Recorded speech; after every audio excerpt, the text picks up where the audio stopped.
Llynedd fe welon ni Bencampwriaeth y byd, Bencampwriaeth y chwe gwlad a Bencampwriaeth Cymru yn fyw ac yn exclusif yma ar S4C. Eleni, mae'n darllediadau Dartiau yn dechrau gyda dim llai na Bencampwriaeth Prydain. Mae'r Dartiau yn barod i hedfan unwaith eto ar S4C. Tair gwlad a thrydiau o gystadlu brwd. Yr Alban, Lloegr a Chymru yn mynd ben-ben am deitlau Prydain yn hystadlaethau'r dynion, menywod, merched a bechgyn. Mae rhai o sêr y byd Dartiau yn aros i gamu i'r ogi. Bencampwraig y byd, Dita Hedman, Captain Lloegr a sêr Dartiau Cymru. Dew Bevan, Rhian O'Sullivan a David Davies. A neb llai na seren newydd y byd Dartiau, Wee Sox o'r Alban, Mitchell Lorry. Ac mae yna! Mae clwb Penydaren Merthyr yn barod i'r Dartiau hedfan. Croeso i Bencampwriaeth Prydain 2026 yn fyw ac yn exclusif yma ar S4C. Mae yna beder Bencampwriaeth sydd cystadlaethau y dynion, menywod, merched a bechgyn. Ni fydd pob gwlad yn chwarae yn erbyn ei gilydd gyda 2 bwynt ar gael am fuddugoliaeth, 1 am gêm gyfartal a 0 am golli. Ar ddiwedd y penwythnos, ni fydd pwy bynnag sydd ar frig y tablaeth yn cael ei coroni'n Bencampwyr Prydain ar draws y gwahanol gystadlaethau. Ac am noson o Ddartiau sydd o'n blaenau ni heno, gyda'r cyfan yn dechrau gyda'r ornes rhwng bechgyn Cymru a bechgyn Lloegr. Yr Alban fydd gwrthwynebwyr cynta merched Cymru, yna bydd pawb yn edrych ymlaen i weld seren dyfodol y Dartiau Mitchell Lorry yn camu i'r oci wrth i bechgyn yr Alban wynebu Lloegr am gêm bydd honna. Ac os nad yw hwnna'n ddigon i chi, wel, bydd y noson yn cyrraedd ei uchafbwynt wrth i fenywod Cymru wynebu Lloegr. Ie, croeso mawr ato ni ac i ni'n barod i fynd. Mae'r Dartiau yn ôl ar S4C ac i fi mewn cwmni da iawn fan hyn. 2 o sêr Cymru fydd yn cystadlu penwythnos yma, Rhian O'Sullivan a Dew Bevan. Boes, croeso mawr ato ni. A Rhian, wel, chi'n amddiffyn eich teitl chi eleni, menywod Cymru nath godi'r tlws llynedd yn Skegness. Siwr i chi'n edrych eleni, yw hwnna'n rhoi unrhyw hwb i chi yma mewn i hon? Wel o di, mae'n rhoi hyder i ni mynd mlaen a ni'n edrych mlaen i hynno a gobeithio lle ni nid rili wneud pwynt o ennill hynno. Ie, a'r ffaith bod chi nôl yn cystadlu fan hyn yn Merthyr hefyd, faint ych chi'n edrych mlaen at hwnna? Wel, sy'n bydd yn well naw ar gyda cartref, cwmni cartref, so edrych mlaen i wneud hwn hynno. Yn bendant. A Dew, mae fe werth, wel, talu sylw i'r ffaith taw Lloegr sydd wedi dominaddu'r Bencampwriaeth yma dros y blynyddoedd o ran y menywod a'r dynon hefyd. Mae 10 mlynedd wedi bod ers i ddynion Cymru godi'r tlws yma. Siwr ydych chi'n teimlo mewn i hon pen wythnos hyn? Ydyn, ni'n teimlo'n hyderus iawn. Mae tîm cryf dyn ni lan i, mae cwpl o boes newid yn y mewn, cwpl o boes nôl a heb chwarae am cwpl o mlynedd, so fi'n credu bod y mixture good da ni lan i dyma ni o profiad a amrofiad mewn ffordd, so na, fi'n credu dewn ni'n dda penwythnos ma nawr. Wrth gwrs, i ni gyd yn disgwyl mlaen yn arw i weld y seren ifanc Mitchell Lorry yn cystadlu unwaith eto ar yr oci fan hyn, unwaith eto ar S4C hefyd. A Llew, ti'n mynd i fod yn ei wynebu fe nos y fori. Mae fe mond yn 15 mlwydd oed, sy'n anodd credu, jyst pa mor dda mae Mitchell Lorry, a ie, fe fydd yr her nos y fori ti.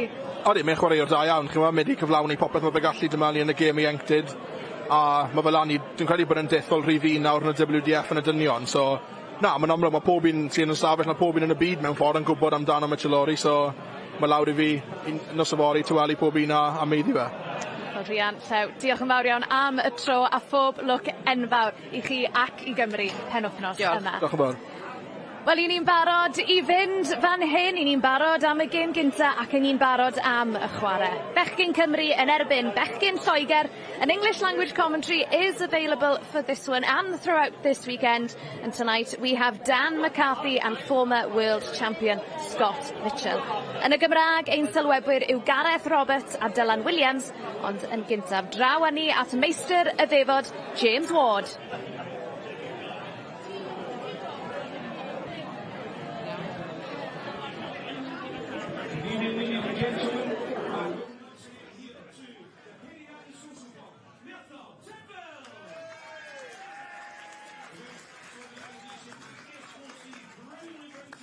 The 2026 Tri-Nations British Internationals.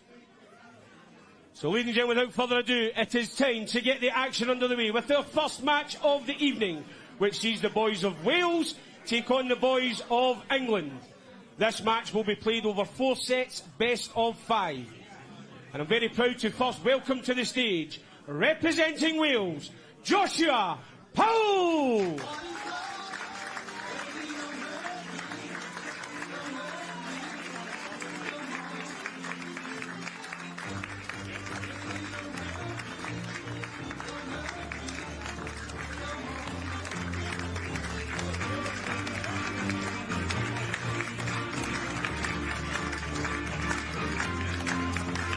Knockford da everyone, welcome along to the Prydain Social Club, Tinville, where the Battle of Britain commences over the course of the weekend. This is the 45th Prydain tournament, an event that has been going since 1979. And Joshua's opponent, representing England, he is the 2026 Winmau Masters champion. It's Kaya Beetle! 4 titles are here to be won this weekend, with England defending the men's, boys and girls championships. Wales looking to win back-to-back in the women's event, while Scotland are hoping to get back in the winner's circle for the first time. They won the girls competition back in 2015. It's a team event with individual games, so the players aren't just doing it for themselves up on stage, they're doing it for their compatriots and countries. This is the first of 4 games this evening. England and Wales going head-to-head in the boys' competition. Your referee for the first match of the night, Mr. Lee Roger. We have a familiar face taken to the stage for England. It's Kaya Basil, a young man who has played on the Lakeside stage before.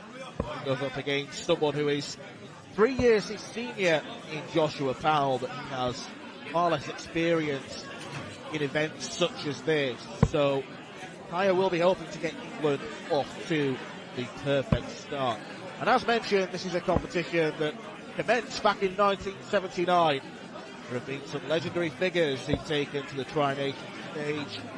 The old-timers such as Phil Taylor and Eric Bristow, to the young guns like Luke Littler and Mo Greaves, and a few decent ones in between, especially the man sat next to me right now, Scott Mitchell, the 2015 World Champion. Welcome to Prydain, Scott. How excited are you for this weekend? Hey, these weekends have been a big part of my life and my darting life, and you know, they're important, particularly for young players like this. It's part of their development with their game. It's how you used to get up, set up for the bigger picture of your darting life, and this is where it starts for many. Well, if you were watching on S4C at the Prydain last year, this is not the same speed dating 46 format, if you like, where players play one leg and then they're ushered off stage. These are proper short format matches, and Kaya Basil and Joshua Powell are going best of 5 legs, first of 3. The winner will get a point for their country. There is a sort of 4 sets to be played.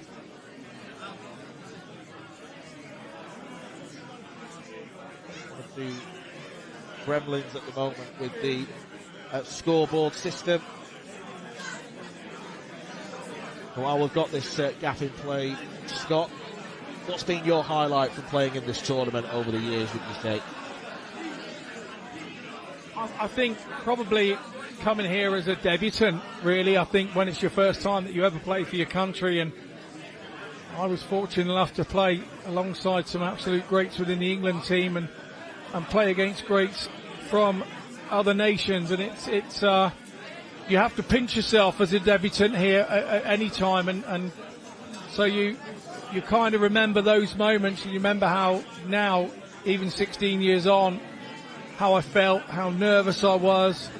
I remember every part of the day. You know, it was a big thing. And my debut was here in Merthyr, but back in those days, it was played in the sports centre just down the road, with 300 or 400 people probably coming in during the day and watching. And I was the first one to get selected from my county Dorset to be an England international, and Dorset travelled in their droves and were queued up outside, and I was coming in as a player waiting to get in, and I didn't know any of those were coming, and you would think it added to the pressure, but it didn't. It added to the enjoyment for me, and I didn't feel the pressure on the day quite as much, because I had kind of a home support that had travelled all the way from Dorset to come and see me, and it's one of those moments you never forget. Yeah, also remembering lifting the trophy as a captain for the first time in 2015. That was pretty special too. So there are great moments to be had here for these dart players this weekend. Well, you alluded to the county system, Scott. We have got Lancashire and Gwent up on stage at the moment. Kaya Basil, when he's not playing for England, he plays in a claret and blue shirt, paying homage to his beloved Burnley. And this delay is not going to be doing any nerves for the players any good whatsoever. No, absolutely. You start there as a player, you start thinking, you're always thinking me. You're thinking about everything that goes on. You're thinking about yourself and getting yourself going. And it's really, really difficult for the guys here when something goes wrong. It's beyond their control. They've had a throw each, and it's just kind of a little bit different. Kaya Basil is finding the funny side of it, which is really, really good to see. I'll be honest, Scott, if I was either of these two, I'd be tempted to just get up and start throwing darts anyway. Just say to the referee, Lee Roger, we may as well have a few practice darts while these problems are being fixed. Yes, Basil is a very, very promising young player. And he's picked up a multitude of titles in the WDF system. The youngest ever senior winner of a professional darts tournament anyway. He broke Luke Littler's record back in Budapest last year. Beat Sibren Heibels in a final over on the continent.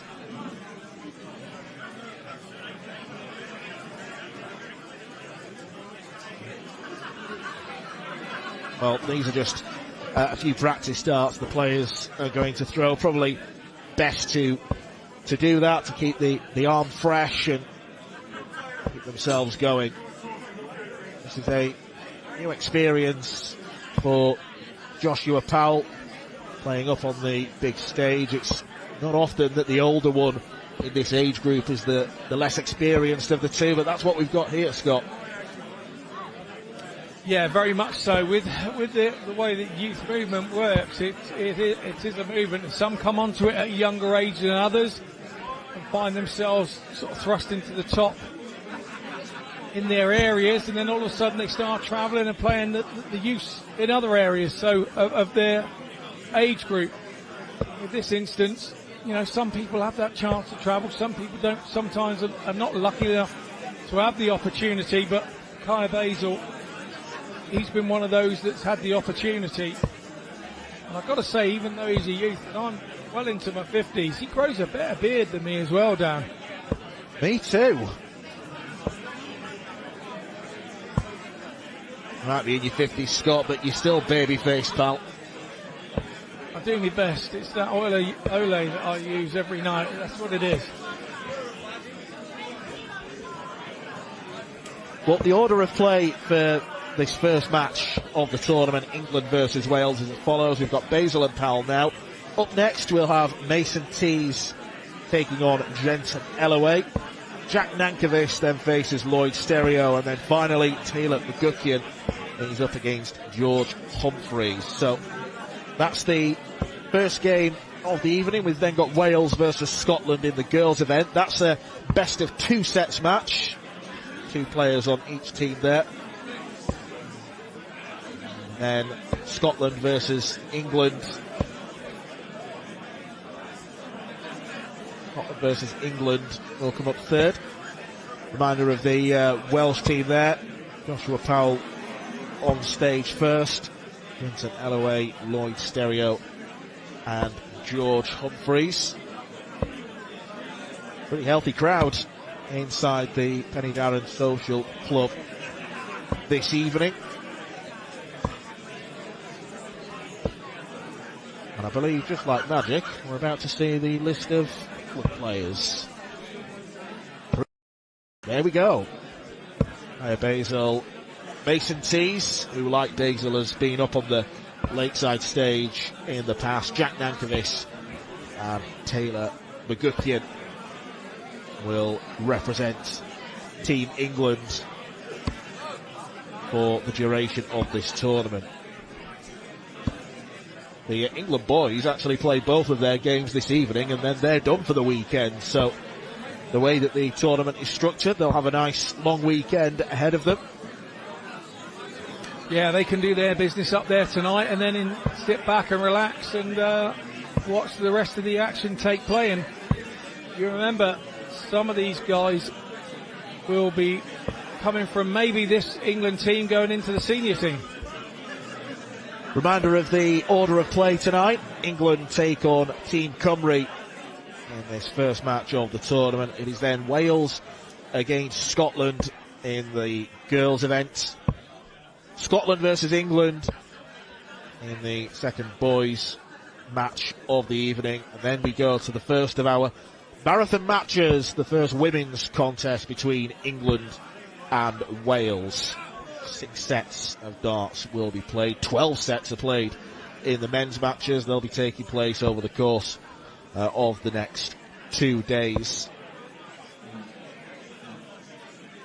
They are long matches, Scott. I mean, 59. You could be potentially waiting for a long time for your turn. We are back underway now. First to 4 legs. 42. First to 3 legs, I should say. Best of 4 sets. 1 player from each country will take part in a set. 84. Yeah, so matches can be drawn in the boys' youth and the girls' youth. 44.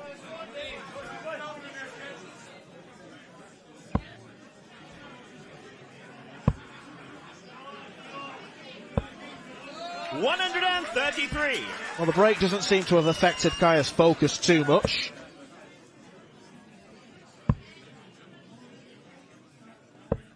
Powell will have known who he's playing. Kaya has become kind of synonymous in the youth darts at the moment in the last 18 months and kind of becoming one of the big names in the under-18 side of the sport. And this is the reason why visits like that from Basil of England.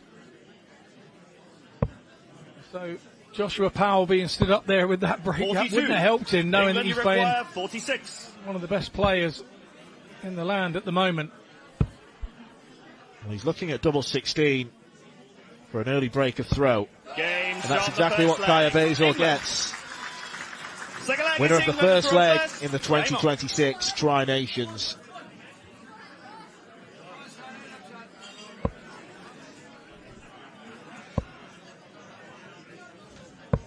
Thought we were going to see our first 180 of the weekend then, but had to switch. The dart didn't sit nicely. He was frightened of knocking it out, was Basil there. So rather than lose the 60 points, changed 46. his focus down to the treble 19 and a single 19, which set him up with a great 1-3-1-9 start. And here we go again. But there is our first 180 of this internationals tournament here in the very first game on the Friday night. 58. 1.5 legs in, so you can't pay too much attention to averages, but Basil's is already over the 103 mark. 96. He's got so much talent, you would expect him to make his way into the professional game over the next few years. There's quite a few players that you can see that will be seeing. So Mitchell Lorry will be in action for Scotland later on this evening. No need to go bullseye. Any heroics like that. 56. And once again, he tees up double 16, which he pinned so expertly in the first leg.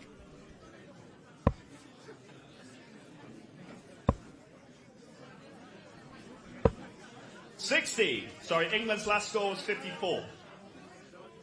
Yeah. England, you require 32. Oh, yeah. Slight mistake from the referee there. Game shot in the second leg. England. The leg is Wales. Well, the only person that's not making mistakes is Kaya Basil. Applauded by his England colleagues. 45. Won't see Mason Tees in the crowd because he and Jensen Ellaway will be getting warmed up in the back practice room.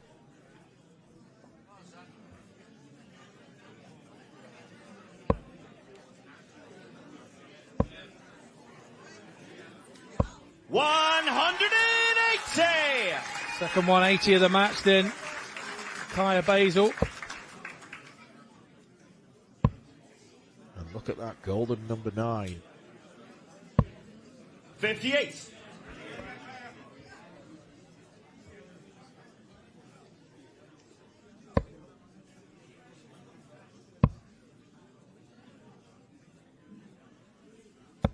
'93.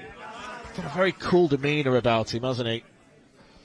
Yeah, he's very kind of mild-mannered for one so young. Seems to have played an awful lot of darts, and that's a sign of confidence in a young man for me, that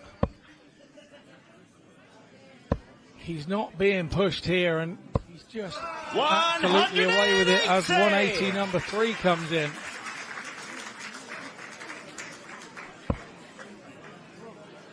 Well, this could be an 11-dart leg.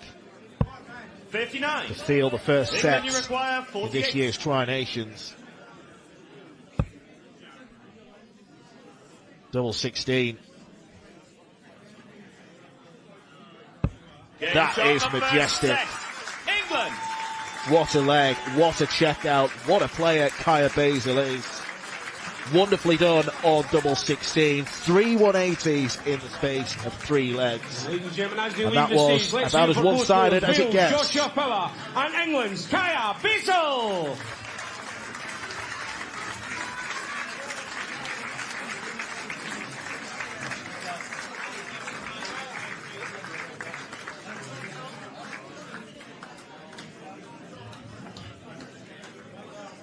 We now move on to our second set of the first match.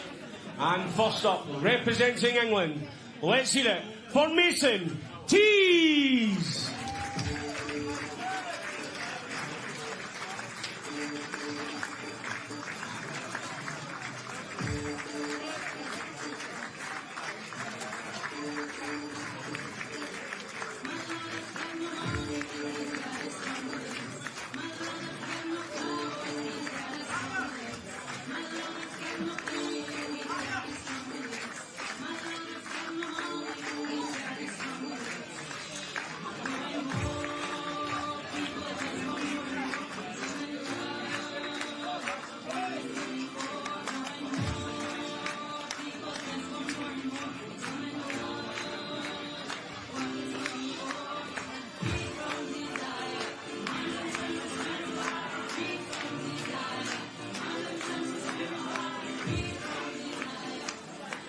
And his opponent, representing Wales, let's make some noise for Jensen Ellaway.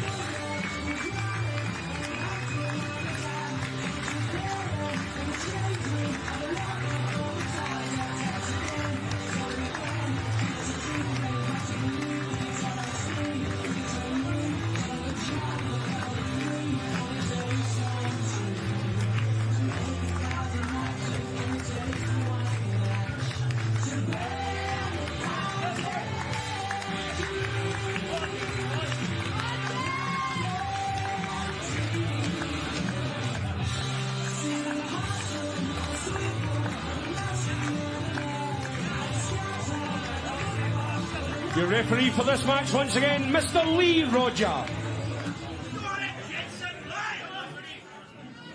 Well, Jensen Ellaway will be hoping to put up much more of a challenge than his compatriot Joshua Powell did.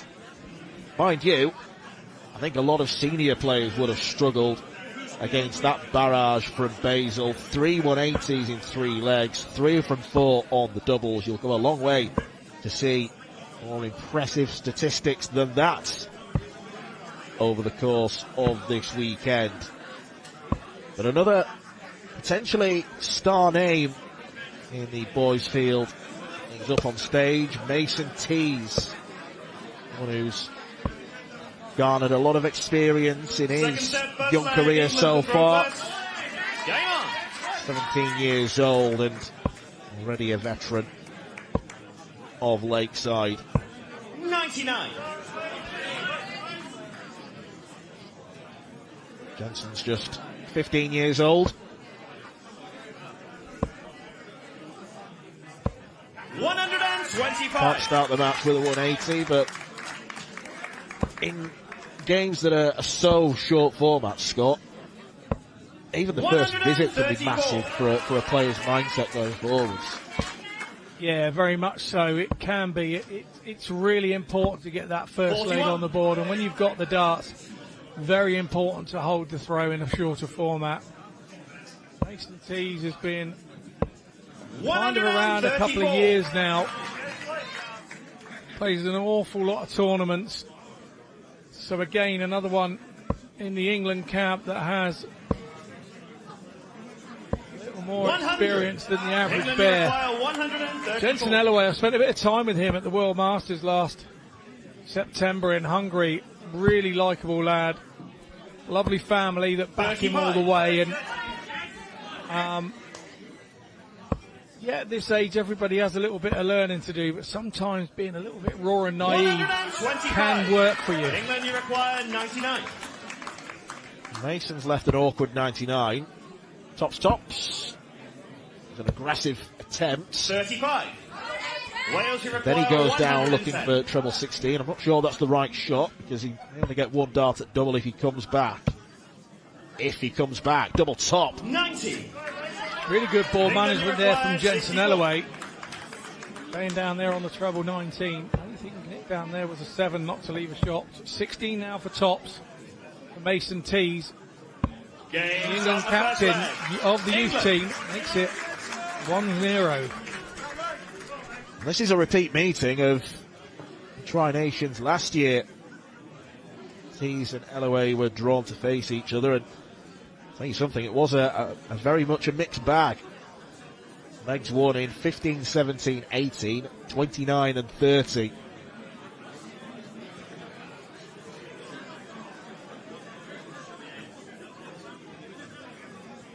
And that's what was left. Ellaway with a rush of blood in dragging his shot at tops low of the target. Second leg is Wales to throw first. Game on. I think we might have a slight internet problem with our live 85. scoreboard on the stage. Wireless is how it works, and caught up there eventually, but then these guys do throw quickly, and they don't mess about, these youngsters. No, you seldom see young players throw at a methodical pace these days. They're not just trying to outscore each other, they're trying to outpace each other. And I think part of that is because you've alluded to it already, Scott, board management. The mathematics of these young players is so spot on, it's almost robotic, and it just allows them the chance to throw quicker as Ellaway strikes a 180. Yeah, first 180 for the Welsh side. 121. Strike straight back, Mason Tees, England youth captain. Lovely stuff from him. Mason Tees plays his county darts at Hertfordshire, and we visited them for Dorset a couple of weeks ago, and Mason actually beat one of the selectors of the men's team who plays for Dorset in that one. So I think did that go down well? Well, I think they've shook hands today, and they settled their differences and had their little bit of fun before we started today. So that was all good, but obviously both on the same side today. 52. May have just seen Ellaway have a quick glance at the scoreboard, realised that with Mason on 178, not in finishing range, 100. didn't need to go 14 for the bullseye. Mason teases him there with a ton and leaves 78. So Alloway has to get 16. this. It was enough pressure, wasn't it? A ton before the throat. All about Mason tees.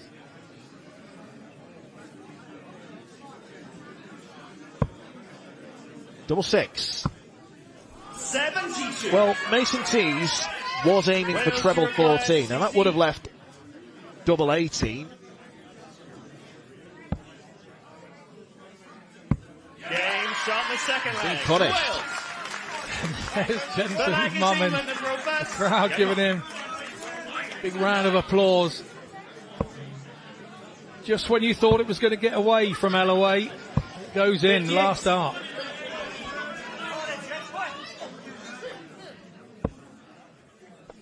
I like what you did there, by the way. Mason Tees as Jensen. 60. That registered, don't worry about that. It's one of my finest, taught by my friend. 80.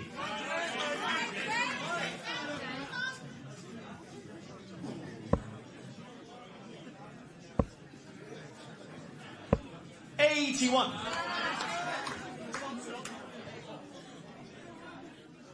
Alloway does enough to stay with Mason Tees here. 93. It's a really nice last start. Because what it did with the board management, it left him 270. He can go and hit a straight ton now and leave himself 170 and be 100. the first to a finish. Jensen Alloway didn't have to do that. He could stay straight, and a ton for him will leave him a finish as well. Now a treble will leave the 170. 60. The big fish didn't happen. The treble 20 with the last start. Now Jensen Alloway has a chance here to, and he's got to stay there. He can't really move. He's got to find that treble. He's trying to manipulate himself an angle. 60. Doesn't quite manage it. Yeah, the only thing he really could have done to leave a finish other than that was to go for the bullseye, because 90 would leave the 170 checkout. 125. Jensen's darts do stand up very tall in the board, so I was going to say the first dart's no sort of guide. He managed to navigate it. Yeah, Jensen did really well there with the second dart to manipulate it around the side.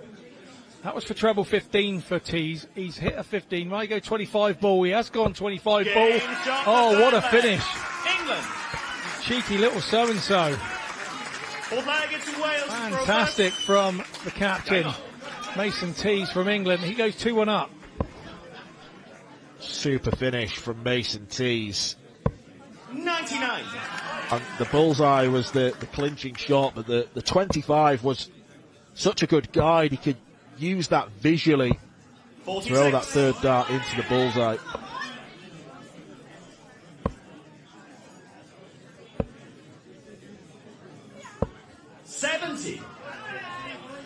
Disappointing visit from Alloway. You can see by the look on his face there. He had a treble 20 first dart and then hit 2-5, so 44. didn't maximise on the big treble.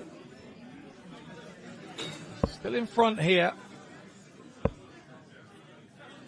Has to come out because he 44. really is blocking that first dart. And it's harder for the parents and the family when you're watching. You can handle what's happening to you when you're up there on the 44. stage. You can handle it because you're in control. The parents and the family, it's just so difficult. These are big moments playing for your country, and you have to understand that. 58. Especially when you're still a teenager, as these two are. 180. Finally, says Mason. First 180 for him of this match. Yeah, second of the match from the 60. pair. Jensen Alloway leaves the big fish 170, so he is still first to the finish. Mason Tees has left himself a better one. Wales require 170. Yes. 95. Such a shame it went the wrong side of the wire. There was a glint in his eye. And a wry smile as well after that. When that first one went in, he was thinking it.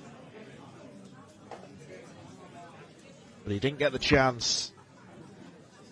And this is for England to win the second set. Double 14, he needs to go straight downstairs to double 11 next door. 42. Well, he was going 14 to leave double 18. Got that one wrong, and he's made a right old mess of this as Mason. He's offered an opportunity. 18 will leave him a dart. Had to hit the big number there, Jensen. And you can see, 35. look into the skies, because he knows that was a mistake. No score. Not as big a mistake as that. Well, this is an opportunity you feel LOA has to take.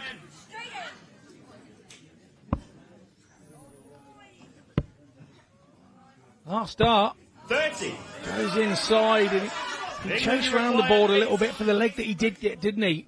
The refrain from the crowd was straight in. If only it was as easy as that. Ball. Wales, you require 10. That's 5 set darts missed by Mason. Double 2. 6. He's already hit that once before. England, you require 4. Yeah, right on the wire, wasn't he? A touch ugly. It's getting this leg. Game's got the second set. England. Well, Mason Tees just hit double 2. It didn't look like it came out of his hand right, the way that it landed so flat in the board. But they all count, as they say, and England have already gone 2-0 up in this first boys contest. Jensen Ellery and England's Mason Tees.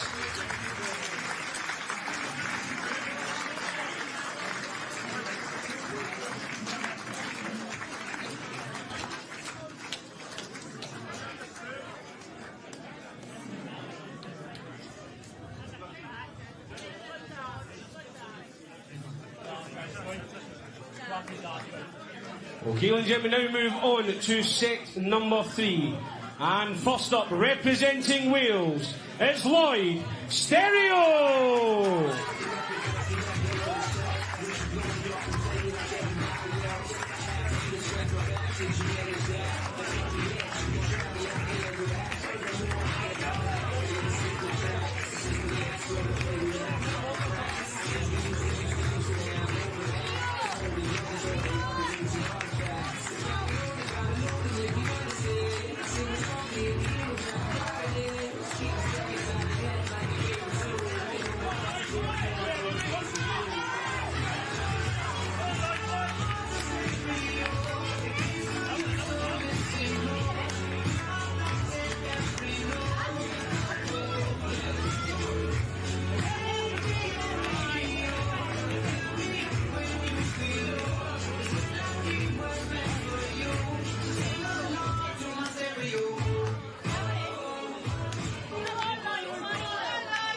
And his opponent, representing England, is jumping Jack Nankervis.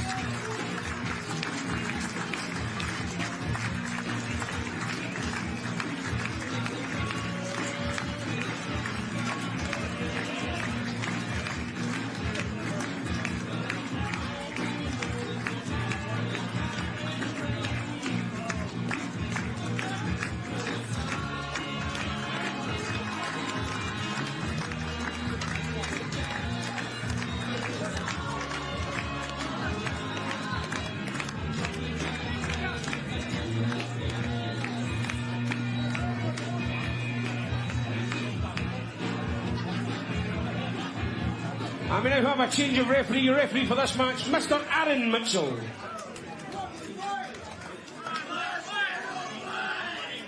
Well, the Jack Nankervis walk-on got a nod of approval from us in the commentary box. Didn't seem at all bothered about it.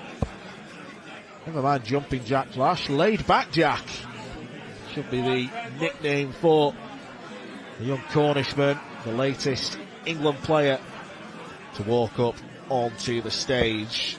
Played in this tournament last year and played really well as well, averaging 79 for the 2 games that he played.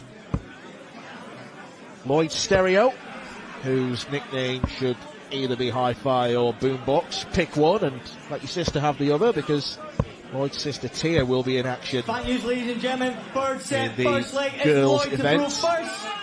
But this is already must-win for Wales if they're to escape this match with at least a point to their name.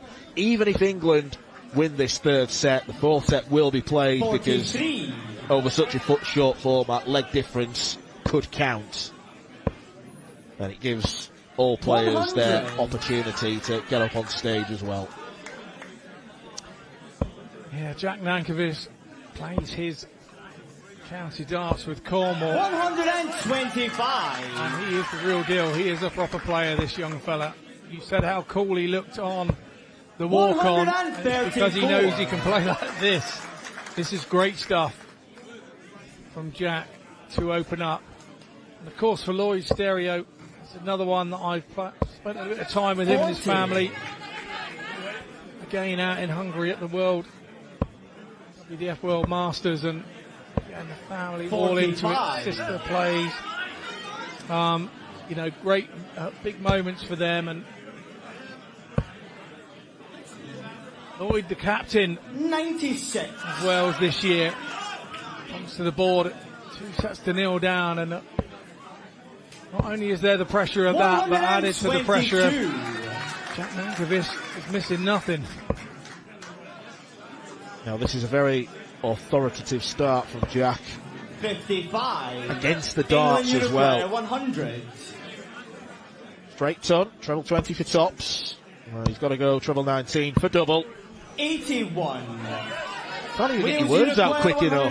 They're leaving his hand that quickly. Yeah, he's rapid fire, and they're all proud of him down there in Cornwall. Quite rightly so. England Unicorn 19.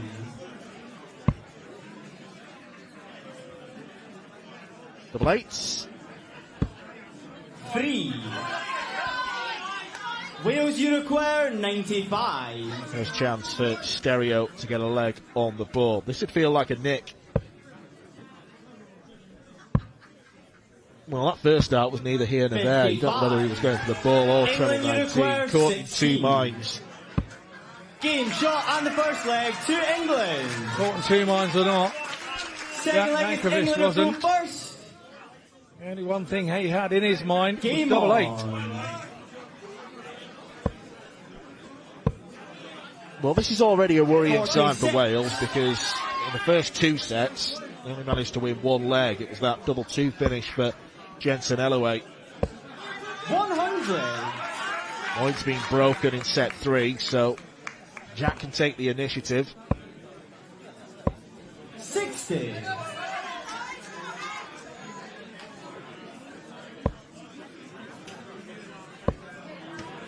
Nothing to panic for Lloyd Stereo here just yet, because he didn't have the throw in the first one, but you rightly said in one of our earlier games that a good start is absolutely vital for these young players.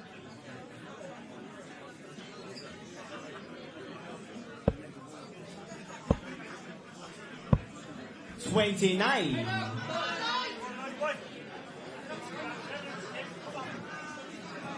Scoreboard once again not quite keeping up with play, and that's an internet issue. Yes, England's score should read 366 as it does on our up-to-date graphic.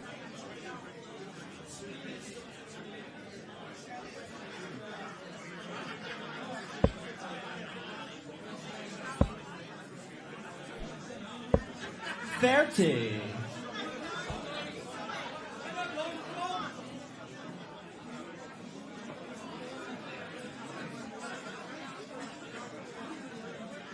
Well, if there's one thing that the players for the next game and future games can take, they will be aware that this is an issue, and they can kind of prepare for it. I know it's not ideal, obviously, but it's not going to come as a real nasty shock and surprise. 55. It's not ideal at all. I know one thing that doesn't kind of go wrong, and that's pen and paper, you know. Call me old-fashioned. 60.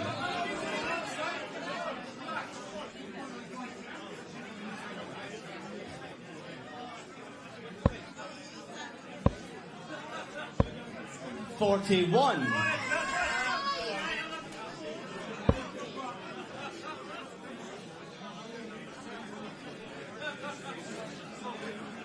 Well, that's a stray first start. Could look to bring the bullseye into play. No, doesn't need to now. 85. Yeah, did well to regroup there. Lloyd Stereo, and it was vital that he stayed straight to leave himself on a finish. Wheels you require 145. Mankiewicz is coming after him. He's left the big fish. Can't finish now, Stereo. Coming down to try and hit the ball, or 25 to leave himself something 45. handy. Rounds it off nicely. So he's got a treble to double combo. Mankiewicz puts the pressure on with a ton. It's all about this now for Lloyd Stereo. Back-to-back tons for Nankovic. Stereo wants a ton to finish the leg off.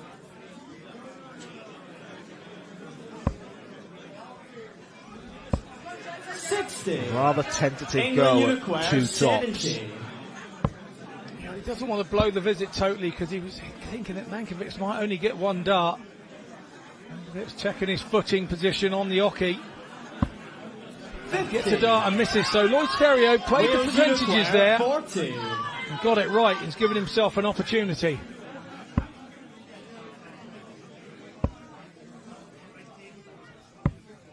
It's an opportunity that he's missed. England, you require All well and good creating chances, you've got to take them. Mankiewicz takes his chance. Maybe didn't expect to get it. Third leg is With Stereo having first. 3 clear darts at double. Game on. He squandered his opportunity. Nankovic has taken his. Mankiewicz shaking his head. They ought to do 100 averages, these kids.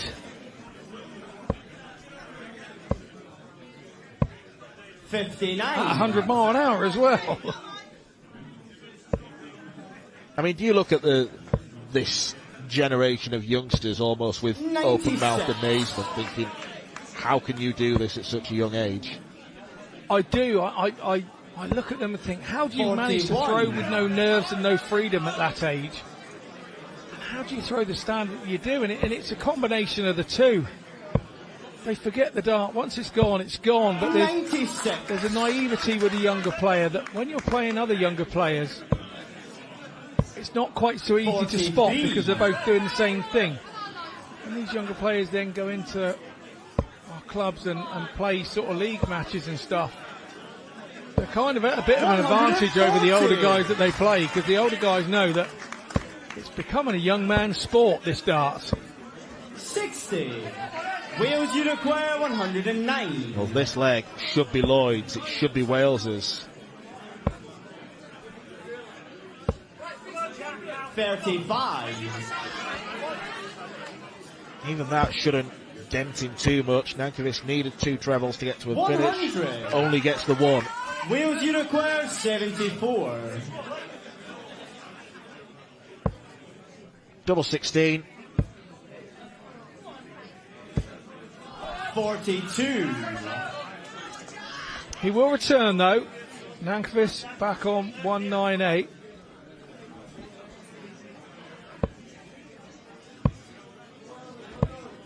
$96. Wales, you require 32. Well, Jack began this match really quickly. Thumbs up from Jensen Alloway despite losing his set. Game shot. Lloyd Stereo is not out of this set just yet. Important leg. It's only Wales' second of the match so far. Yeah, Jensen and Josh Powell 59. supporting their captain, and we're happy to see him win a leg there. Mankiewicz hasn't got off very well here. It's a real big chance for Stereo 99. to get away, and it's a good treble early doors. But you feel the better you play, that's when then Jack starts to turn up.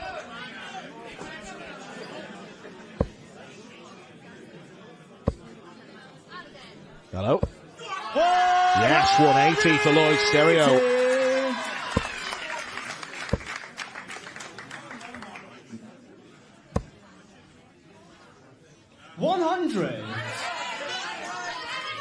Looked like a gulf between the quality of these 2 players in the first leg, but Lloyd's definitely closed it up, and he's on paper right now the better player. 58.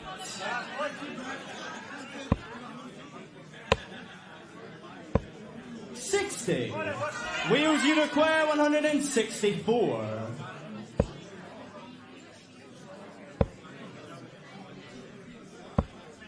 56. No big treble, so 140 for Nankovic would be handy, but he's not going to get 57. Wales, you require 108. Again, clever ball management for Nankovic to leave the 167. Double 16 for Stereo. He's hit it once already. That's our first ton-topping leg of the evening. And it goes to Lloyd Stereo. Fifth leg is Wales to throw. Now Wales are throwing to win the third set. And then it would come all down to Taylor McGuckian of England and George Humphreys of Wales. Wales can't win, but they can 96. salvage a point. 2-0 down. The 42. captain really doing a good job here, sticking in.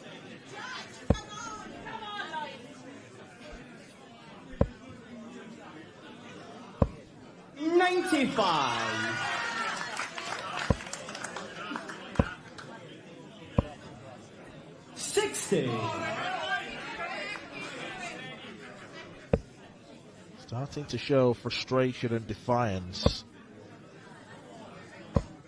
140. Lloyd Stereo, that's his father there in the crowd, really giving him the support. 59. Wales, you require 170. It's been a proper turnaround. 41. Big deflection there. Might have been better off going down to the 19s there and leaving something a little more kind, but these youngsters, 60. they don't fear any double or any shot out. Wales, you require 129. And look, he's so far in front. He could have done anything with Dart 3.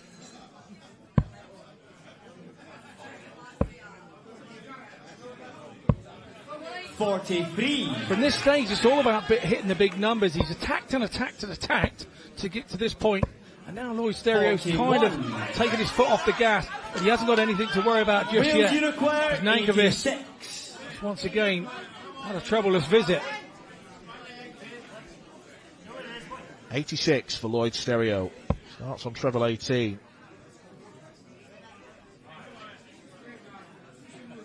Nankovic back on 239. Does not have to go 18 and bull. 70. Well, he didn't mean that last start, but it doesn't really matter. Leaves double 8. Yeah, leaves him in the same region of the board that he was choosing, that route. So Wales, you require 16. good stuff for Stereo. And the darts have gone back in Jack's pocket. He thinks this is done. He's got his case in his hands. He's ready to leave. Game shot. And he'd be right as well. And that is some celebration for Lloyd Stereo, because Wales are back in this contest. They were completely dominated by Kaya Basil and Mason Tees, but Lloyd Stereo has given Wales some inspiration against Jack Nankovic of England. He started slowly, but ended quickly. Nonchalant as you like, Wales have halved the deficit.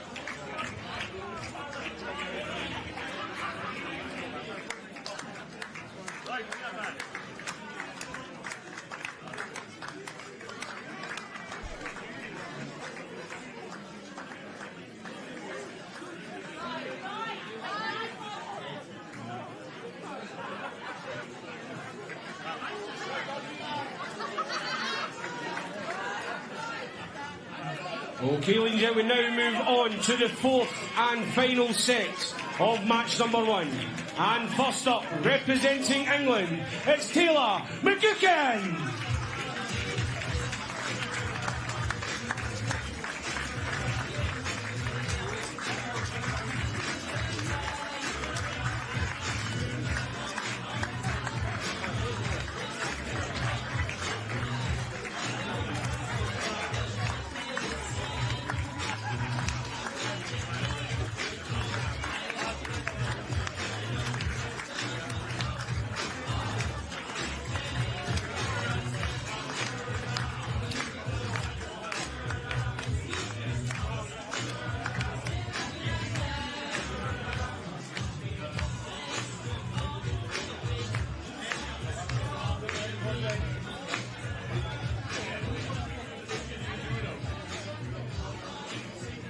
And his opponent, representing Wales, let's hear it for George Humphreys.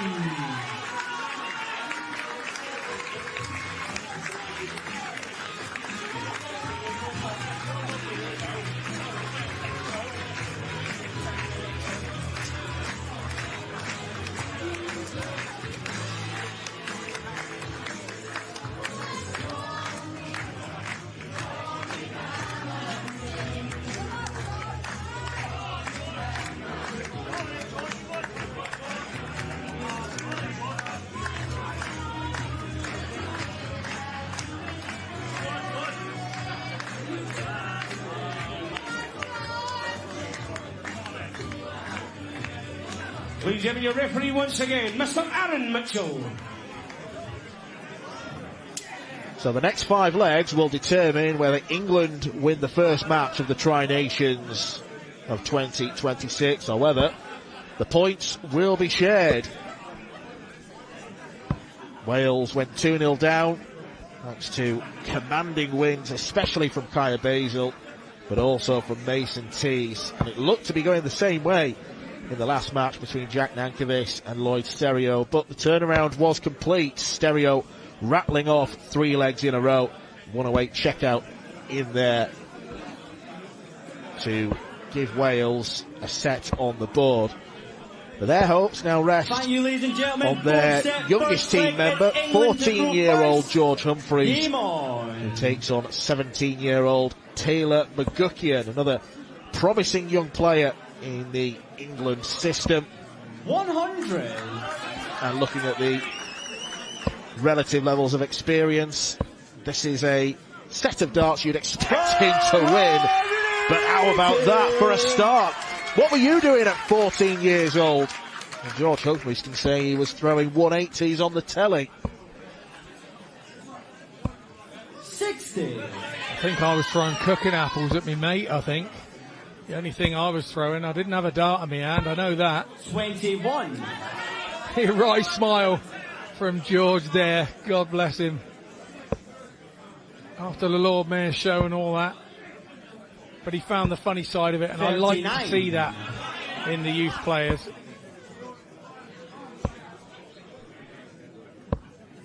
22. Well, you just hope that that first visit of a 180 hasn't sent the blood rushing too quickly. 52. But it's some opening salvo from this 14-year-old. 38. Yeah, touch unlucky there. A couple of trebles, but not the ones that he desired.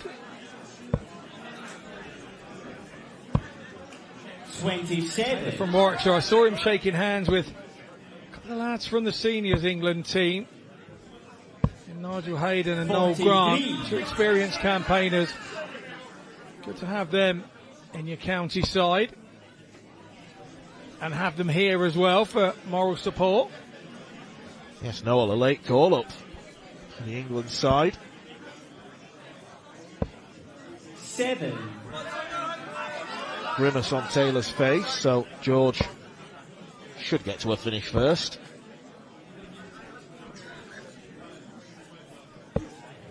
Both lads are in that nervy situation. It's the last game, it could be a draw or it could be a loss. So big nervy moments early doors here until 39. They get settled. And have another dart on Dartiau from Taylor.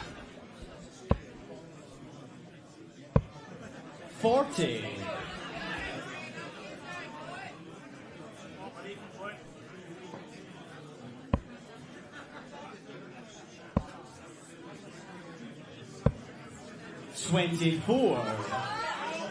Well, this has been a pretty scruffy leg of darts, the 180 aside. Just stay straight. 94. Third dart's a valuable one, losing on double 18. This would be massive in the early stages. Too big an ask for Taylor. 22. Wales Uruguay 36. It's a big miss, but it's not a bad miss, and into double 16 it goes. And the first leg goes to that man that hit a 180 at the start, George Humphreys.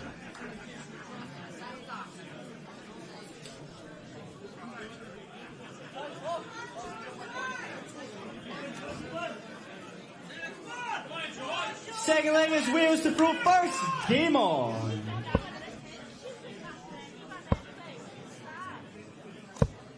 $40.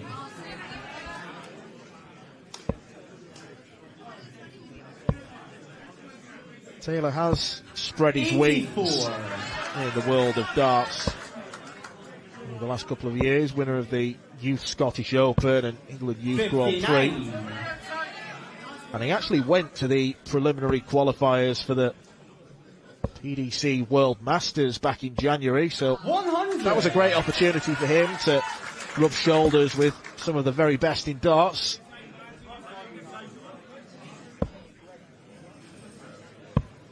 $36.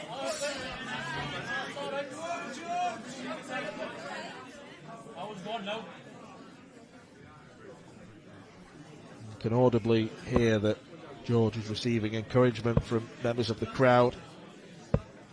80. Can't afford to dwell on bad visits too often. 43.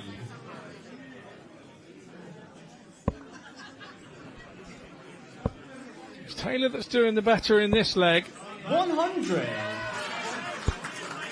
He's looking to break back to go 1-1. 84. England you require 137.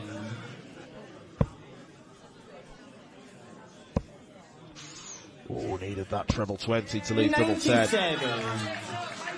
Super effort, and this has been a very good leg from Taylor in response. Yeah, hasn't let his head drop at 41. losing that first leg, has he, in such a England you scrappy leg. require And 40. he's kind of hung in there, and Maguki in here for tops. Double 8. 24. Wise dart from the young man, anywhere along that wire. 3 or 19, left him in the same region. 60. England you require 16.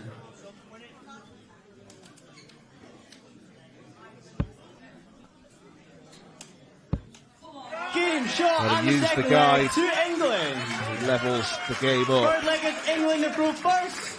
The final Game set on. of our first match of the weekend. England win this set. They win the match 3-1 and get 2 points. Wales win this set. It's a point apiece. 57.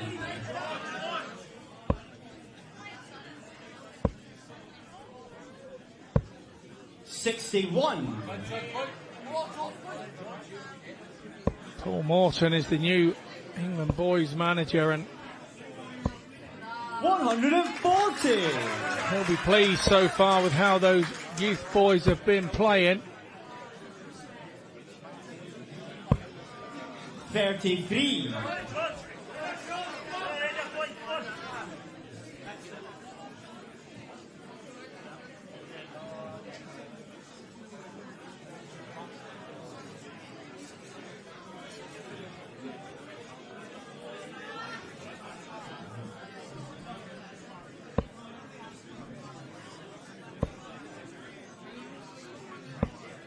$94.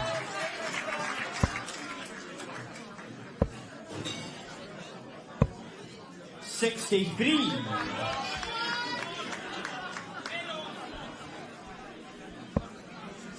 A floating 9-darter. 140. Great visit. Great darts from Taylor McGuckie, and leaves himself on 70. Humphreys back on 3-4-4. 40. England you require 70.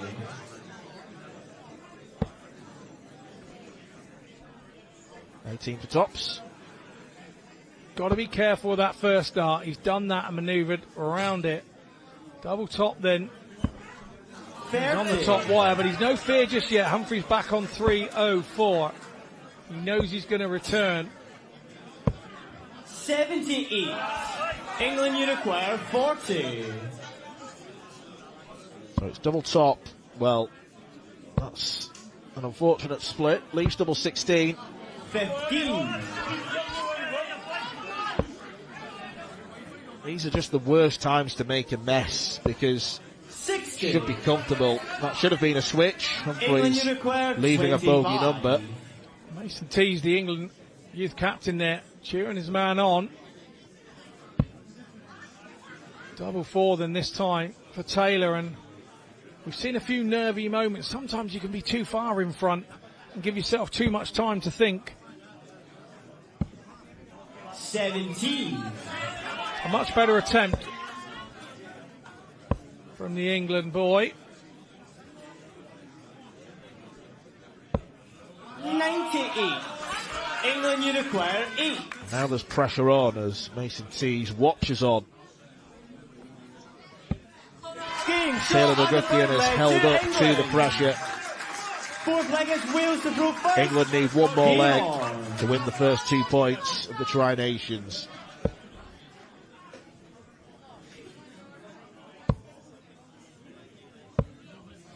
$31.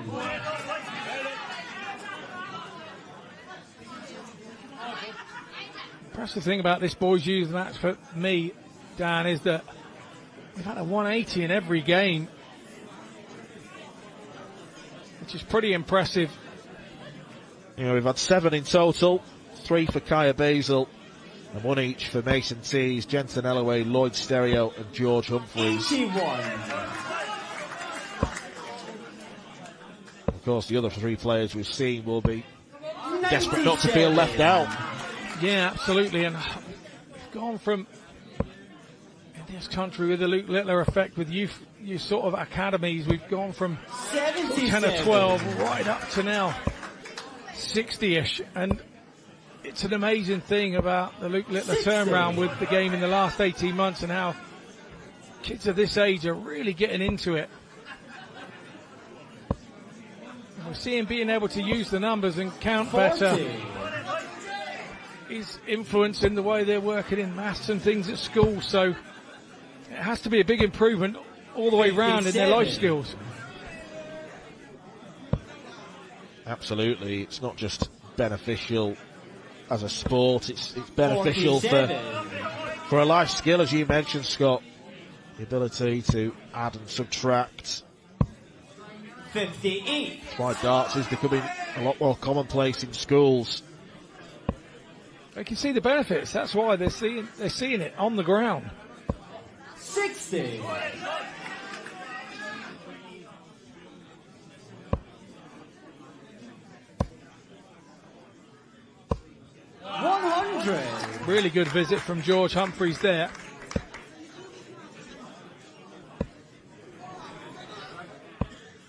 $140. Even better one from Taylor. Wales, you require 98.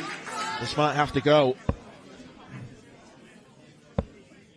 Double 12. 86. George Humphreys nearly salvaging England, an opportunity for Wales on their own patch. But it's England who could swoop in and take this first match.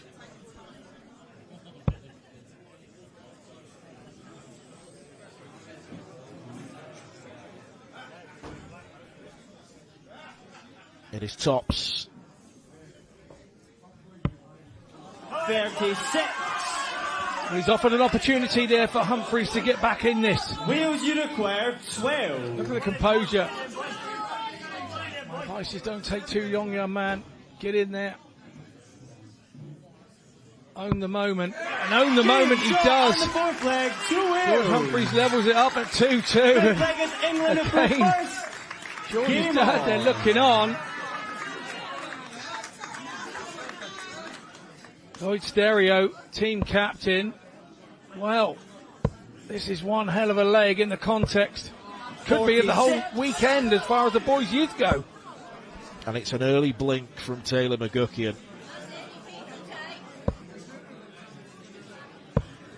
59. Humphreys does not take advantage.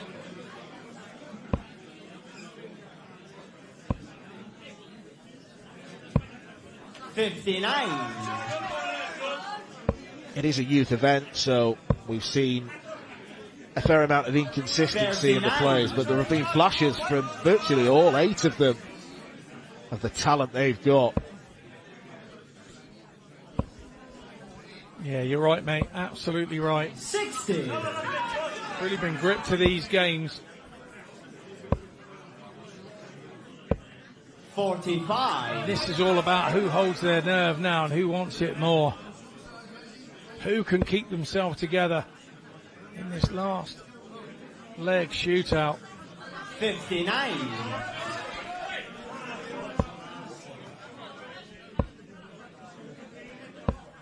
81.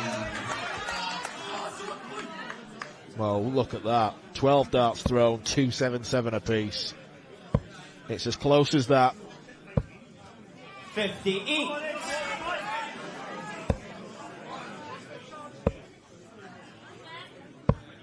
99. Humphrey's just not going away, is he? Keeping Taylor under pressure. Did not like that second dart. 81. Big last treble there from Taylor.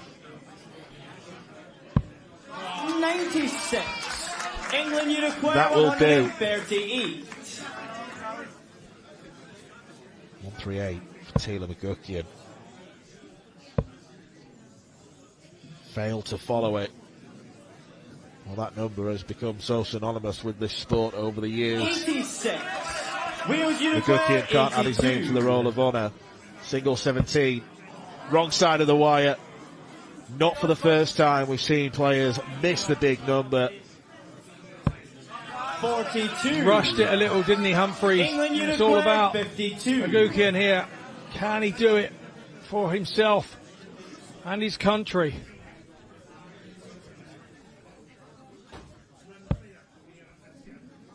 $16 for double 18.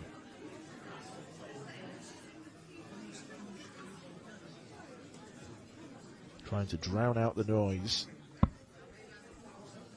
Double 9. Wrong double. Wales, you require 40. The youngest member of the team. It wants double 10. 30.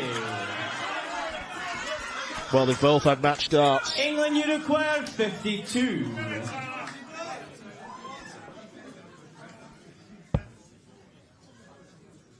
The same route.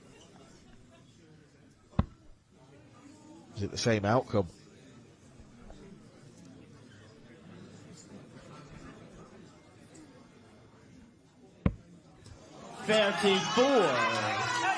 Once again, double 9. Evades Taylor Wales, you McGuckian. require 10.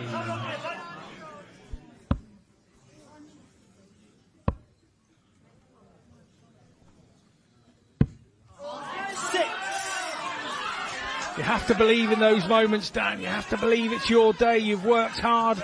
You've had to believe. You have to own the moment. You can't let the moment own you. England, you require 18.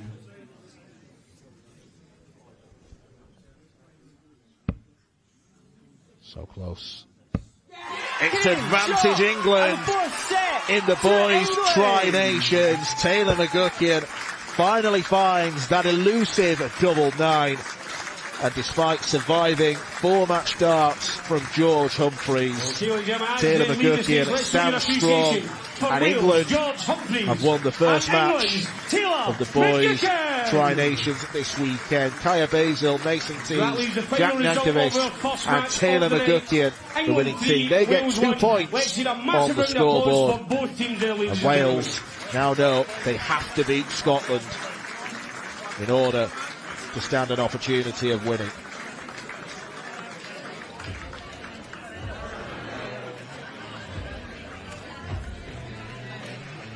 Well, it started in such fine fashion for Kaya Basil. 3 180s, 3 legs without reply against Joshua Powell. It was a little bit more awkward for Mason Tees, but his extra experience saw him prevail against Jensen Ellaway. Essential turning point of the match came in our third set. Jack Nankovic went 2-0 up against Lloyd Stereo, who then won 3 on the bounce. He was happy with that, as were Team Wales. It all came down to Taylor McGuckian and George Humphreys. Despite Humphreys starting the match with a 180, it was McGuckian who came good with that double 9 to win the first 2 points of the weekend. Big celebrations from England at the Prydain Social Club. It is they who strike first, as you can see from the league standings. 2 points on the board. Team Cymru pointless, and Scotland are waiting in the wings to take England on a little bit later this evening.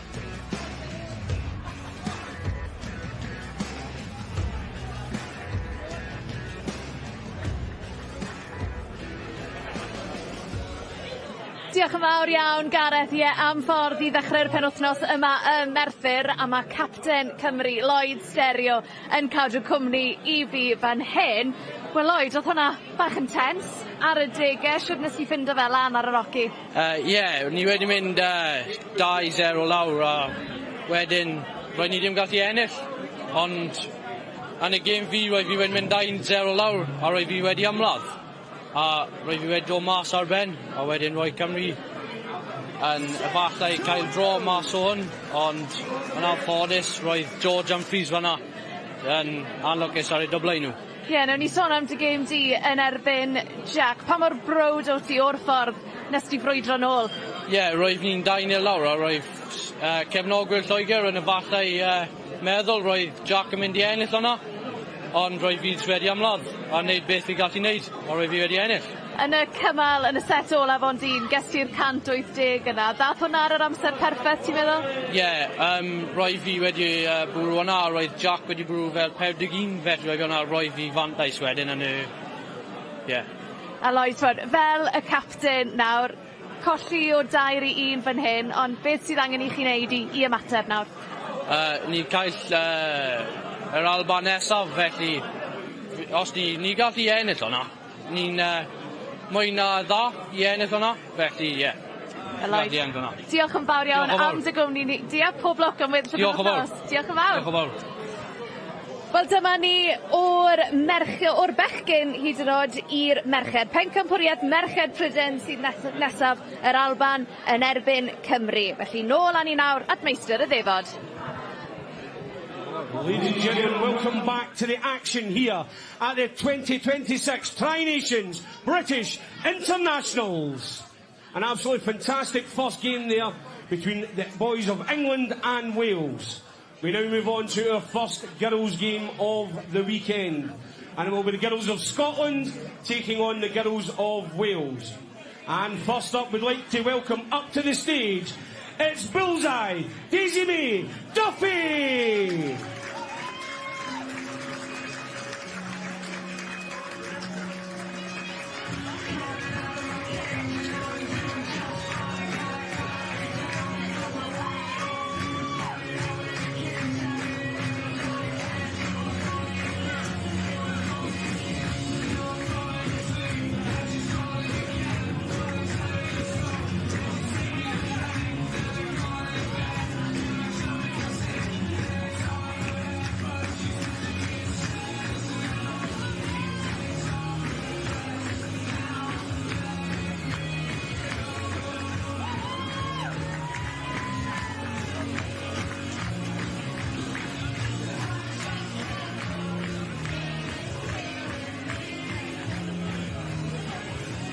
And her opponent, she is the captain of Wales, it's Yasmin Rook Havard!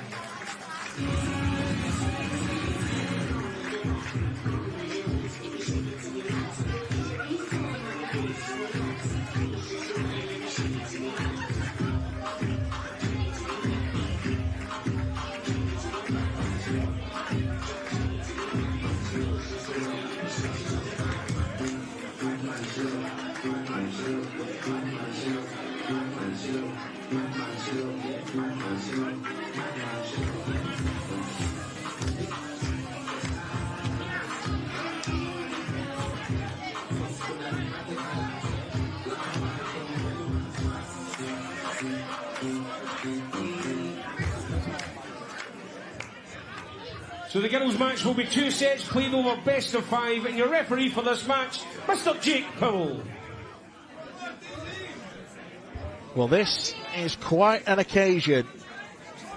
as Yasmin Rook-Havard and Daisy May Duffy take to the hockey. Now, it may be no surprise to you to learn that Daisy May is the youngest player we're going to see this weekend. 2 weeks ago, Scott, she turned 11 years old. This is literally a primary school child who is getting the opportunity to play on the big stage against the comparative veteran 16-year-old Yasmin Rook-Havard in the first girls' game tournament, girls' game of this Tri-Nations event. I mean, it's a remarkable moment, a great opportunity for Daisy May to show what she can do.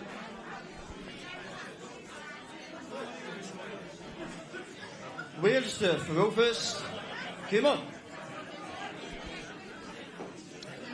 It just, for me, goes to show how far the game has gone. 43. With the littler effect and encouraging new young players to play.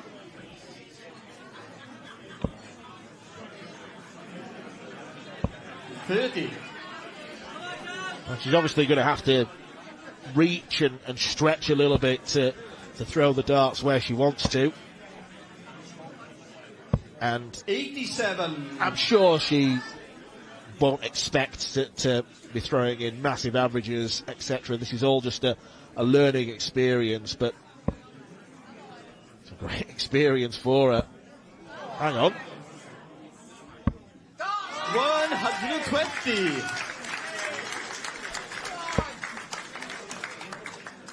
Well, 2 visits in, she's not a bad little player. 41. Literally little player. Yeah, you said it. I mean, maybe we're talking about her in 5 or 6 years' time. She hasn't released. A little bit nervous, I would say she is. 12.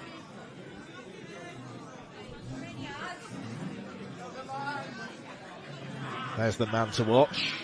Man, boy, however you describe him. Just an excellent dart player is how I describe him. I don't give him any age.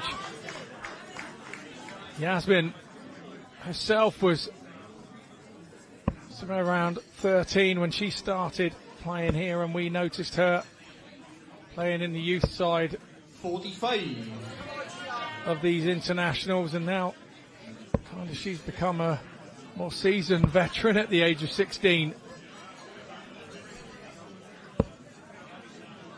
23. Now, unless you've got your back turned to the screen, you will have noticed that Yasmin is wearing what look like a quite funky shade. She's actually got a neurological condition whereby 30. her brain reads certain patterns differently to others, and things can appear a bit wavy and blurry. So those glasses are corrective to make sure that she can see the dartboard properly and it doesn't move or fuzz in front of her. 43. There will be someone who's got a far better grip of the science behind it, will be able to give a much more detailed explanation, but that's why she's got the eyewear apparel. 17.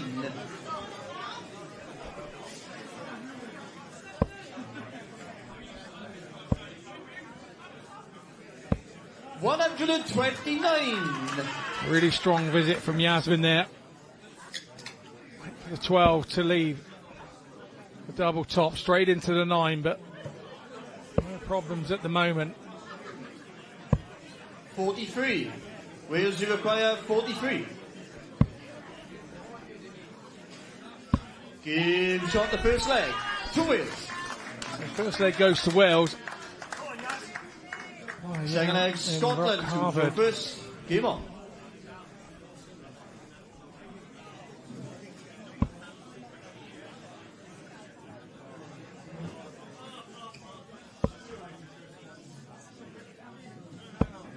$25.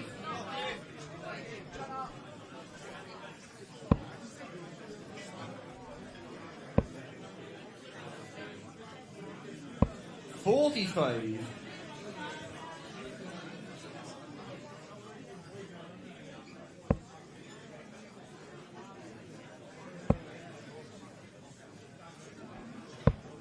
24.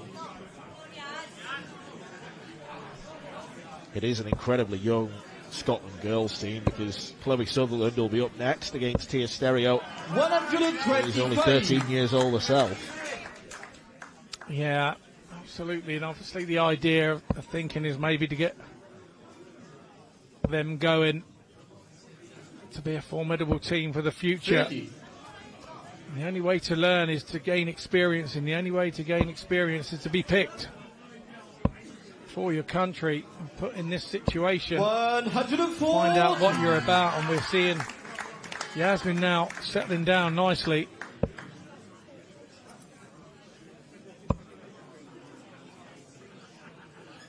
$66.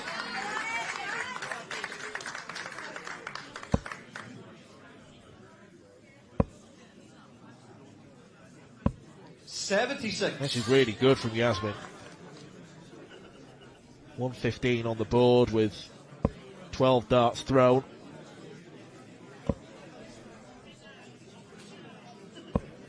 $100. Wheels you require 115. Daisy May Duffy showing what she's got there. 45.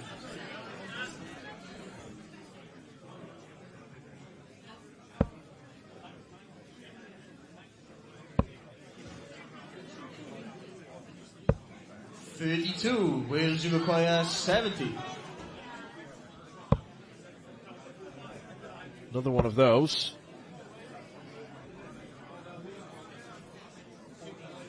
Well, I think she rushed that second dart. And sometimes you can take those big numbers for granted and make a hash of them.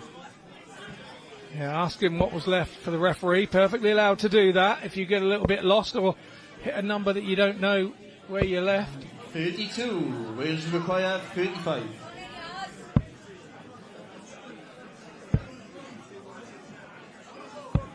$19. First two missed darts at double for Yasmin.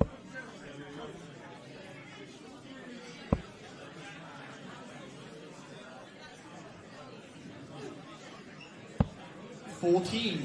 Who's her scoring? She went 18s there, Daisy May Duffy. So even at 11 years old, knows the right ways. Game shot the second Yasmin, leg. however, takes leg number 2. Third leg. 2-0 up. Go first. Now she has the darts.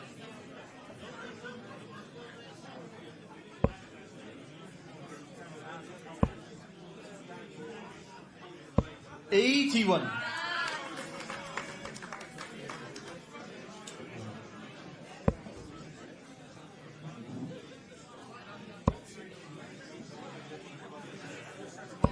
$41.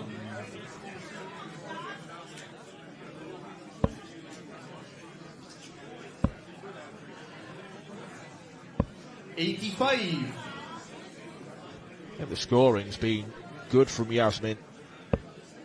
Consistently getting at least one treble visits. 44.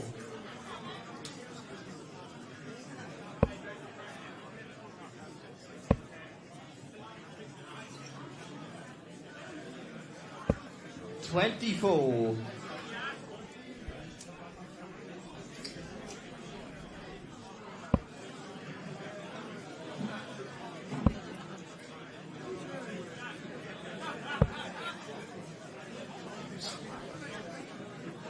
$73. We'll take that. Yeah, picked up a treble with the last dart. $79. That's going to be picking a dart up off the floor. Well, the referee does it for her. Well, it's unfortunate. It looked destined for treble 20.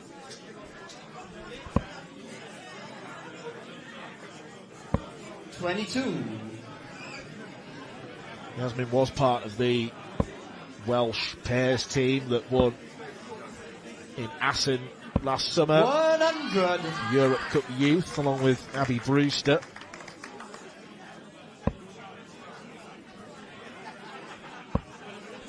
Those sorts of things breed confidence, don't they? They start to give you 21. confidence, and you Wheels require come to these things 132. knowing that you've you've got everything in your repertoire to win. 42.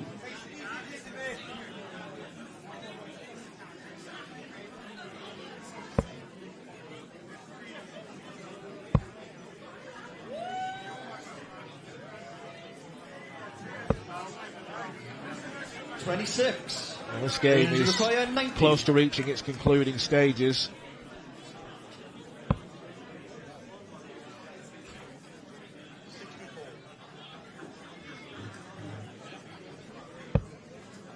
$44.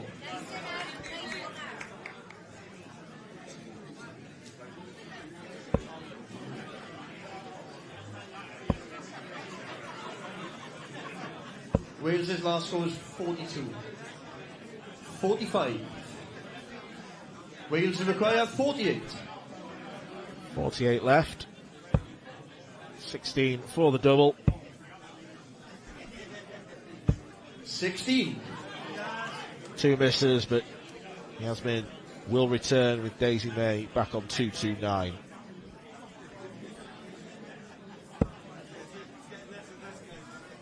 Cantering towards the finish line.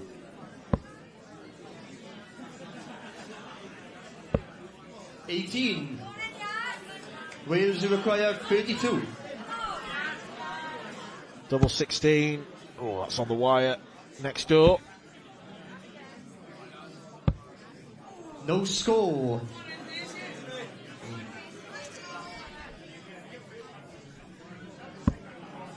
Feels like it's only a matter of time, and maybe it would be beneficial for Yasmin, for Daisy, to hit a big score here and just put some pressure on.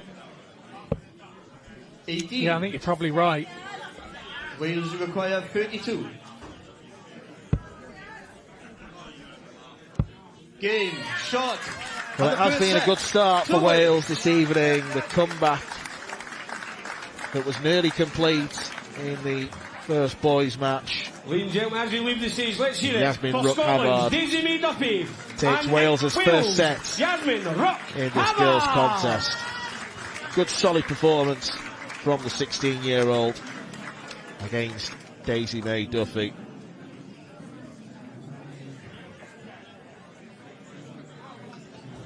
We now move on to our second set. And first to the stage, representing Wales, it's Tia Stereo.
And her opponent, representing Scotland, it's Chloe Sutherland.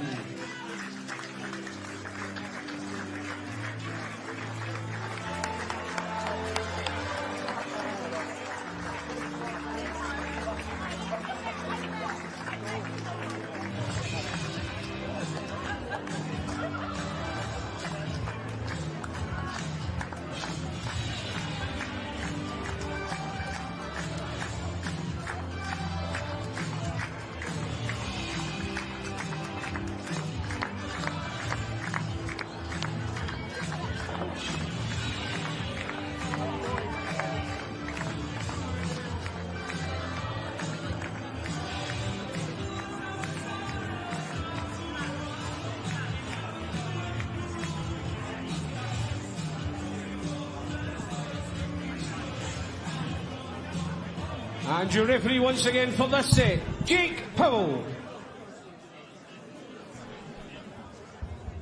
Second and final set then. Only 2 players apiece in the girls' tournament.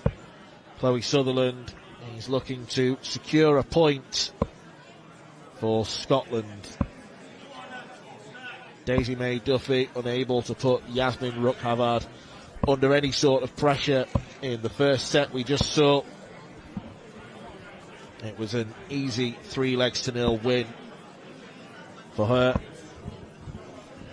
Now it's the turn of Chloe Sutherland and Tia Stereo, so it's been a good evening for the Stereo family. Tia, the older of the 2 siblings, she's 17 years old now, and it was very noticeable on the walk on Scott that she looked a bag of nerves, and obviously having captained England in the past, if you saw one of your teammates look like that, 125. what would you tell them to do, or what would you say to them? What would be your message? If they went up and through like that first throw, be as nervous as you like on the walk on. That's what I'd have said. What a opening. What an opening throw for Tia Stereo. And once again, our Wi-Fi not being picked up on the scoreboard. It's very slow. 22. Daisy May Duffy there with 55. somebody she probably idolises, Dan. Yep, Sophie McKinley, Lakeside finalist in both the 26. girls and women's tournament in the same year, a record-breaking run. Yeah, phenomenal from her, wasn't it? Kind of 46. paved the way for some of the Scottish youth girl players. Sophie now in the adult division.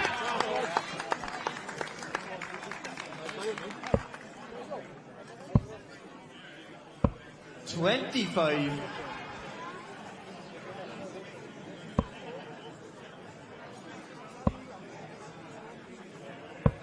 $7.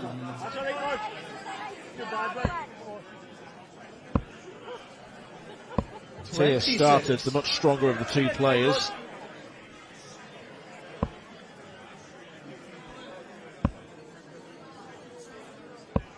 $41. Cheered on by a brother and a family. Oh yeah, there's a dad there, and they have to go through it twice on tonight. It's a 25. tough one for the families. It's hard when you're down there. You can't do a thing. All you can do is give your love and support 41. to your sibling, and every throw just, you can be so 45. influential. Wales require 139.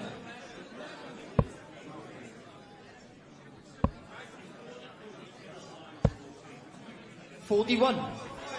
Gets down to a 2-darter.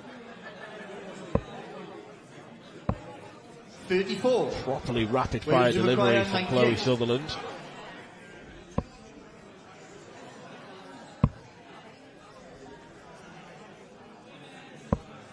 $7. Scotland require 151.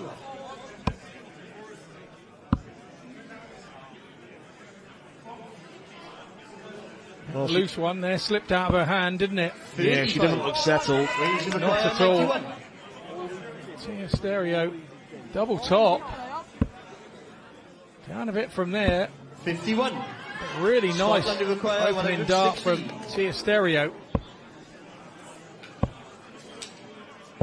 45. Wales require 40.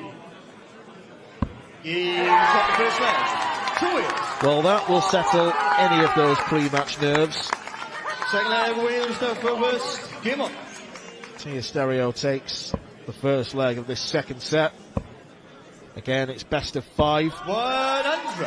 It will be best of 5 in all the boys, girls and women's matches. Best of 7 in the men's.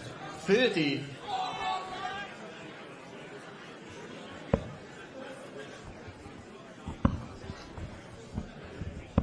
$26.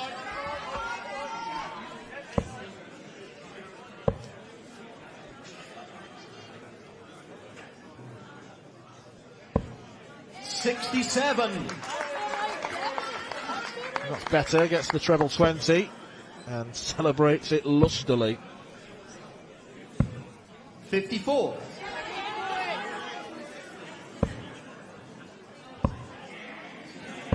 45.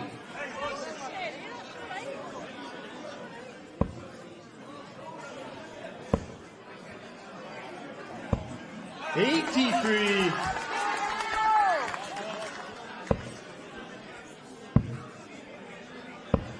23.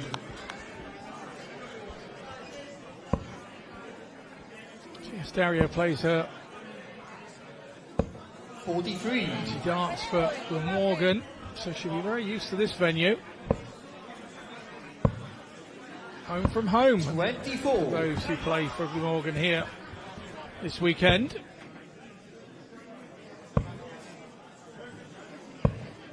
121. A really good visit again from Tia Stereo. 38. This girl applying all the pressure. Wales require 74. Chloe Sutherland. 20 for tops. No She's score. busted a lot. Well, that was the worst of both worlds. Too high on the first start, out to the board. Too low on the second. Has to go back to 74. 27. Wales require 74. Taking the time with this. That'll do. Double 10. 54. No such thing with the last dart. she threw that lightning quick. 85. Wales require 20. He's got the second leg to win. Tia Stereo then takes a 2-0 lead in this one with that double 7, and Dad, they're really over the moon. Scotland to throw first. Game on.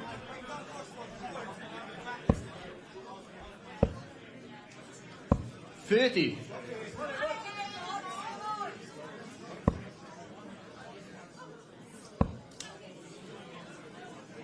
81.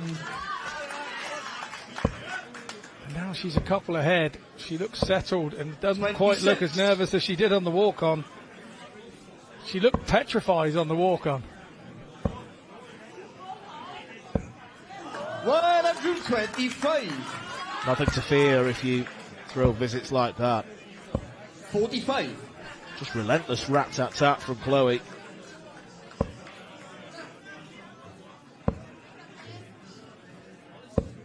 $24. Reacting now with a facial expression with every bad dart is Tia 45. Stereo.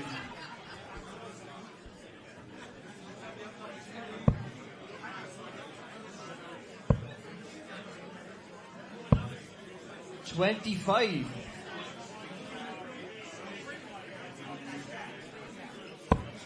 Treble visit here, like that. If she can stay straight, 66. would have had Tia Stereo a little bit rattled.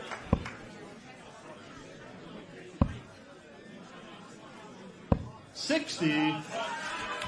That's good, nice and straight. 45.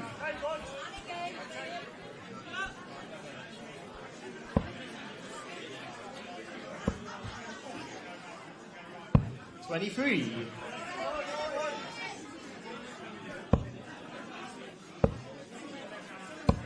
53.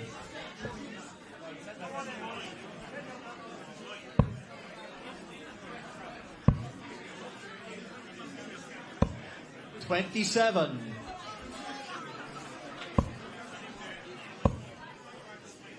100. Wales require 100. Oh, good visit there from Chloe Sutherland. Has put the cat amongst the pigeons here in leg 3.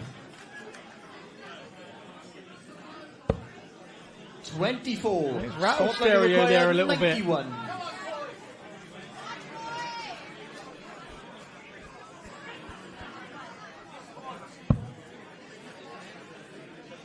.74 left. Looking for treble 18. 51. She was looking for a 16 with her last start, but I think she was looking for a big 16. Instead hits double 8, but This is good from Stereo. She now misses the big 12 in a rush. 72. That was it with the last dart. Scotland require chance for 40. Chloe Sutherland to get back in the game here for Scotland. Well, that 112 could have been the biggest finish of the night so far. Instead, Chloe Sutherland is looking at tops to keep Scotland in the game. Their first leg.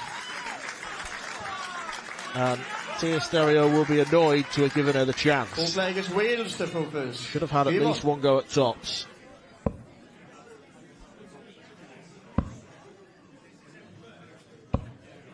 $45.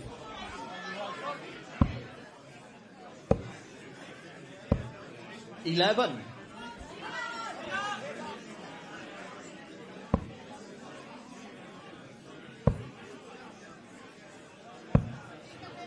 $37.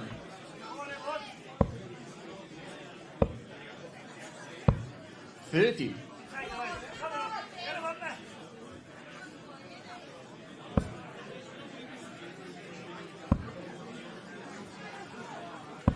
$45.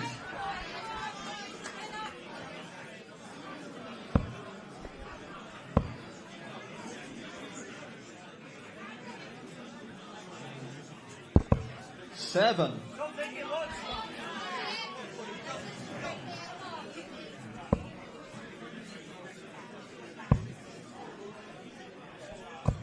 $39. Still think Tia's in control of this match, but you don't know how those nerves are going to really affect her, especially after losing the last leg. 35. Chloe will be disappointed with these last couple of visits because the momentum's definitely with her after winning that leg. She hasn't kind of capitalised on that. 97. Tia Stereo has kind of worked out. She's not been hitting up the top, so she's been brave 28. enough to try down on the 19s and had a successful visit with that. That's a sort of reconfiguration and goes back up the top. 41. See a lot of players do that. It's not quite working for a couple of throws up there. 30. Step on down to the 19s, have a little throw, trying to get a little bit of momentum down there, and if you can hit trebles, get yourself back up the top. 95. Doing well here to keep up with Tia Stereo here with the cameras. 45. Wales require 102. Well, this is another match-winning chance. Treble 19 needed to leave tops. 29.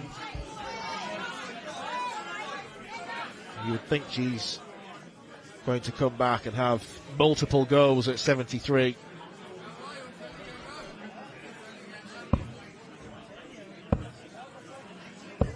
$30. Wales require 73.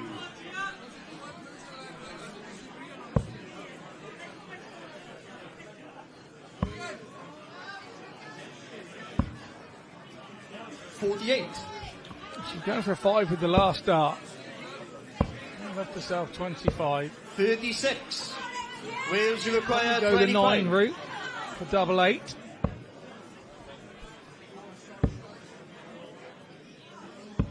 $9. Maybe needed to take her time.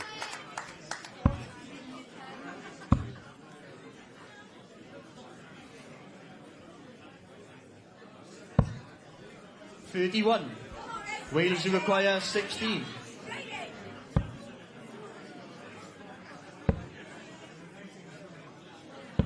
$8.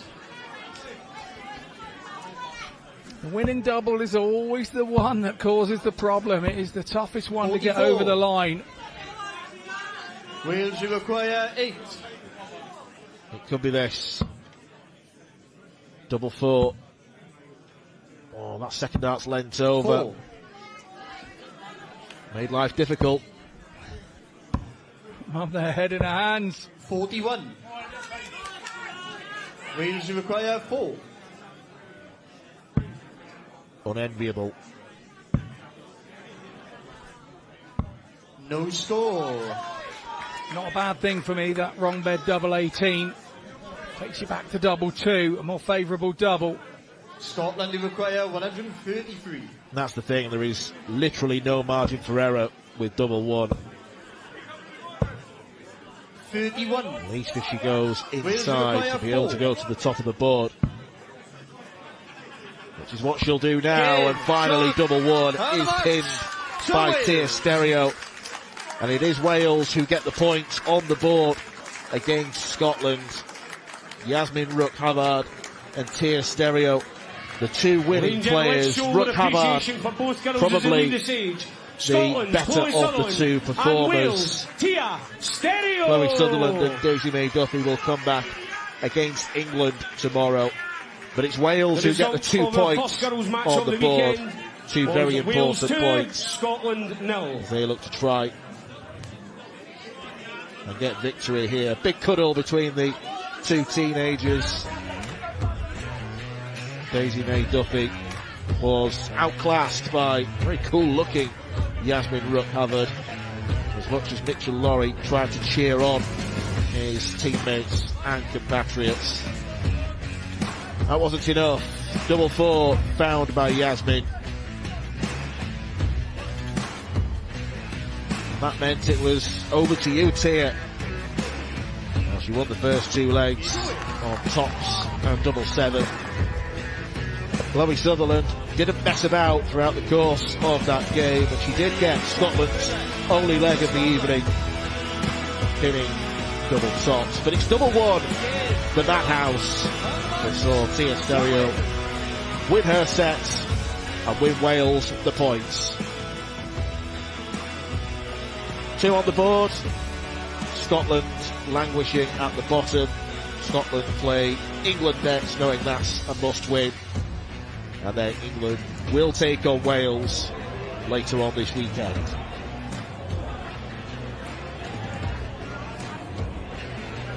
A mae Tia Stereo yn cadw cwmni I fi fan hyn. Tia, llawn gyfyrchiadau enfawr. Pa mor hapus I ti bod Cymru wedi ennill y gêm gyntaf? Actually, I'm really hapus bod Cymru wedi ennill, a hefyd bod yn tro cyntaf I mi chwarae hefyd. Mae'n just yn, min o llawer I fi, a Be oedd e fel lan ar y roci yna? O ti'n nerfus o gwbl? Rwy fi yn nerfus yn mynd lan a wedyn pan rwy fi wedi dechrau, rwy fi'n cyfforddus, wedyn ar ôl mynd 2-0 lan, rwy fi'n meddwl na fi wedi cael e, wedyn rwy fi'n mynd nerfus, wedyn rwy'n just fuck bod fi wedi cael e win am Cymru. A'r ffaith hefyd bod ti a Yasmin hefyd wedi ennill, just pa mor hapus I ti gyda hwnna? Fi actually yn really hapus, a mae'n just, Be mae fe fel I gael Yasmin ar y tîm gyda ti, achos wrth gwrs jyst y ddwy o chi sy'n cynrychioli Cymru o ran y merched. Mae'n pleser I cael Yas gyda tîm. Mae hi'n merch da, a mae hi'n mae hi'n supportive hefyd. Pa mor bell I chi'n credu allwch chi fynd yn y bencampwriaeth eleni? Fi'n credu, os ni gyda'i chances ni gallu mynd yn ffordd, ond mae'n also dependo ar y dydd a pryd pa mor dda ni'n chwarae, fi'n credu ni gallu neud e. Lloegr fydd lan nesaf I ti, ond hefyd mae rai fi ofyn yn gloi, achos ni newydd weld dy frawd I Lloyd hefyd yn ware. Mae rai bod y tîlu yn browd iawn bod y ddau o chi'n cystadlu. Mae nhw'n really proud o ni. Tia, diolch yn fawr iawn a pob lwc yn y row nesaf. Diolch yn fawr. Wel yma ar S4C ni wedi cael y fraint o ddilyn gyrfa y seren ifanc o'r Alban, y gŵr mae pawb yn siarad amdano, Mitchell Laurie. Ac mae'n amser nawr I Wee Sox gael mi lan I Rocky. I'm Mitchell Laurie, known as Wee Sox. I'm 15 years old and I'm from Renfrew. My confidence is always sky high, to be honest, because I know if I play my game, I'm going to win. But I've always said in many interviews before, if you don't play your game here, you're going to lose, especially at an international level. I believe when I'm going into the game that I'm going to win. That's just how I go in. Playing for my country is like a different feeling, you know. It makes you more hungry to win stuff. You know, when you play certain people, you want to win that little bit more because of maybe who their country is. I feel like it's different when you play with Scotland compared to when you're playing just as yourself, because there's a lot of raw emotion that comes out that you usually don't see big celebrations and stuff, but when you put that Scotland shirt on, it just means everything to you, so the big celebrations just come out naturally. Yeah, hopefully I can hit a 9 darter in Merthyr, you know, that'd be great. winning a Scotland shirt as well, and hitting that would definitely be something that would stay with me for the rest of my life. Kaya, yeah, obviously, great player. We've had many great games, I'm sure we'll have another great game. I go up there with a 100% belief that I'm gonna beat him. I'm sure he'll go up with the same belief. When we're up in the hockey, obviously we're enemies, but as soon as we're off that, he's one of my best friends, and I love the guy to bits, to be honest.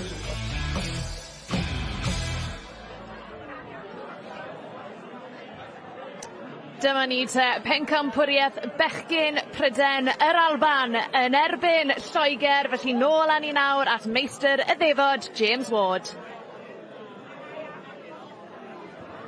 Okay, ladies and gentlemen, welcome back to the action here at the Prydain Social Club, Merthyr Tydfil. We now move on to our second boys match of the night. And first up, representing England, he is the 2026 Windmill Youth Masters Champion. It's Kaya Basil.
And his opponent, representing Scotland, he is the current JDC and WDF Youth Champion of the World. It's Wee Sox, Mitchell Laurie.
Okay, ladies and gentlemen, this boys' match will be 4 sets played over the best of 5. And your referee for the first 2 sets, Mr. Lee Roger.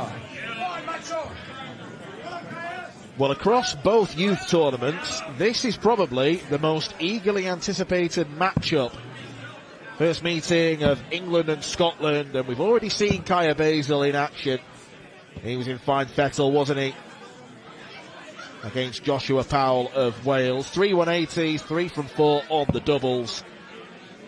Lovely performance from the man from Burnley. But Mitchell Laurie took the darting world by storm just before Christmas with his historic run to the Lakeside final. Jimmy Van Schie, the big Dutchman, proved too strong for him in the final. But Laurie has shown he's got all the talent and all the temperament to make it at the top level of darts. Still proudly representing Scotland, still proudly playing youth darts. These two still just 15 years old, and who knows how often they're going to play each other over the years. 91.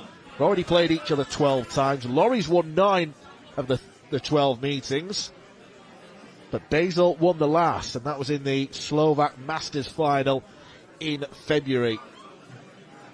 But it's no surprise, Scott Mitchell, that your namesake. He's taking a lot of the headlines here. Yeah, very much so. I think you rightly say this is a rivalry that's going to go on and on for me. And what I love about both players here is the fact that they are not in any hurry to rush on to the next level of their darting life. They appreciate that there's stuff to be learned. As you can see, Mitchell Laurie there throws quite a hard dart. Nearly stabbed himself there with that big bounce out. 80. He only just got out of the way of it. Having a good little chin whack to himself about it as well. And both know these are great friends off the oche. You see them. We saw them down just a few months ago at Lakeside hanging about and having to then play each other in a semi-final of the youth bit. And they are great mates off the oche, but they both know that on the oche there's no mates. It's all rivalry. And when they step back off, they become mates again. They're able to switch it on and off. And it's great to see that maturity amongst players so young. Eventful in the early stages for Laurie. He's hit a 180 and he's nearly been impaled by one of his own 45. arrows. England, you require 92. Basil looking at 92, now looking at 32. He was good on this segment in his first match. And he's good on it in his second. If at first you don't hit, try again. 97.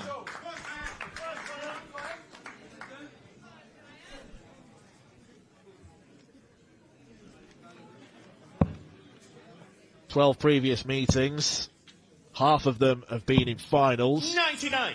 4 of them have been in semi-finals, and the other 2 were quarter-finals. That just goes to show that these are classes above 140. in their respective age ranks. And as Mitchell Laurie said, it feels different playing in your international shirt. Very much different when you play a mate who's also in another international shirt than when they play on their own at the Lakeside or whatever for their own purposes.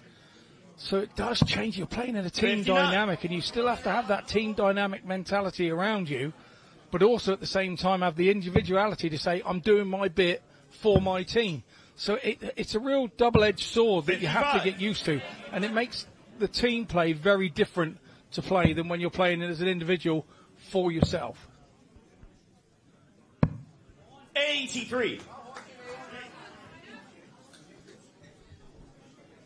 He certainly wasn't a fan of that last dart. 19 would leave the 170, which is exactly what Basil hits. Scotland, you require 122. Has to shuffle across. There's not much room to find treble 18, and it always looked tricky from the first dart. 61. Halves his score. England, you require 170. Will we see a Basil blockbuster? Not this time. 58. No, so Laurie then for 61. 61. Is he going 25 for double 18? No. Double top left then. 41. Goes inside. Couldn't quite see England that double. require That single, 112. whether it was a 6 or a 13. His other dart was in the way, but Basil here, he wouldn't have been expected to come back. He's got to get another one round the outside of that. Treble 20 needed. Not quite again. 72. So come out to 16s now that the 20s are blocked. 88. And a real big dart that. Pressure on to Mitchell Scotland, you Laurie. require 20.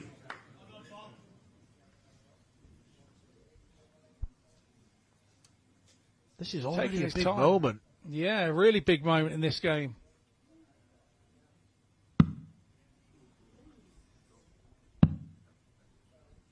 Double 2.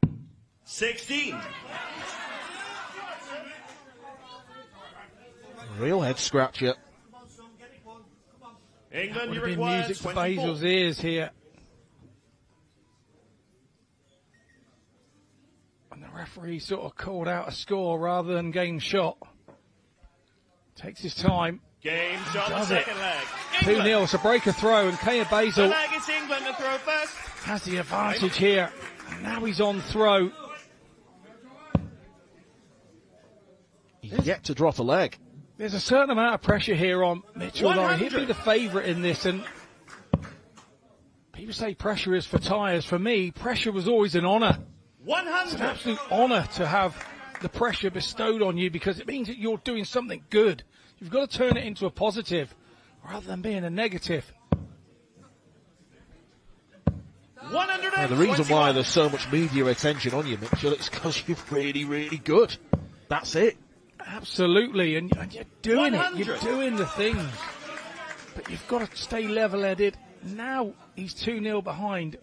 For me, he's got to kick in here, this leg. He's got to go, and he's got to show his class right here. Stop thinking. 90. Stop worrying. Get back to doing what you do best, which is throwing the darts.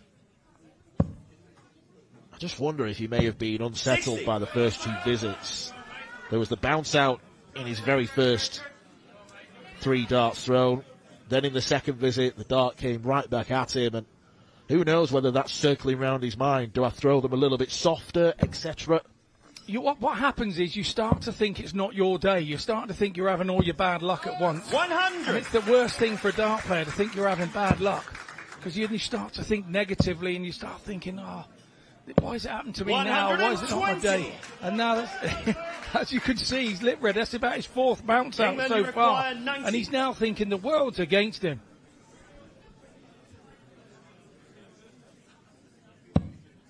Well, the first point will be against England if this goes, and it does go. And that is expertly taken out by Kaya Basil. So Mitchell Lawrie, in his first appearance at the Penny Darren Social Club this year, has gone down to a defeat to his good mate and rival, Kaya Basil. Straight legs. For both players as you leave the stage. Scotland's Mitchell Lawrie and England's Kaya Could Basil. be a huge moment. Huge few legs in this match.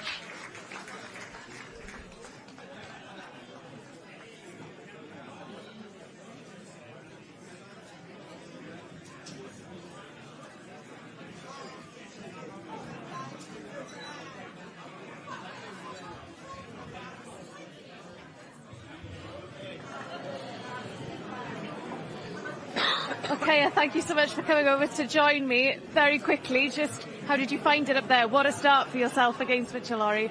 Oh, that was brilliant. I think the game before gave me a lot of confidence to go up and beat him.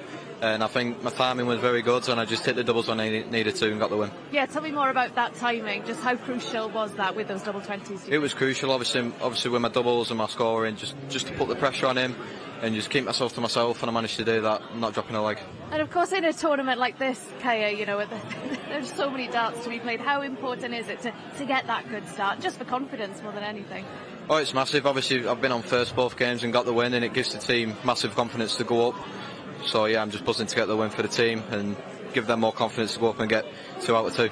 Absolutely, Kaya. Well, thank you so much, and good luck for the rest of the night and the rest of the weekend. Thank you very much. Wel, i ni am barhau gyda'r chwarae nawr, felly nôl i ni nawr at Meistr y Ddefod. Well, welcome back to the action, ladies and gentlemen, as we now move on to set number 2. And first up, representing Scotland, is Luke Rossi.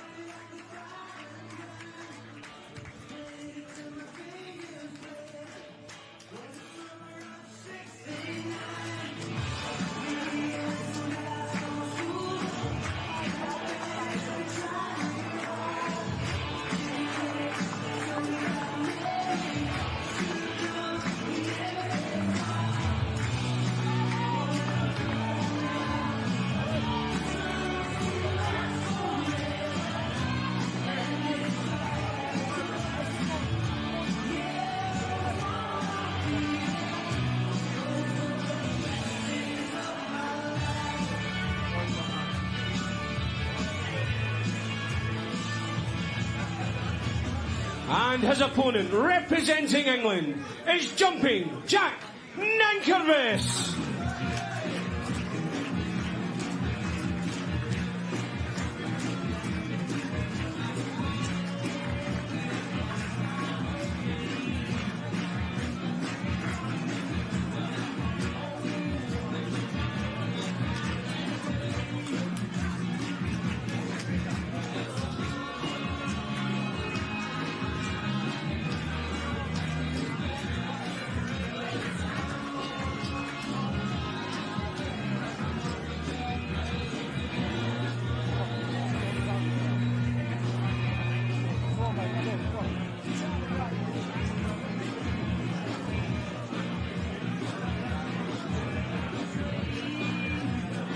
Your referee for this set, once again, Mr. Lee Roger.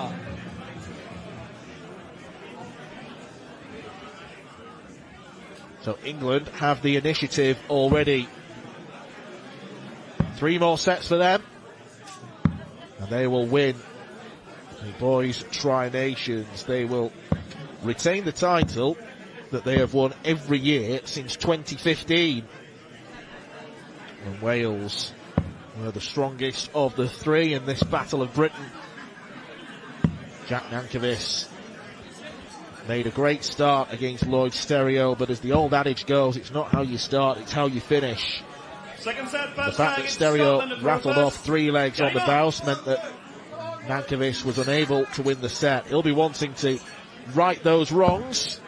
He goes up against 16-year-old Luke Rossi, 81. who looks comfortably 10 years older than that. He is a big lad, isn't he? 41. Little against large up on that stage. Who will be larging it at the end of these 5 legs. Yeah, absolutely. And you have to say, 99.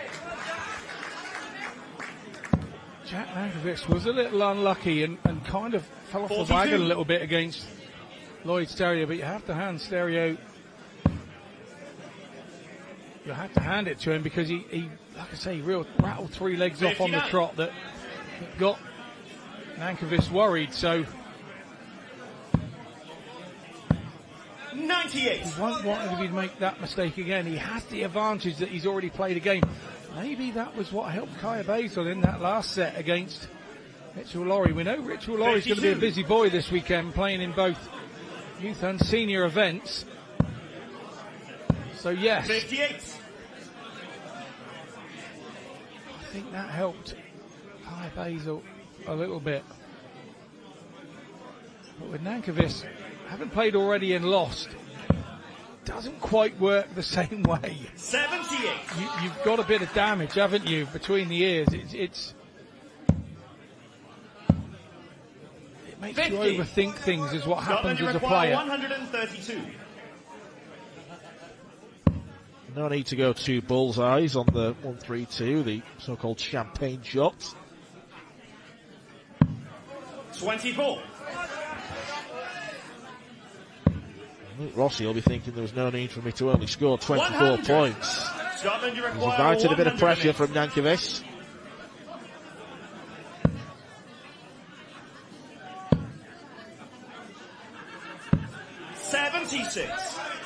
England, you require 112. Marginally misses double 16. 54. Nankervis couldn't navigate the blocker in that first dart, so 3 clear darts for Luke Rossi to Scotland, come you require 32. to win the first leg of this second set.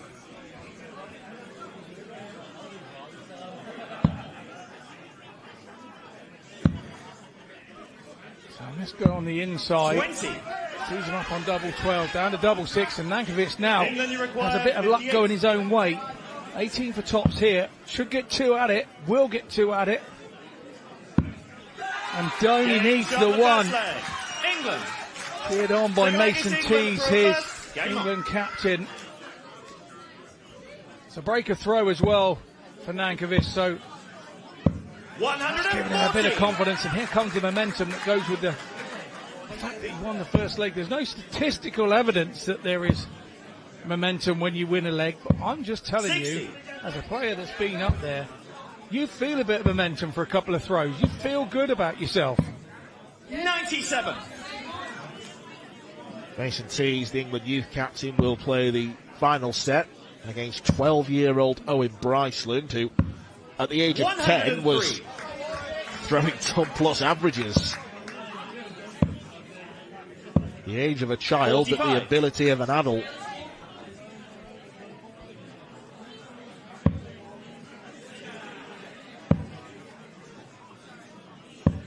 It's an interesting action that Rossi's got. His head is tilted over to the side, and it looks like he's left-eye dominant despite 95. throwing right-handed, a la Phil Taylor. Yeah, exactly what I was just about to say. it's something that's very topical at the moment in the coaching sort of ranks of the UK at the minute. We have many coaches now in these youth academies up and down the country. And I'm part of a PDPA trained coach as well myself, and we've got a little chat between us, and this was a really topical thing the last couple of days on our sort of group chat about how to deal with a player that has this dominance of the left eye. Game shot the second. This is dominance of the match in favour of Jack Nankervis as he takes out double top for the second time here in this match. Game on. Well, that's all well and good for Jack Nankervis, but he's got to remember he went 2-0 up against Lloyd Serio and didn't emerge victorious, so he can take confidence from winning those first 2 legs, but he now has to get the job done.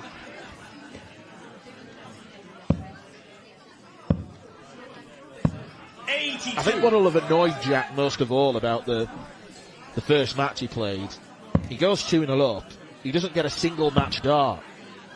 Stereo wins 3 in a row without reply.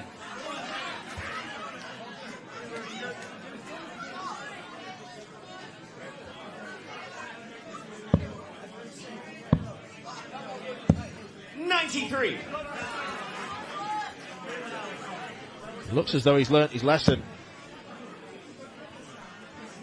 And Rossi is starting to drift. 21. He is, and it's tough when you're in this situation to think positive thoughts. 81. Sometimes a treble here or a good visit here can sort of turn your mindset around, and is that going to happen this time with Rossi? It's a much better 100. visit from him.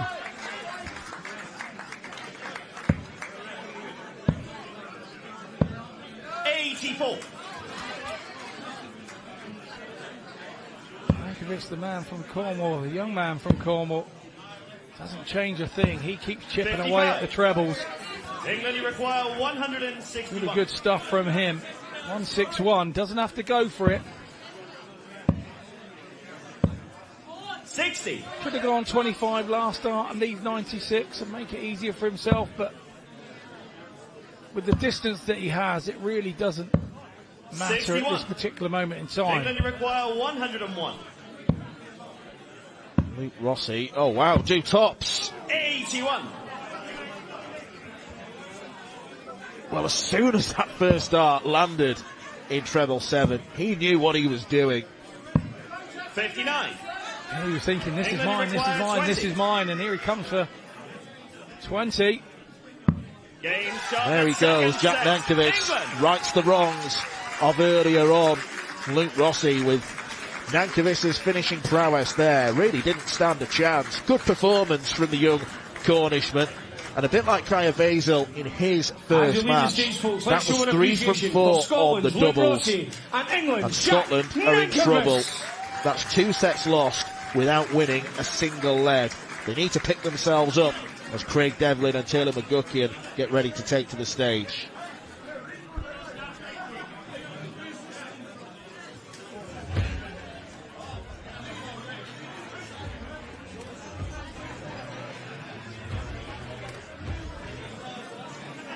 Okay, we now move on to set number 3.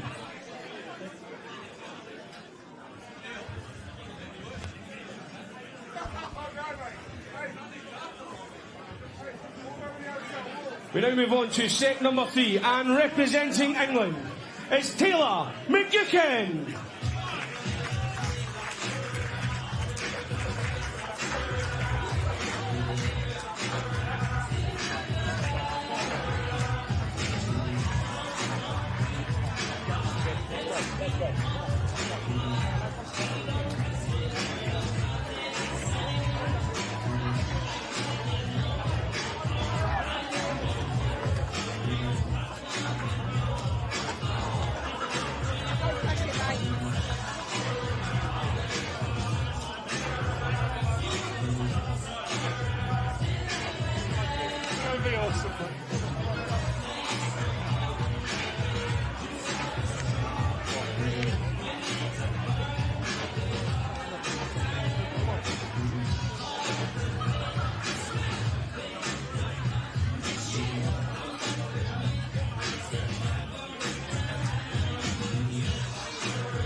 And his opponent, representing Scotland, it's the Devil, Craig Devlin.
And your referee for the next two sets, Mr. Aaron Mitchell. 3 Scotland entrants and 3 big units as well. It's almost like it's obligatory for the Scottish side to be well over 6 foot. The diminutive Taylor McGuckian won his set against Wales in the first match of the evening. Probably the nerviest of those sets as well against young George Humphreys. Both players had match darts as it was, not set darts. And at the 6th time of asking, it was 9-9 pinned by Taylor McGuckian. He's got that W next to his name now, whereas Craig Devlin starts afresh. I mean, if you're in this position, Scott, would you rather play the first match, make a statement, or would you rather kind of take a back seat and just watch what goes on, surveys everything first? 48. No, I'd rather play that first game and have the game under your belt, really.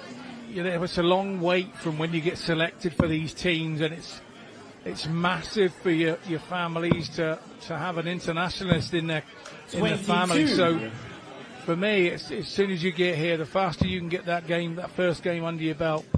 You know, difficult to wait till Sunday, but some have got to do that this weekend, and somebody always has to do it. But whichever the situation you're in, you have to want it, and you have to remember. 41.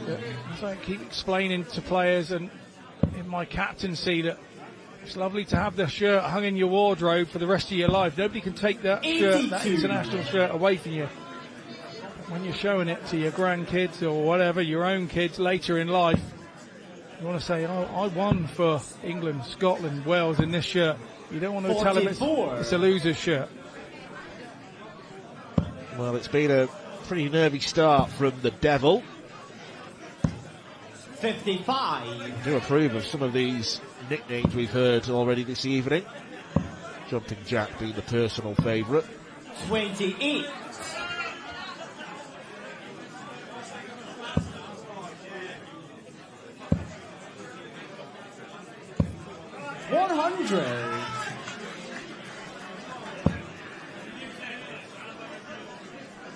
Taylor knows that if he wins this set, means England go 3-0 up and can't be overhauled, and then it's job done. Title is theirs. Yeah, very much so. 100. This is how quick the game can change. Nankervis lost in the first one. He sets up a title-winning chance from McGuckian.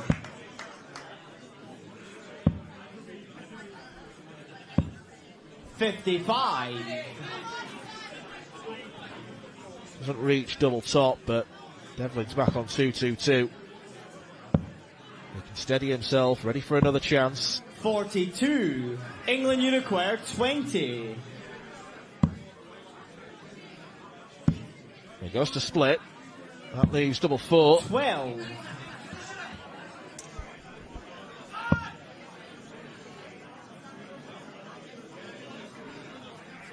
I think someone shouted at a very inopportune moment there for Craig.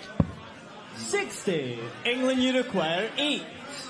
And those are the little things you hear when you're trailing a little bit, not when you're in front. You don't seem to hear those.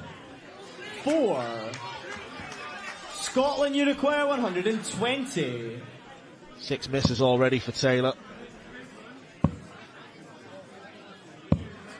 41. England, you require 4. Will it be lucky number 7? No 8's score. not great. And the 9th doesn't Scotland, get thrown, Uruguay, so 79. real opportunity here for Devlin. Big 19, all about the big numbers. Treble 16, probably right next door to the 7. That's gone off the wrong side of the flight. 64 scored, 15 left, so it'll be a 7 or a 3. 71. It's a bit of a mess of a visit 4. from Devlin. Double 1. No score. Scotland, you require 8. Well, He'll be disappointed here because he's dominated the leg as the Englishman and not finished it off. I say Taylor's not been Taylor-like. Devlin wants double 4, now double 2. 4. And they're both in the same position. England, you require 4. Magukian has already missed 11 darts for the leg.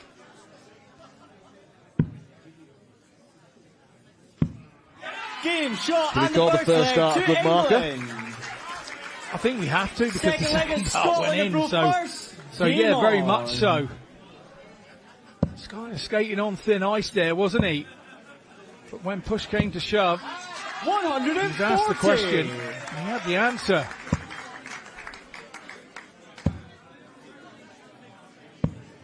$49.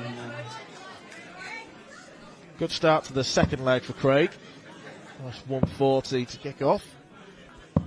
60. Starting to get into the groove.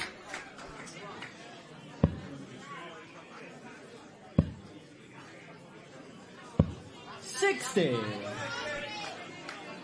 I'll say it's a pretty good forename to have if you're going to get involved in darts, isn't it? Taylor. 100. It's inevitable you're going to get involved in darts, isn't it, really?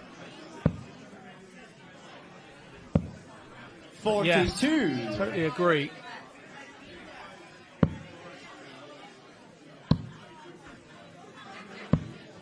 $31. Been better from Devlin, and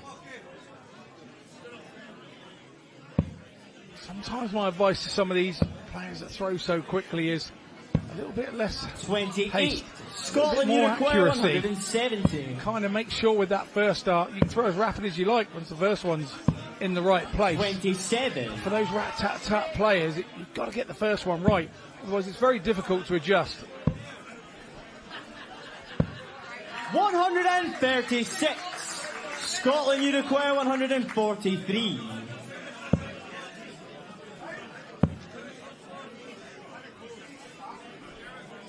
Well, Scotland still haven't won a 32. leg in this match. And we're in the 8th leg of it. 2-0 to England. 100. One more set. Scotland, you require And they will 111. retain the title.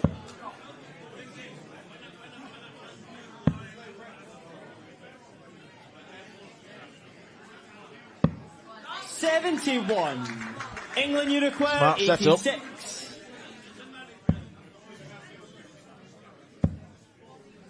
Bullseye for Magukian. 41. Scotland, you require 40. So he's allowed Magukian a chance. Is he now going to put him to bed in this leg? One dart left at double 10. 20. He's a little England, high. you require 45. Taylor now comes back to tidy up the 45. He looks to be looking at 13. Hits 12 in the form of treble 4.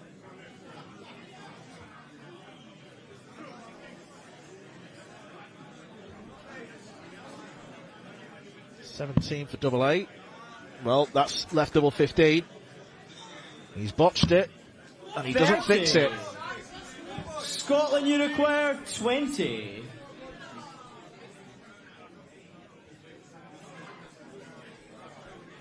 Well, ghost throw. The old ghost throw there. imagining the dart where it was going to go. Double 5 now. 10. And now it's Devlin that's having double trouble, and his England teammates Unicorn there. 15. Head in their hands. Ghost throw a la Paul Lim, but it doesn't work out for Devlin. No And score. finding single 7 doesn't work out for Scotland McGuckin. Unicorn 10.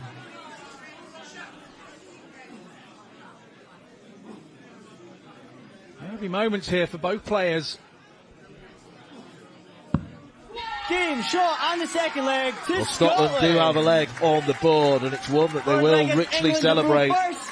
Game on. It is potentially a route back into this match.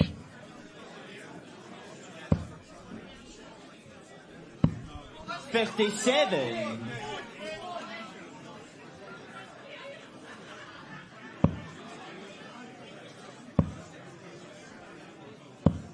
$100.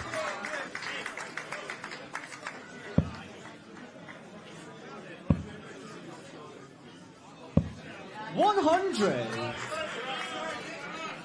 Better scoring from both players. 30.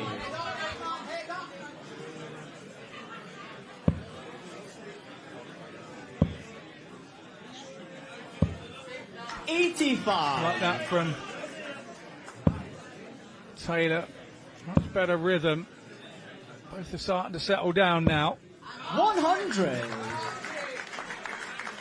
Yeah, I think Craig in particular looked a rabbit in the headlights in the early stages of leg 1. But he seems to be 27.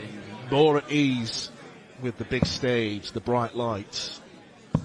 It's difficult not to make it more than what it is. 57. You know, it's big moments for these young lads to come in and wear the shirt of your country. It's, unless you've done it, it's really hard to describe the feeling 95. or understand the feeling of being up there.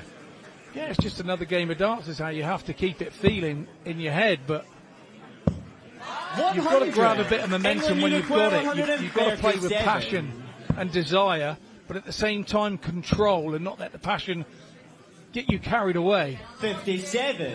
Scotland Well, Unicorn 3 tons in this leg have 114. left Devlin on 114 after 15 darts. 24. The only problem is those England ton Unicorn visits have been 80. punctuated by ropey ones.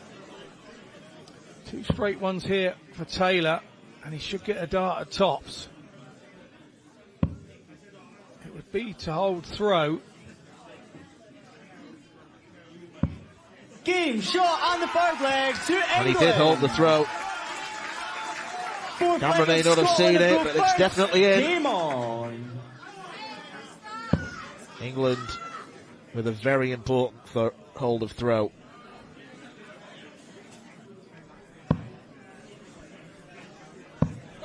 $129.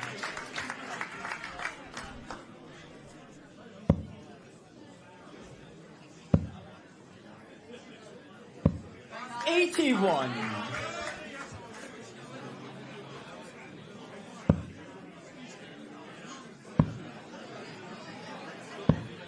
$65. Cover shootings getting better.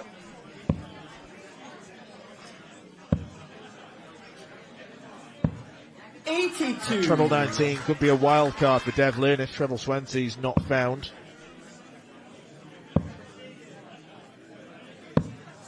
$97. There we go again. Without question finding his range, and although he trails 2-1, I think right now Craig Devlin's the better player. 100. He seems to have in his head he's got a hold throw here. He knows he's got a hold throw.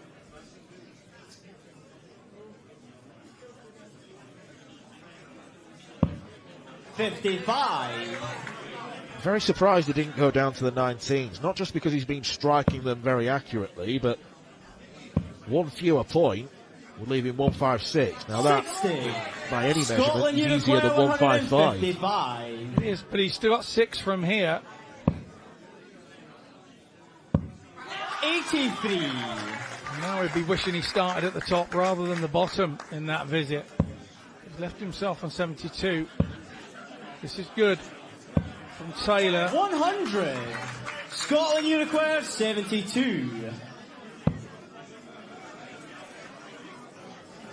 Needs to go 15, really. He's got to leave himself a dart or something.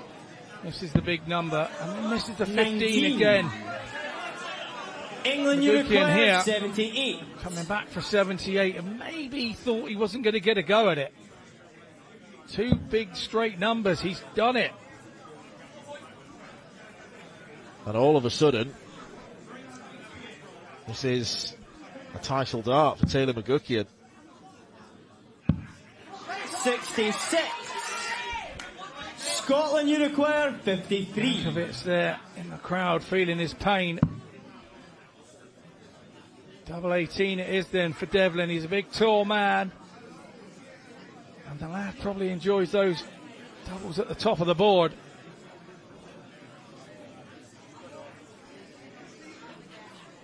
Let's see, double 18 is finished off. That's a great finish. Under pressure from Craig Devlin. Fifth leg is England to throw first. Game on. It's advantage England. Taylor's throwing first, but for how long will the advantage last? 134. What a super opening visit from McGuckian here. Really asserts his authority on the leg straight away. 27. All the legs in this set have gone with throw. And you just want something around a ton to get yourself up and running, keeping your confidence. 55. And that's fine, that's all over the treble. Not quite getting what you desired, but you're still threatening, and your opponent knows you're threatening. And in turn, that does something to him, and we're just seeing that with Devlin. Just feeling the pressure of the moment there.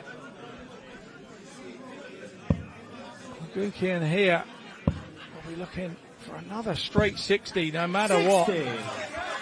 Once again, gets himself a margin of lead now where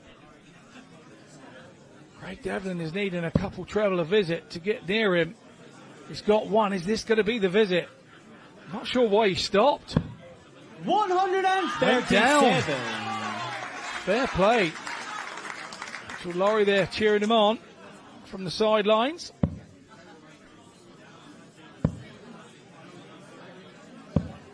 $82. Brilliant last from young Taylor. The only dart he could have thrown in that 59. position to leave a finish. England you require 170. He's got 6 at it from here. Doesn't need to take it in 3. Not going to this time round. Needs to stay straight. Needs a treble. And oh, what a big last dart that is for the young Englishman. Has to be one big treble at a minimum. Oh, and he's got it there. He's staying up top. 100. England you require 83. He's there ready to pounce if Taylor McGuckian misses. And he has the chance for a little bit of personal history. You can see Jack Nankervis stood up in the crowd. He can barely watch. 51. 2 more title darts Scotland you squandered. require 147. Although he didn't hit the double 16, it was a really good visit. Can't finish now for Devlin, so he's in the lap of the gods. 43. It's all about Taylor. England you require Can he bring it home 32. for his team?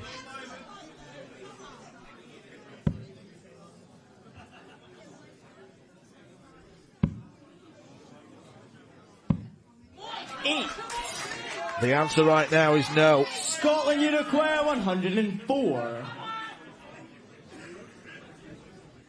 This would be a mighty finish and a mighty ask.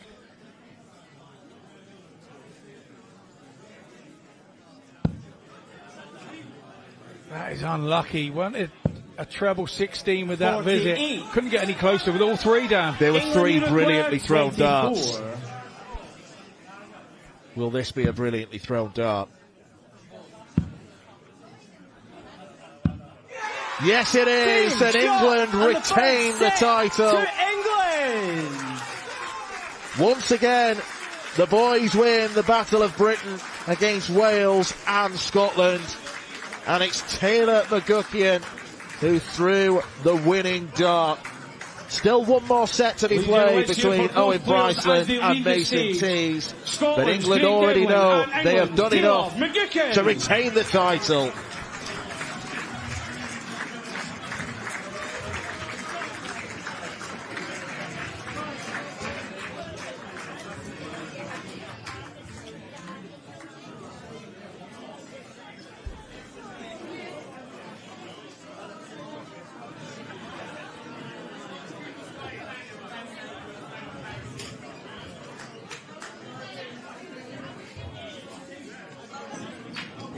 We now move on to our fourth and final set.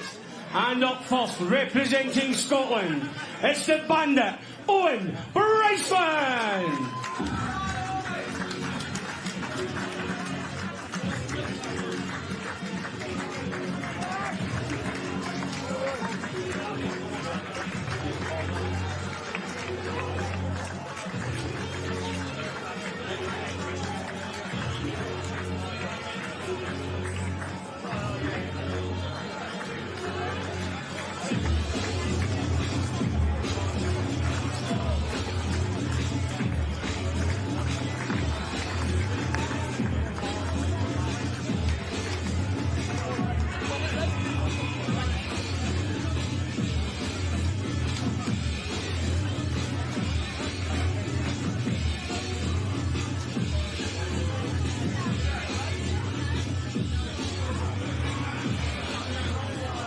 And his opponent, representing England, is Mason Tees.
And your referee for this final set, Mr. Aaron Mitchell. Well, the pressure's off the skipper now. Mason Tees knows that England have already done enough to win the boys' Tri-Nations title. It means he can go up on stage and just enjoy the occasion and enjoy lifting the trophy as the youth captain. Tees secured a win against Wales in his set against Jensen Ellaway. But he's up against a 12-year-old in Owen Bryceland who appears to have almost limitless potential. At the age of 10, he was recording 100-plus averages in the JDC. You never know, he and Mitchell Lawrie could be a Scotland World Cup team of the future. Another potential superstar in the making. 85. It's a shame really for Owen Bryceland that this game doesn't mean anything in the wider context of the tournament, but 78. It's an opportunity at least, Scott, for him to show what he's about. Yeah, absolutely, and I think it's kind of important for his development. He gets another go again tomorrow. 77. So I think for him, you know, this is a big moment on debut. 98. And if you want to be one of the world stars and you're playing well, you've got to learn how to perform up on 96. This stage. And there's no better time than learning when you're younger, I think. the stuff that happens to you when you're young, you don't kind of remember it so much. As you get older and longer in the tooth, it hurts a little bit more, some of these mistakes that you make that cost you games. 100. England, you require 80. Yeah, there's no scar tissue there because they're too young for it. 25 a bull for Mason Tees. Wow. This would be Houdini-esque. 30. The majority of the target Scotland, you looked require blocked. 107. So Bryceland dies up 107. 83. See Mason Tees do that bull shot, didn't we, against Jensen Holloway on in his last match. He had 85 left, hit 10, and then went 25 ball and achieved it. Now he's after double top, now double 10. 40. Way inside with the Scotland, last. you require 24. Owen now here has a chance to put a leg on the board.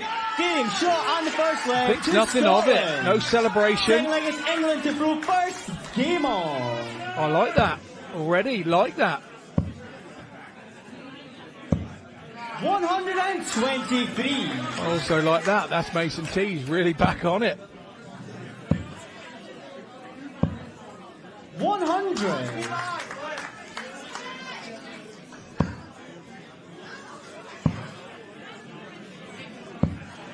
42.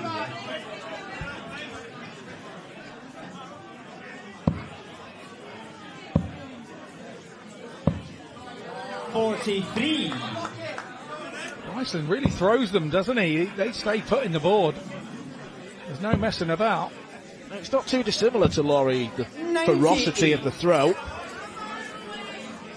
And as you alluded to earlier, Scott, you're part of the PDPA's coaching team, and one thing you would say to a player as a coach is make sure you throw them hard. Don't lob them.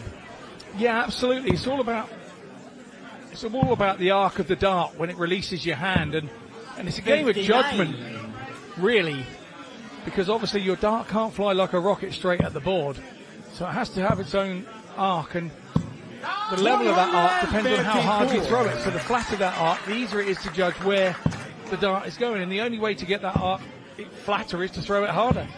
99. And you're throwing a much more direct dart then.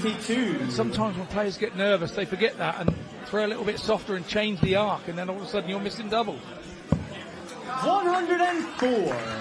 England, you require 80. He's not going to do 5.25 a bull again. No, it's the regular way for 80 this time. Moves over to the right.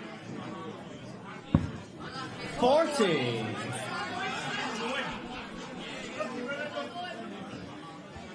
Scotland, you require 28.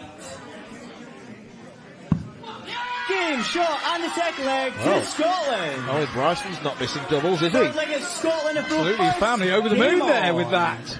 And why wouldn't they be? 95. Scotland's second and final game of the tournament against Wales. That'll be the third game on tomorrow. So, Owen and co 84. will get another chance. But Bryceland's taking this chance, and that is impressive. Those are good numbers. 59. On debut. Dan, on debut. Age 12, he's not even a teenager yet. I've got darts that are older than that. Probably got socks that are older than that as well. We weren't mentioning it live. 128. The ones you're wearing? I've kept your shoes on. I'm trying to help you out. 94. Farmers don't have holes in their socks, they have spuds.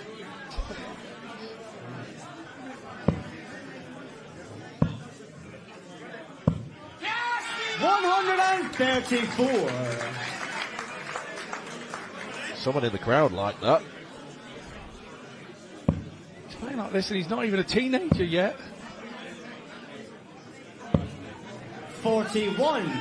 Scotland, you require 85. Well, can he make it 3 from 3 on the doubles and get a consolation win for Scotland? No need to go 16 for Bull. He 45. wanted treble 14, didn't get it, but at least He comes back knowing that there are 3 clear darts at tops. 47. Scotland, you require 40. Owen Bryceland has been playing for Pride. And he is the pride of Scotland, at least, to Scotland in this final set of the Scotland versus England boys contest. Bryceland takes the spoils in straight legs against England's nation teams. And just gives the world a glimpse of what he's all about. Gets a cuddle from Mitchell Lorry and Chloe Sutherland. It's England who win. Scotland won the battle, but England won the war.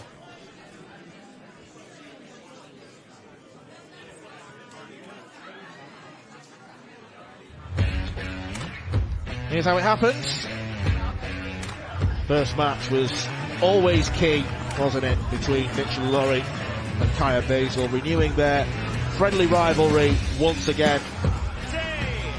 And while Lorry did throw some decent stuff in the 3 legs he played, Basil was near perfect, 3 from 4 on the doubles. Jack Nankovic then stepped up. Tops and tens worked out him. That was the title-winning dart from Taylor McGuckian. England have won this Tri Nations Youth Tournament yet again, proving to be the class of Britain. They're about to speak to our presenter Shona Gaffin, but here is the table as it stands.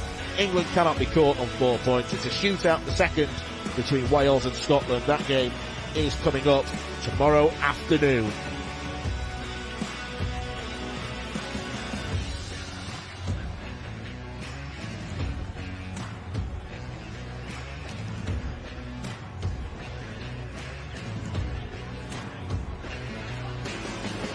Ie, I fi mewn cwmni da iawn fan hyn. Kaya, Jack a Taylor. Well, guys, huge congratulations. Kaya, England are champions once again. How are you feeling? Oh, I'm absolutely loving it, man, especially this is my debut time, and to win it straight off the back in the first day is brilliant, and I'm so proud of all these lot. And your captain has just joined you here. Mason, as the captain of this team, just how proud are you of yourself and your teammates as well? Oh, I'm really proud. I was a bit nervous coming in. It's just a game of darts, but they did really well. Well done. Jack, I'll come to you next. You're quite the entertainer, aren't you? How much fun did you have up there tonight? Much more fun in the second game than the first. It's nice to find the treble, but it got us to the point where we knew we needed one more, and that's all we can ask for. Yeah, for yourself, how pleased are you with the way that you reacted in that second match? I'm happy that I finally dropped in. Just could not find it in that first one. It's a great feeling to get back into where the treble is. Taylor, I think your reaction when you were the one that sealed the deal for England, your reaction said it all. What was that feeling like? Was it a feeling of relief in the end? Yeah, definitely a feeling of relief. If I'm being honest, I didn't play my best both games, but I'm happy to get the 2 points, which meant us win both games. So it's just, yeah, it's a really good feeling, and I'm happy with my debut. Okay, what do you think, brought you guys that win tonight? What do you think was key from yourself and all of your teammates? I think we just bounced off each other winning, and obviously I was on first both games, won both games, and I think it just gave all of us a little bit of confidence, just carry on and get the win and win again. Mason, finally, as captain, I just mentioned you guys won this title last year as well, to do it back-to-back, to get another one under your belt, just how much does that mean to you? Oh yeah, it's better doing it back-to-back. And you're not the only one that lost. Yeah, exactly, yeah. Yeah, no, different team. Only me and Jack was here last year, but it's a really good feeling. Okay, Jack, you're a bit relieved then that Mason also just lost his last game. Well, guys, look, huge congratulations. I'm sure you'll enjoy the celebrations tonight. On behalf of us all, well done. Thank you very much. Wel, un gêm fach arall sydd I fynd heno yma, a llynedd nath tîm menywod Cymru codi'r tlws. Nhw oedd y pencampwyr, oedden nhw'n mynd I allu cyflawni'r un gamp eleni. Yli wara dros Cymru, mae fe'n just fraint a chybod, fi'n person lwcus iawn wedi cael trefeilu'r byd da'r sgwad a wedyn ni fod yn capten o merched sydd gyda ni. Mae fe'n fraint. Walking onto the hockey, you know, with that Welsh badge on your chest, with the dragon on your back. You know, I guess we kind of have a motto: let that dragon roar. And you really feel that when you step onto the hockey, and you want to do it for yourself, and you want to do it for your teammates, and you want to do it for Wales. You have to be there to feel how it feels like standing there, playing for your country. It's such an exhilarating feeling. It really is. And you just see the side of even the most meek and quiet person when you're there, especially playing in Scotland and Wales, and the rivalry. It's next to none. Mae'r Bencampwriaeth yn special iawn achos mae'r Lloegr a Cymru a'r Alban a ni gyd yn nabod yn gilydd mor dda, ond ni gyd mae'n ennill hefyd. So, a fel mae'n digwydd ni yw'r pencampwyr o'r llynedd yn menywod. We lost it last year, so this year we've come back to try to take it back. I always say we just lend it to you for a moment. Mae'r crowd yn arbennig iawn man hyn a bydd yn electric mae'n gyd i gobeithio a mae'n sold out, so bydd e'n llawn mae'n. Mae'r cefnogaeth yn ail i neb, so mae'n great. England, always a good team. I don't think, anything less than class, but we've got class too. I think, if any team can beat England, it's definitely Wales.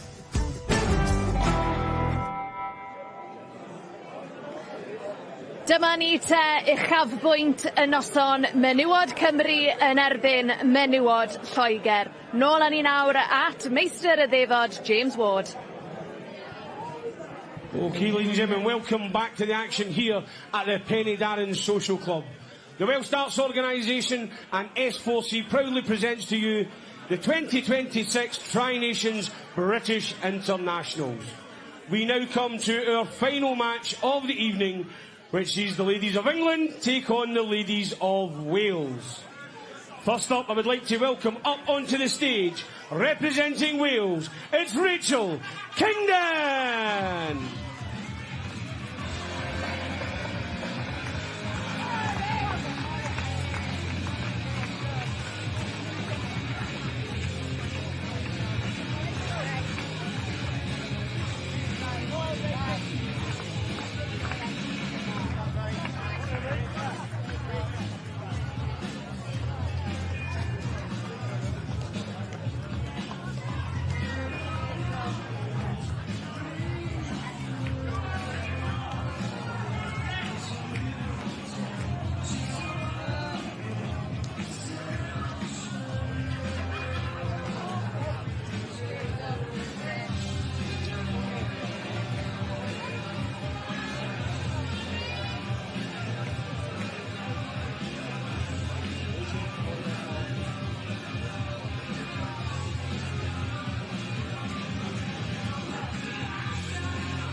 And her opponent, representing England, is Steph Clark.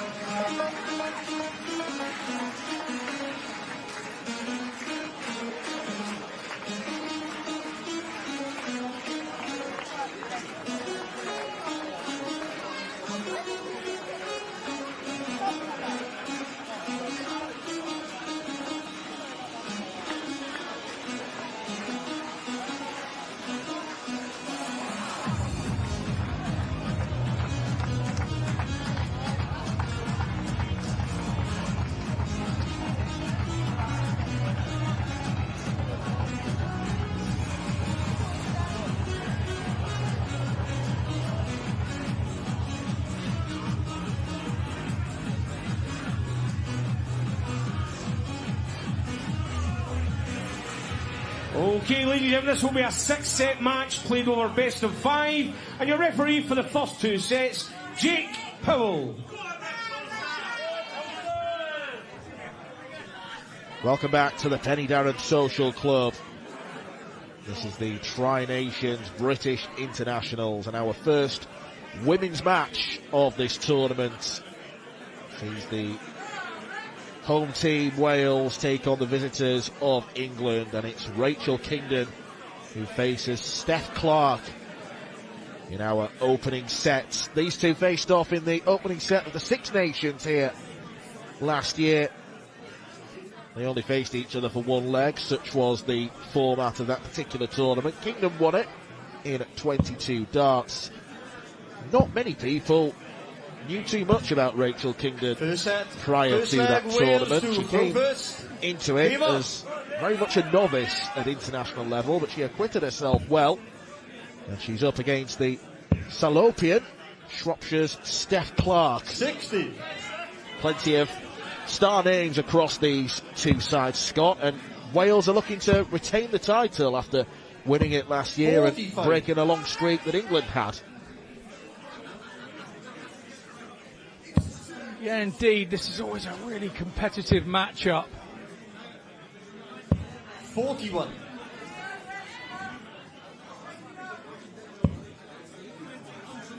Steph Clark, one of those that 60. They've been around a couple of years now, the England setup, particularly this particular team, the larger team of 6 ladies.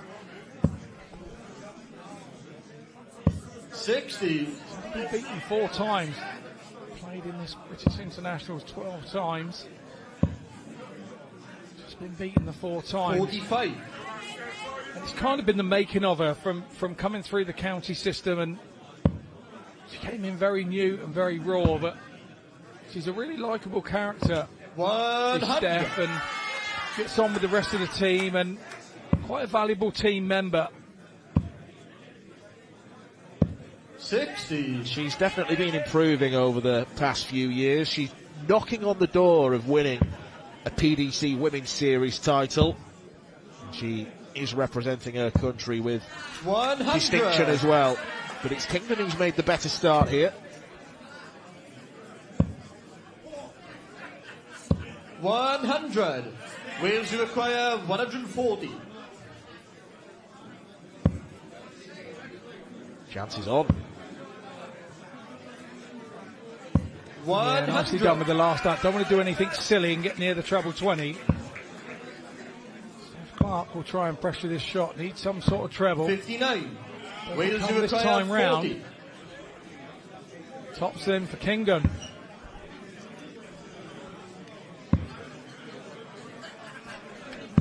$20. England require 132. Well, the 2 bullseyes for double 16 was always a big ask for Steph Clark. 44. Wales require 20. Rachel Kingdon comes back for double 10. Can't get much closer than that.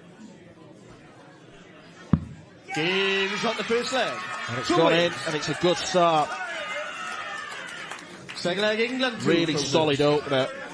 Game on. Yes, it took her 6 darts at double, but 3 scoring visits of a ton. There was the setup shot from 140. 100. Nicely performed all round for Kingdon. Yeah, really nicely done. A visit from Steph Clark. We're a little bit disappointed that she hit a treble 20 and was nowhere near with her other 2.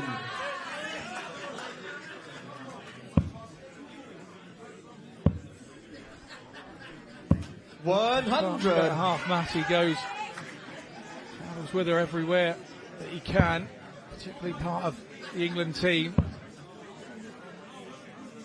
Partners are important to the team as the managers are, because they know how their players play and how to calm them down before a game. It can be difficult individuals before a game. Start to doubt things and, oh, my elbow's hurting, or my foot's hurting, my this is hurting. Sometimes you need a partner there to go, nah, get on with it. It's just a bit psychosomatic. You've got nothing wrong with you. Stop trying to talk yourself out of it. 100. It's a lovely swift throw and pullback that Clark's got. Very slingshot-esque. Straight back and forward. 60. Said England slingshot, I require was thinking, 141. I don't know why. From Sunday school days, maybe, I don't know, but that's a great visit. 127. Really good visit from Steph Clark.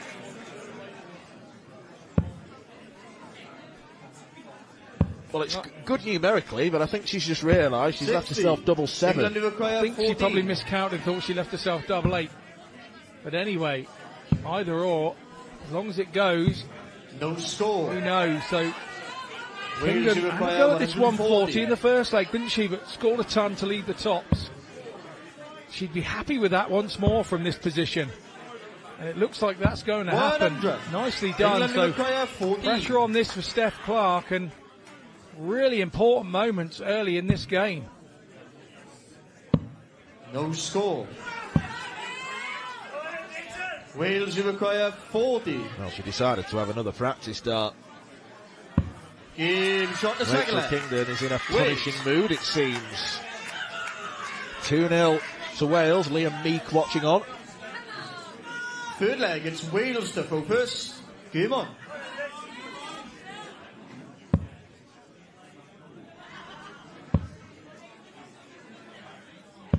.41. Wales won't have to wait too much longer for their skipper to be involved. Rhiannon O'Sullivan's taking to the stage next against 60. Lindsay Ashton, daughter of 4-time Lakeside champion Lisa. And the reigning Lakeside champion Dita Hedman faces Leanne Topper. Paige Pauling, a former Lakeside 60. girls champion, plays Claire Crocombe. Joe Locke goes up against the very dangerous Eve Watson. And then rounding off the night, perhaps saving the best till 100. last, our pal and colleague Laura Turner in action against Rose Mort. So all 6 sets are to be played, even if it goes 5-0 one way or the other. 100. All played to a completion. Just set and leg difference could make all the 100. difference. Could indeed. Averages just flashed up there. Rachel Kingdon here with those averages. It's very good for the lead. 83.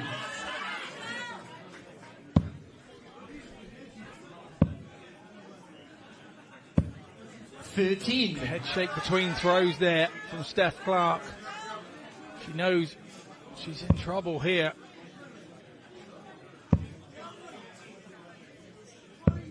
.41. Rachel Kingdon didn't look so fluent there as she heads towards the line, did she? 104. Really nice visit from Steph Clark. Definitely puts her in the driving seat. 85. England require Really big last 88. start there from Kingdon as well. Now single 18. For the bit in the middle. 47. Wales require 91. Well, this would mark a perfect start. Winning the first set without reply. And she's got a chance at double 16. Up steps Kingdon. Game And it's first shot. blood to Wales. first set. That is a glorious To Wales. finish from Rachel Kingdon. Steph Clark could have won at the last 2 legs. She missed a go at the bullseye. There were plenty of misses at double 7. That setup shot of 1-2-7 could Let's see ultimately for both prove players as they really leave the costly stage. indeed. England, Steph Rachel Clark Kingdon and takes the Wales, first set for Rachel Wales. Kingdon.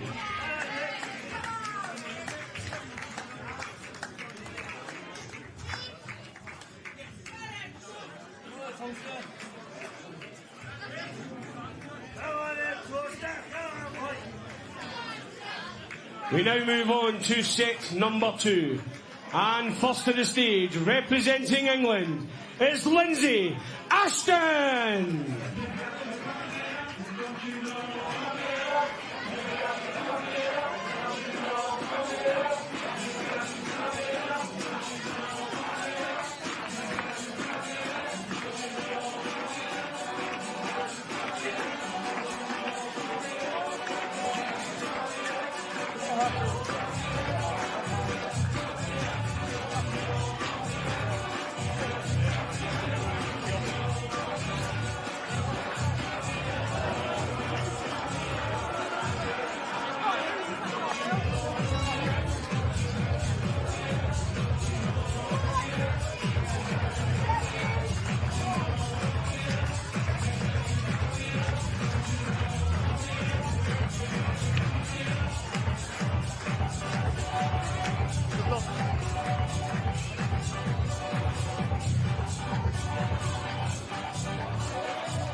And her opponent, she is the captain of Wales. It's Prydain O'Sullivan!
Your referee for this match, once again, Mr. Jake Powell.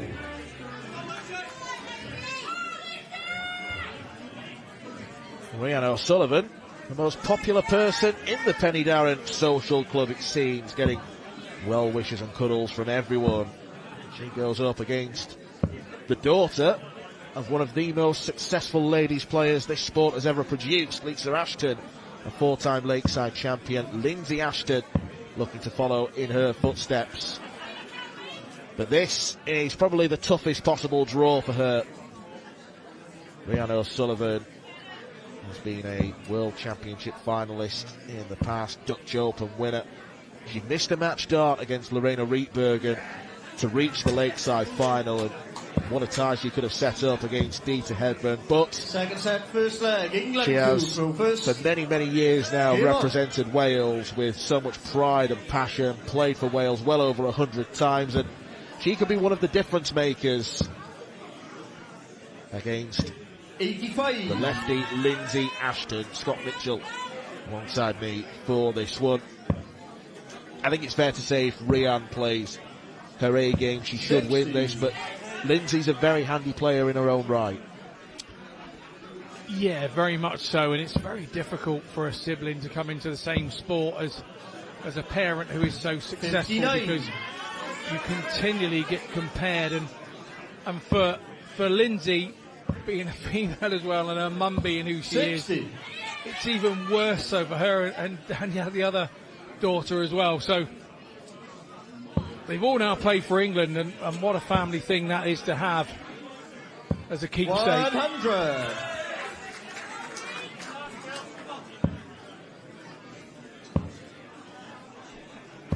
You may have seen from the walk-on that Lisa is in the building.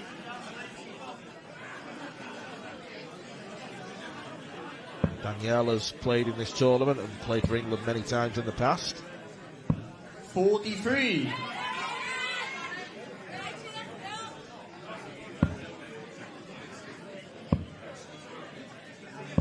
$45.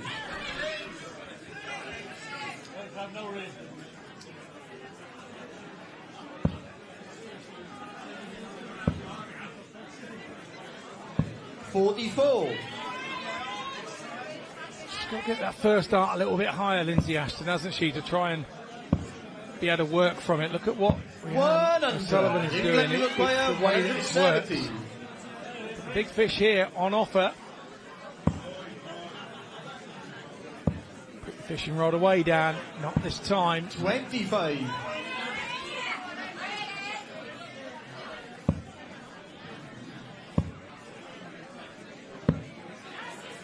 $57. A 145 for Lindsay Ashton. Not the ideal setup from the 170.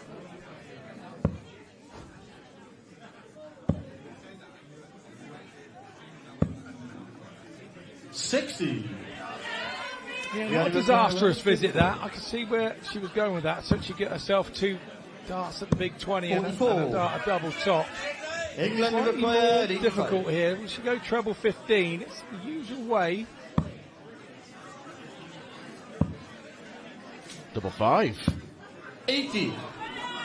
Wales require Drags 90. that dart low. Well, this hasn't been a good start for Rhiannon O'Sullivan, and yet she could come away with the leg. That's so aggressive. 70. With 90 left, you would think England she'd stay on the require 20s 5. to at least guarantee one shot at the bullseye. Opted not to. Will she come back to make amends? The answer is no. Shot the first leg. To Lindsay England. Ashton uses the guide of that first start. That's a great start for Team Second leg, England Wales in to the second focus. set. Game on. I love that. No reaction again. It's not getting in front of yourself, not getting overexcited. 100. It's just one leg and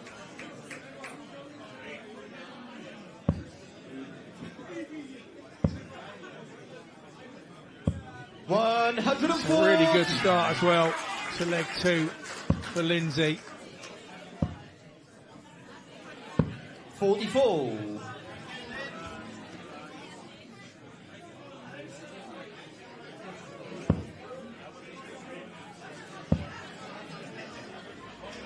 $60. What an evening he's having. Live darts and a... Is that a Nintendo 45. Switch?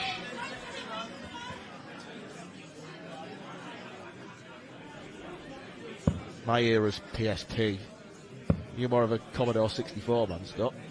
41. Yeah, I'm Duck Hunt on Nintendo, to be honest.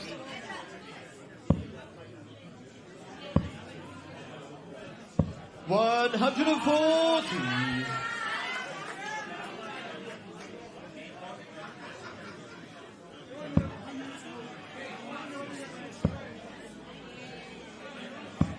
$40.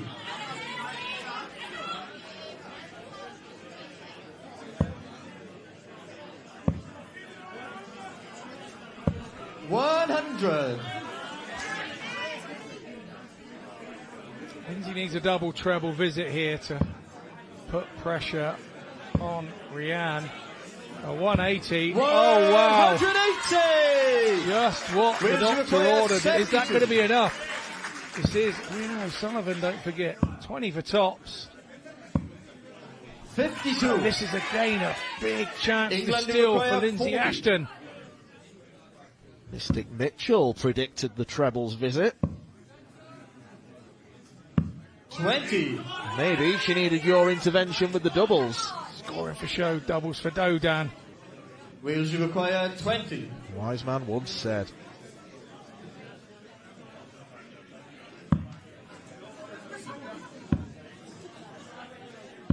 $10. Statistically better for the England left-hander require double 10. 20. Is it going to be proving that this time?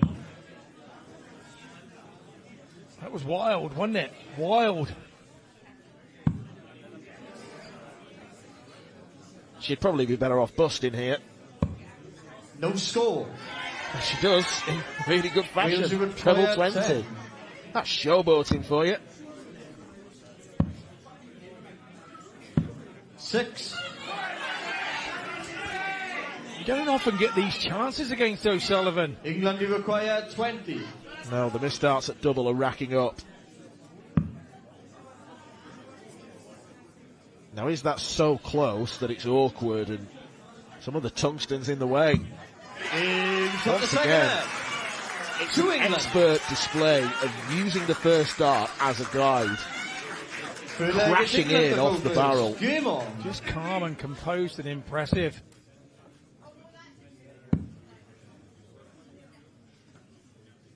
$66. And a good recovery as well.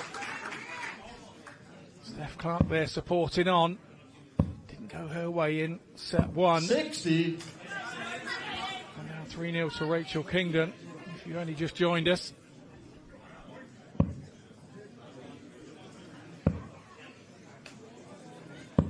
$55.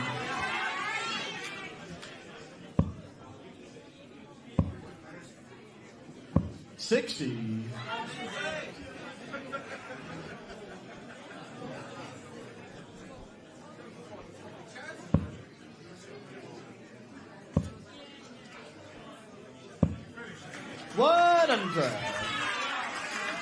Play slightly differently with a little bit more confidence when you're 2-0 up.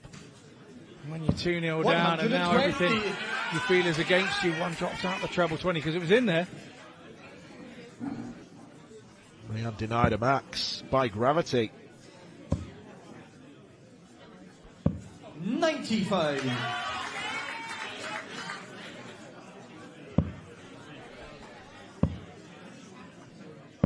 $81. I know that O'Sullivan will make this as difficult as possible to close out. There's no two ways about it. 43. Last minute switch is a half-hearted decider and kind of didn't go for her there. Offered an opportunity for O'Sullivan to put the pressure on. 142. You'd think 2 treble 20s, wouldn't you? Bullseye could be the shot here, but she finds the treble. Wales, you require 80. Theme of this game has been aggression with the choice of shots. Game shot the first. O'Sullivan lands that dart in the corner of tops and gets a leg on the board. Flag Wales to throw first. When she gets going, she can be fiery and she can show that proper will to win. Yes, significant break of throw as well. Ashton didn't get a dart.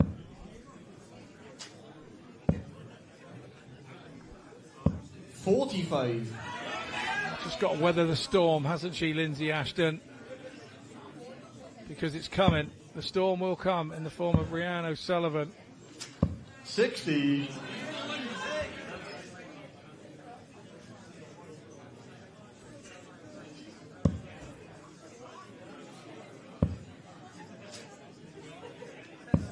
$100.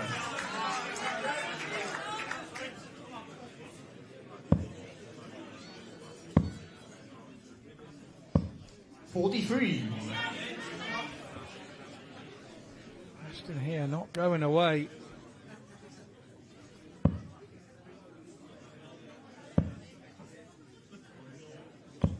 $45. Unlucky for more, but that first dart again dropping slightly low is causing the issue. 60. No luck there for Ryan O'Sullivan, and you can see the right smile on her face where she's thinking, well, I can't get any closer and it not go in, surely. It's the best 60 you'll ever see. 40. It's Ashton's turn to start having darts on the floor at crucial moments.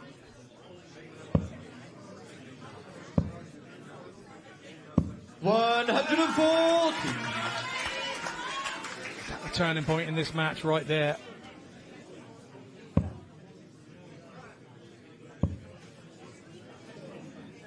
$60. Wales who require 130. 113 for Ryan O'Sullivan. Treble 19. There is one thing you'd say about Ryan. She's never really been the sharpest with the numbers. There are occasions where she'll leave herself bogey numbers and have to hesitate a bit. 125. Under pressure now. 56. Terrific stuff from Lindsay Ashton. Unfortunately, the setup visit means nothing. O'Sullivan has sharpened up. She's taken this second set to a last leg decider. Lindsay with the advantage of throw. 41.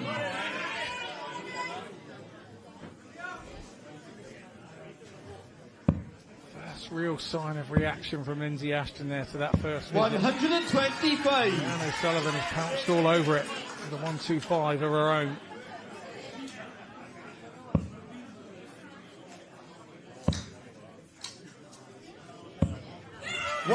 Brilliant from Ashton as a reply. Brilliant stuff from Lindsay Ashton. There's the reaction you want.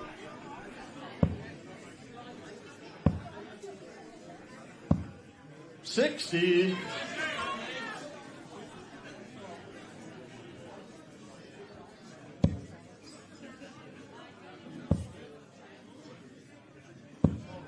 40. Oh, that was 60 on the floor. 60 floor, that one. 60 floor.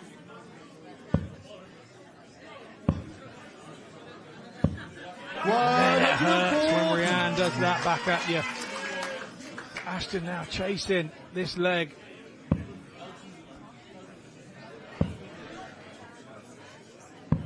$44.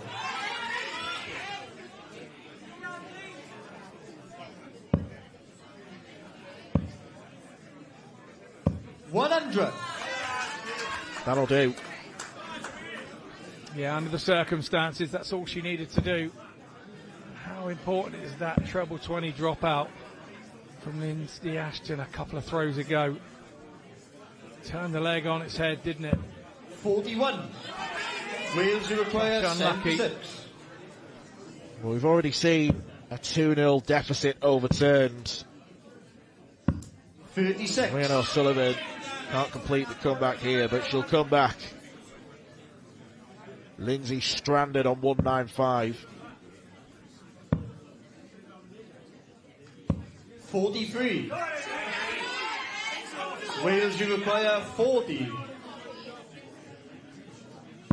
Game. Three times she's hit double top. And it's 3 legs. That magical number 3 for Rhian O'Sullivan, who found herself under the cosh in the early stages. Lindsay Ashton established a 2-leg advantage. But a little bit like earlier, England's Lindsay Ashton she never got and Wales' Rhian a set start. O'Sullivan. O'Sullivan with 3 unanswered legs has given Wales a second set in this Wales versus England women's contest. Tops was her friend, that is for definite, and it's a wry, rueful smile from Lindsay Ashton as she exits. Rhian O'Sullivan wins. Let's hear from her now with Sioned. Wel, Rhian, ie, ni'n gallu gweld ti'n crynu ar ôl yr ornest yna. Wel, oedd hwnna'n dipyn o ymateb ganddo ti. Nes ti ddangos profiad, nes ti ddangos cymeriad. Beth yw'r emosiwn ar ôl hwnna? Sa'n un sy'n gael nerfe, so mae hwnna'n newidiad i fi, ond fi mor falch i dod trwyddo hwnna am y Lindsay, a fi di nabod i am blynydde, a mae ddi chwaraewr dda fnadw, a oedd y nerfe just awful o'r dechrau, a ni'n meddwl, o, dere nawr, ond fe wedys ti profiad wedi dod trwyddo fyna, ond oedd yn galed, oedd yna'n gêm galed. Ie, fel o ti'n sôn, dwi'n nerfe, fel oedd ddim yn broblem i ti. Be oedd yn wahanol heno? Fi wir ddim yn gwybod, achos fi di mynd o wedi paratoi yn dda i dim o gwbl, so ond mae hwnna'n mor bwysig i'r tîm, achos o'n i'n meddwl fel tîm mwy na'n una'n fyd, ond o'n i'n meddwl, rhaid, just cadw ati, a dechreuodd e'n mynd wedyn ni, ond mor falch i dod drosto hwnna. Ie, yn bendant. A o ti'n sôn am y tîm wedyn ni Cymru, ti'n wedi chi wedi cael dechreuad ffantastig nawr. Beth sydd angen i chi wneud i gario'r momentum yma ymlaen? O, mae eisiau cario ymlaen fel ni wedi dechrau, really, ond gobeithio yn bach yn well na beth fi wedi wneud, ond pwynt yw pwynt. So, na, wel, ar ben y byd ar hwnna, ar result na, so, dechrau merched, ragor o fe. Yn bendant, Rhian a'i adael i ti fyny ymlacio. Diolch yn fawr iawn. Mae'r chwarae'n parhau nawr, felly nôl â ni at meistr y ddefod. Welcome back to the action as we now move on to the third set of our final match of the evening. And first up to the stage, representing Wales, is Leanne Topper.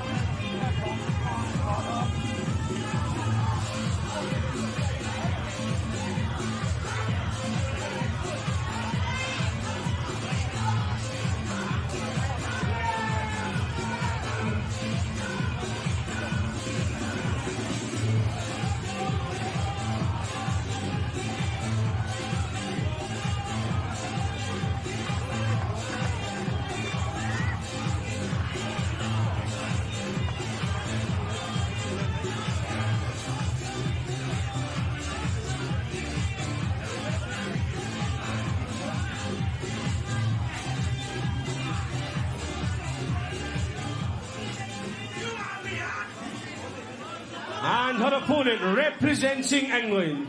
She's the current reigning and defending WDF Ladies World Champion. She's the Caribbean Queen, Dita Hedman, OBE.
And at this point in the match, we do change our referee. So your referee for the next 2 sets is Mr. Lee Roger.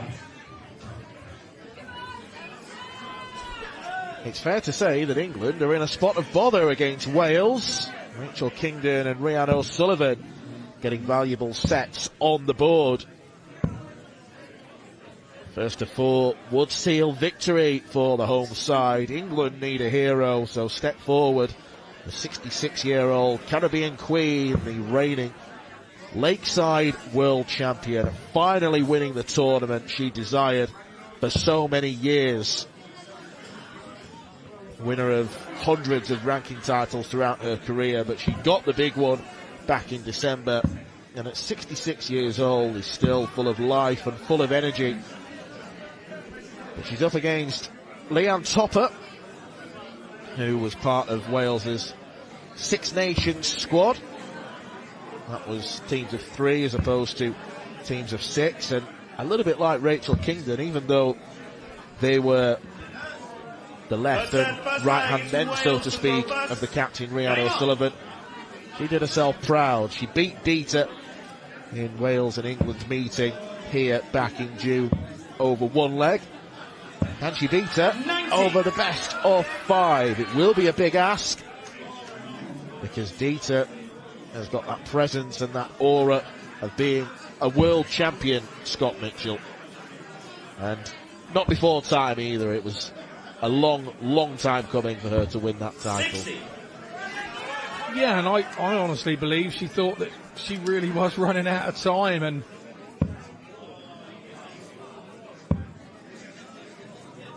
I honestly believe that it had to be when it was. And then once you get one under your belt, I suppose there's a more relaxed feeling. You can have hundreds of titles, which is what she has around the world, but if you haven't got the one that you so desire, it makes the game more difficult every time you go out. And she was probably getting people saying to her, you know, you deserve one, but when you haven't got one, 28.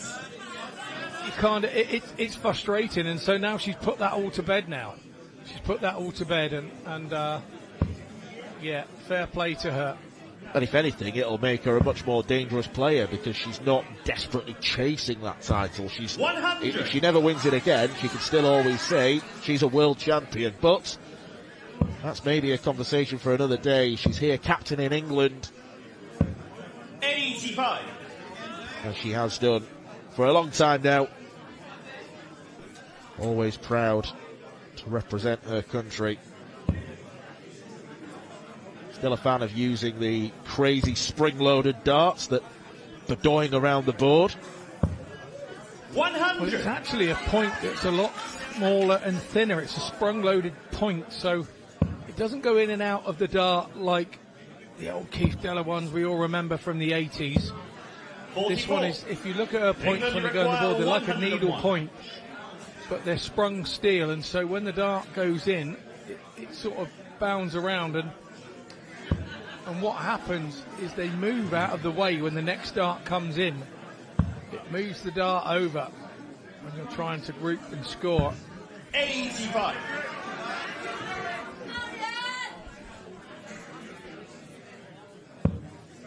Getting very close to a break of throw. 32. Leanne's not yet got going. Dita certainly has. 8-8 now. Yeah, it is an 8, Dita, only just. Game That's shot 8 or so, but in the double 4 where she needed it to be. Joe Lock, their teammate. Second leg is England. Give her a round of applause. It's a break of throw, which is the all-important thing. Best of 5 if you haven't got the darts. Tough game. You have to win that first one and break the throw then. That's the secret. 60. Dita's now achieved that.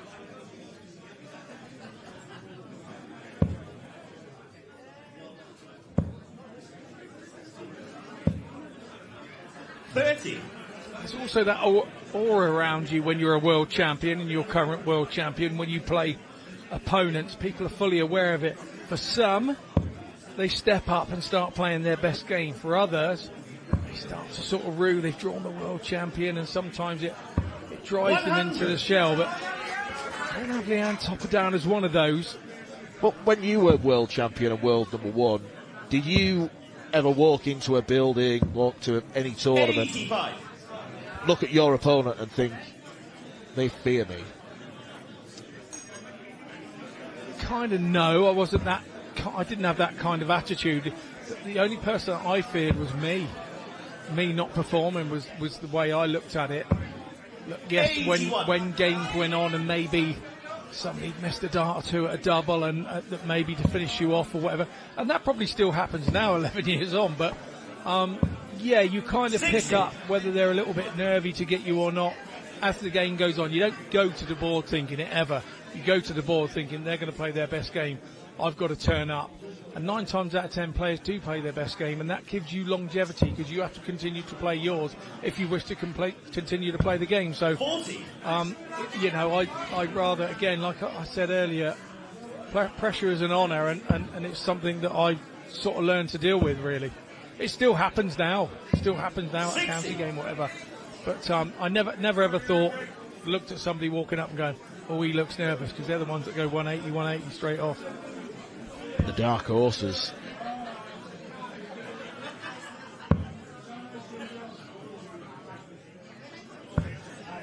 $40.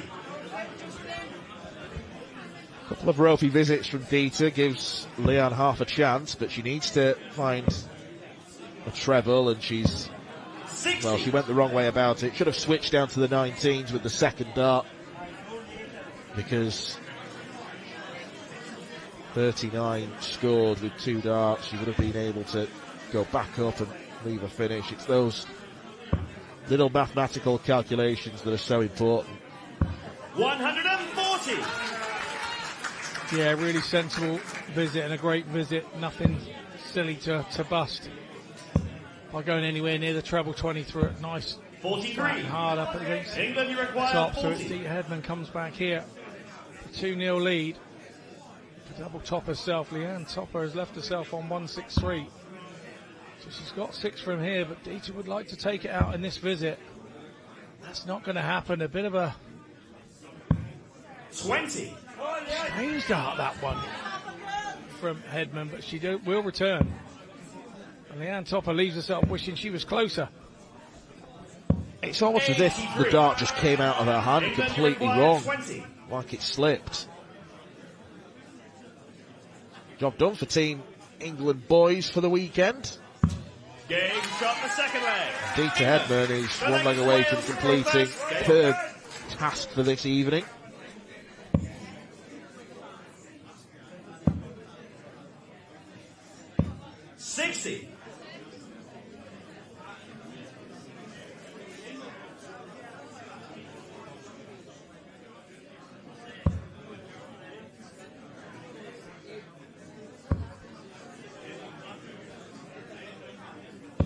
140.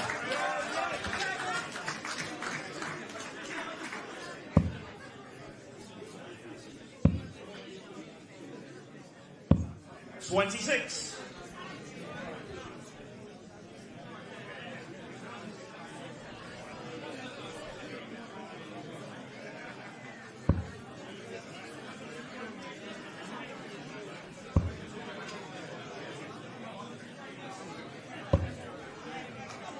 'Dita's title winning form has continued into 2026. Winner of the Las Vegas Classic, made the stateside trip in January. And that's one of those tournaments, one of those weekends where it's a gold ranked tournament in the WDF, so if you win one of those, you're going to Lakeside regardless of what you do for the rest of the year. Manu Dita was always doing that, being the defending champion. I wonder if that might be an aim for someone like Leanne to try and get to Lakeside for the very first time. And for Dita, you still want to go back as a seed, because obviously you avoid fewer of the players in the early draws and in the early rounds, the better players. You don't want to be going in as an on-seed and then start playing those top players immediately. So she continues to do the circuit to do that. That's what Shane McGurk did when he was defending champion this year. He went in as a non-seeded player and had a few tricky ties before losing to the eventual champion Jimmy Van Schie. That 85. wonderful final with he and Mitchell Laurie on S4C. It was a cracking contest.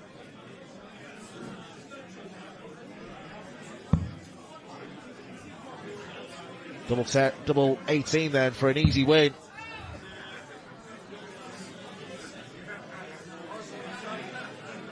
Perhaps the eyesight's not as good as it once was. A right arm, pretty handy though. England. Dita Hedman winning 3 legs in a row against Leanne Topper, who never really came close to troubling the Caribbean Queen. A mid-80s average for Dita. Blowing everyone a kiss here at the Penny Darren Social Club. That was such a strong performance from Dita. And that will breathe new life and confidence back into Team England after a ropey start. Rachel Kingdon and Rhiannon O'Sullivan winning the first 2 sets, but it's Dita who gets the job done in set number 3. And it's game on once again.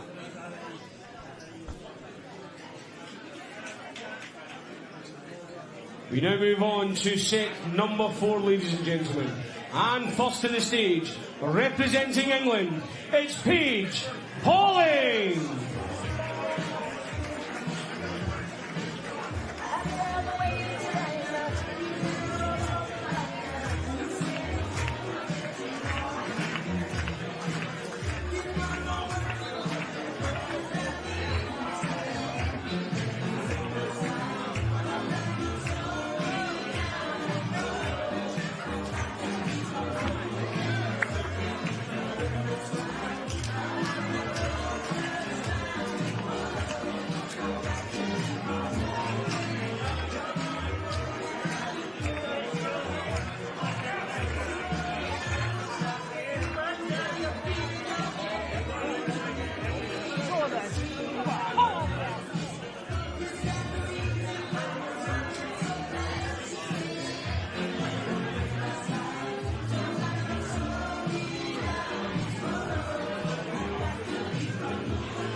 And her opponent, representing Wales, it's Claire Crookham.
And your referee once again for this set, Mr. Lee Roger.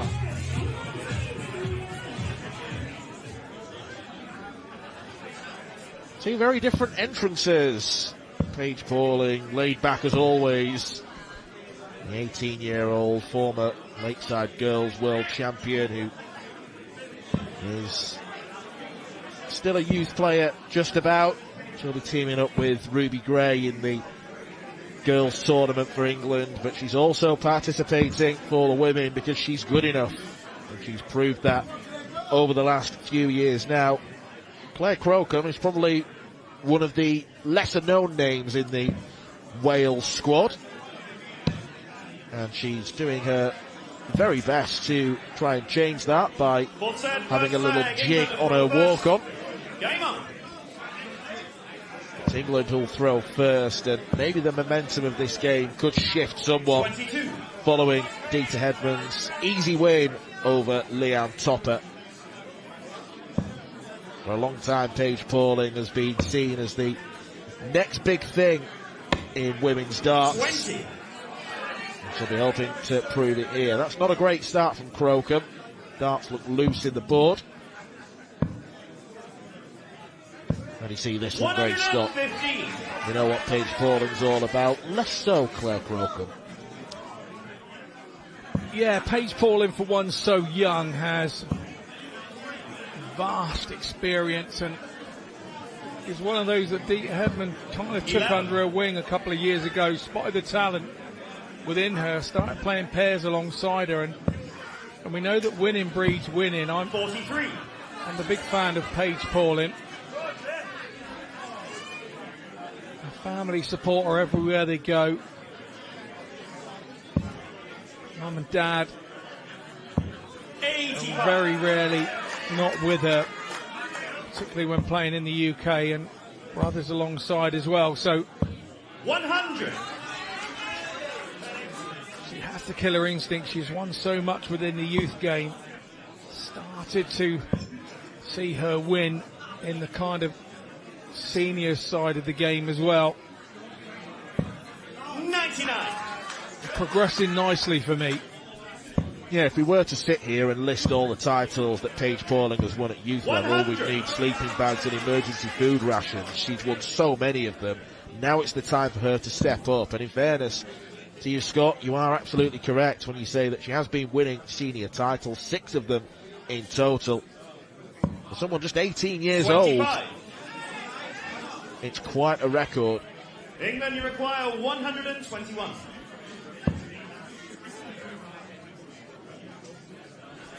Got choices here.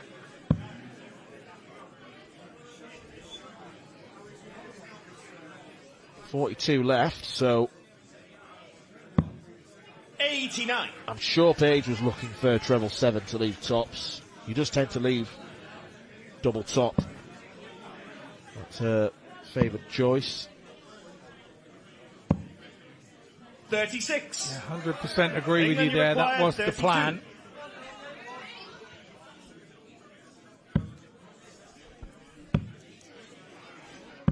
Game shot in the first leg. Nicely England. done. Throws with rhythm and allows her to creep herself in. There's Paige's brother there. Game on. Watching on intently.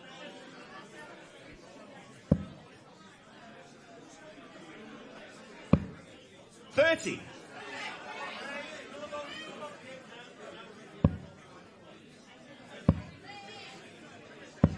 .43.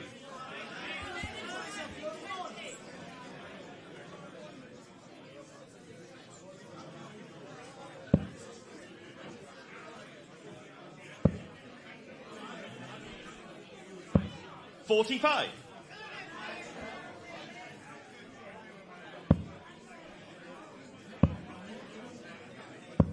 60.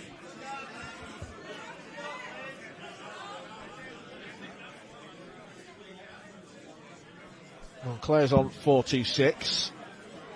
Paige down to 398. 60. Stay straight, but struggling a little bit with the weight of dart. And what we mentioned earlier about throwing the darts hard, it does 28. feel like Claire is looping them rather than throwing them straight and true. Yeah, agreed. She is, and she's on debut as well, and 37. To play somebody in the form of Paige Paulin, who is pretty much going to be up there all weekend, is the answer to a very easy question. We're going to see a lot of her this weekend.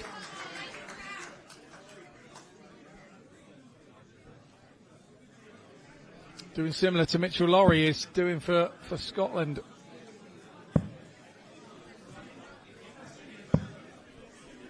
$53. The work of a talented youth darts player is never done.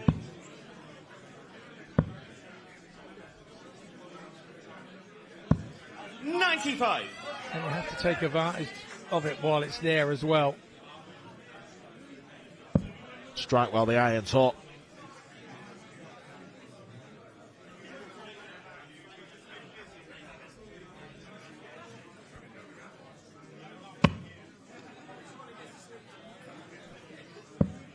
$6. Well, Claire Crocom's getting no look whatsoever. England require 154. For the second game in a row, it appears as though England 82. are going to win comfortably. Yeah, Wales have worked hard for a 2-0 lead, hadn't they? 25. England requires 72. Claire's issue here is the angle that the dart goes in the board. I think when it hits the board at 45-degree angle and not point first. Probably need to change 46. the setup a little bit to get the dart to go in a little bit flatter.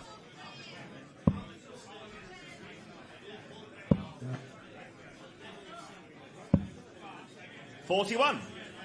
England require Well, 26. double 13s left. Well, that's a split. 6 for double 10. Game shot in the second leg. Kindly done. No need to go England to double throw first. 13. Game on. It's all about winning your point for the team. 41. If you were to put your coaching cap on then, Scott, and obviously mid-game you can't really change the setup, what would you say to Claire, her to be able to throw the darts flatter from a technique point of view? What would she need to do? Well, but they seem to kick in at an angle, so the tail end of the dart goes to the right, to where the point is more left. Than the dart just doesn't 24. seem to go in straight and land correctly for it to enable to stay in there. But she's obviously comfortable with it doing that, and on other occasions it kind of doesn't happen. So this can be a little bit pressure related as well, because 26. you've obviously been playing well enough to get here and to be called up for your international team with the equipment that you have. But it's something that you have to work on 99. On the practice board away from here. It's not something you can start here before you play tomorrow, let's say, or anything like that. But it's just, for me, they sit at a strange angle when they go into the board. 60. Well, that's better. It's 3 straight darts, none of them dropping out.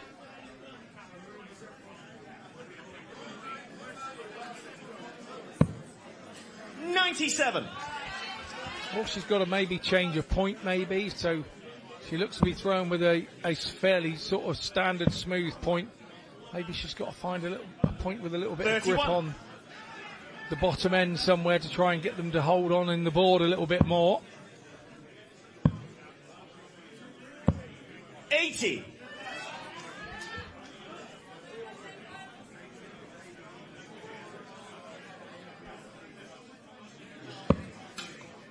Pauling here is in cruise control, and because of the angle that they hit the board, as soon as they get anywhere near a wire or a blade situation, 65. it hits England, it you and require pops out. 160.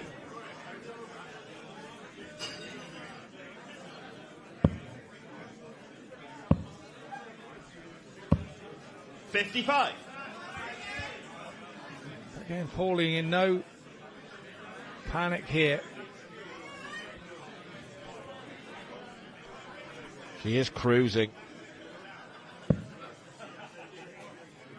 And if she holds on to win this leg, which you would expect her to do at this stage, means 3 of the 4 sets in this match will have been 1-0. It would level the game up at 2-all with 2 sets remaining.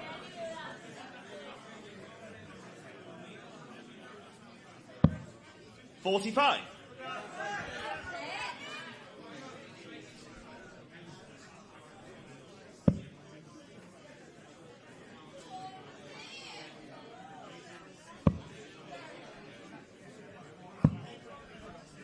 .13. England, you require 60. Over to the left, double top, wow. 28. That wasn't thrown right.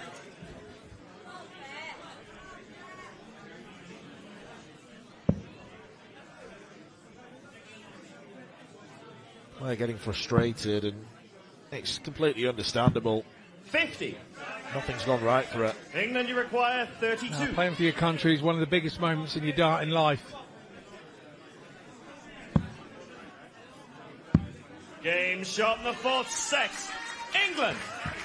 4 sets in, 2 sets all. Paige Pauling almost with a sympathetic nod towards Claire Crocombe there, who suffered a lot of bounce outs, a lot of darts landing at funny angles, and Paige Pauling almost looks embarrassed to walk off, having won that game so comfortably indeed.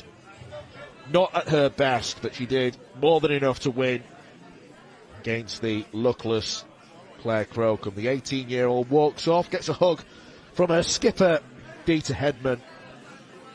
And we move on to our final 2 matchups of the evening's play.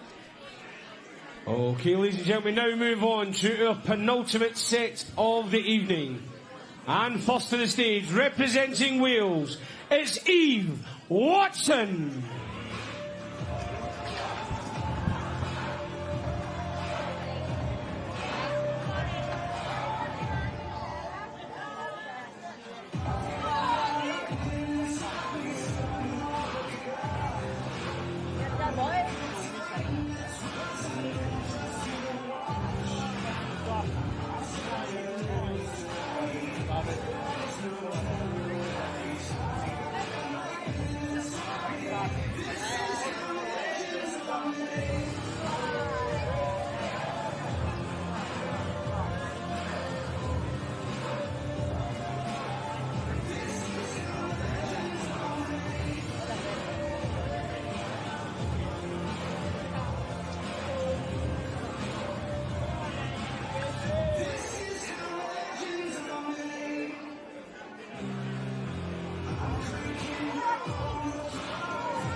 And Eve's opponent, representing England, is Jo Locke.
And as we are into our final 2 sets, we move into a different referee.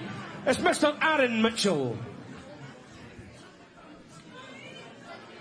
Final 2 sets then. Our first day of the 2026 Tri-Nations. England v Wales finally poised. And the winner of this set will guarantee that their country does not lose the opening contest. Still could end all square, but it could also end 4-2 either way, as Joe Locke is having 1 or 2 problems opening the bottled water, and now it's leaking all over his shirt, so this has been a rather chaotic start to set number 5. Let's get back to darts, shall we?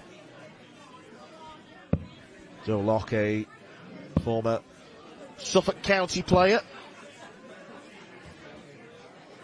Very good player, but Eve Watson is a player who has markedly improved over the last few years. She had a really good run at Lakeside this year, beat Eileen de Graaf and was very narrowly beaten by Priscilla Steenbergen. She was viewed as a dark horse for that tournament.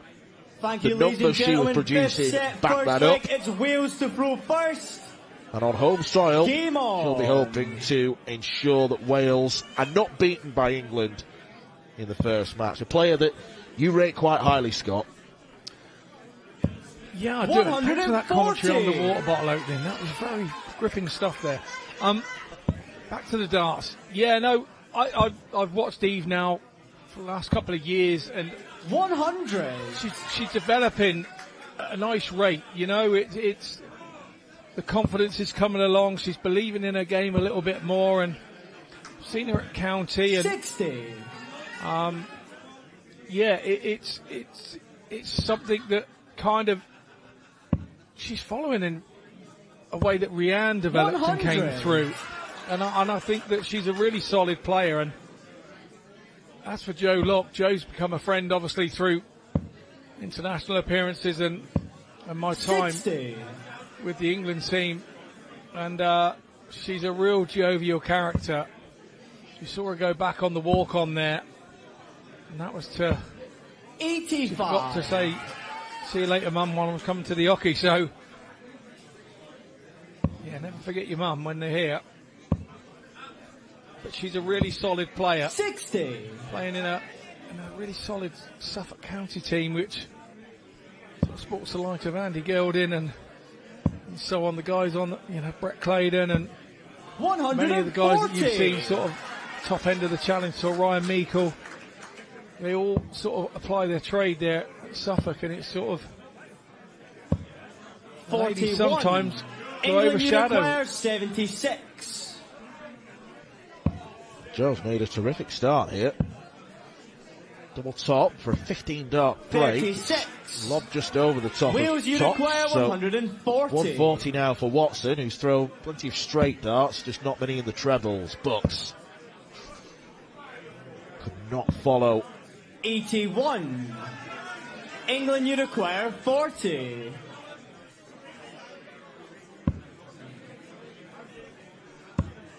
Game shot on the first leg to That England. is effective. Second And leg the is England turnaround to is throw continuing. first. Game on. England were 2-0 down. They've won each of the last 6 legs. Dieter Hedman and Paige Pauling winning to nil against Topper and Crocombe. And the run continues. 60.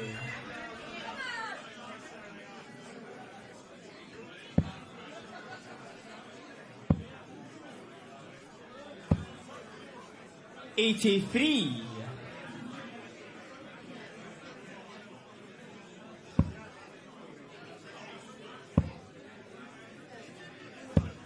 $60.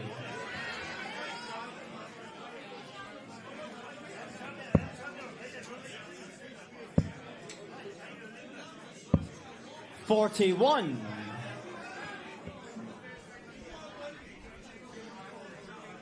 A breaker throw for Joe Locke, which would have been kind of music to her ears. 100.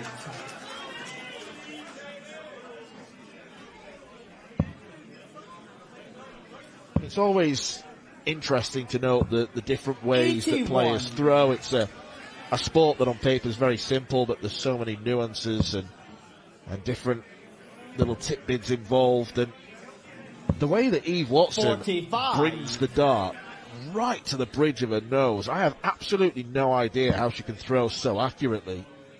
Because to me, if I was throwing like that, 60. your hand would block the view of the board.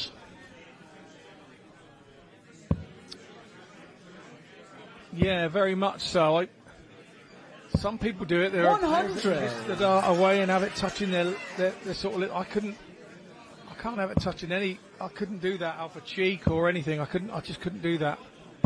I know Martin 41. Schindler from the England, BBC, he will sometimes have a 136. groove on his forehand because he brings the dart back and uses the forehead as almost a launch pad. Well, I suppose you draw back on your forward motion. It's kind of the same every time. Then if you bring it back and hit yourself in the head, can't go back any further than that. 45. England, you they go require back 81. beside their head, and Luke Humphrey's very similar as well.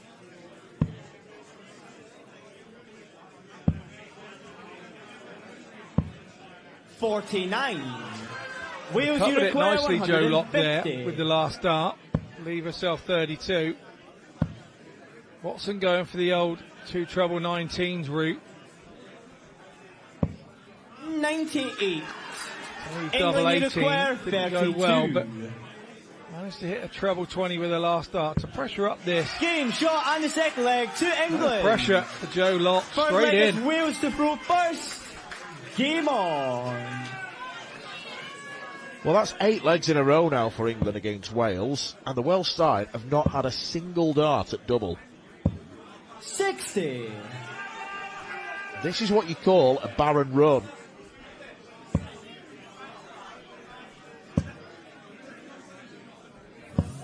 $100. This is really good from Joe Locke. She really has dominated this game up to now. And look at that from Joe Locke. 78 average. 125.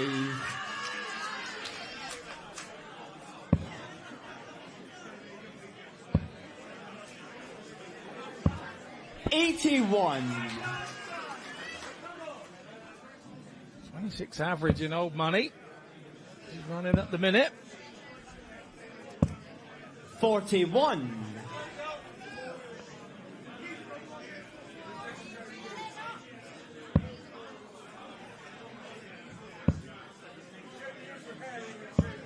$81. Shake of the head from Joe Locke as she hits the one, but really does well and recovers. Hits the treble. And this has been a 100. very promising and a very impressive display from Joe Locke. Just be careful of Eve Watson. She can be a little bit Rhiannon O'Sullivan-like. Be down and out and grab a leg and then off you go. 43.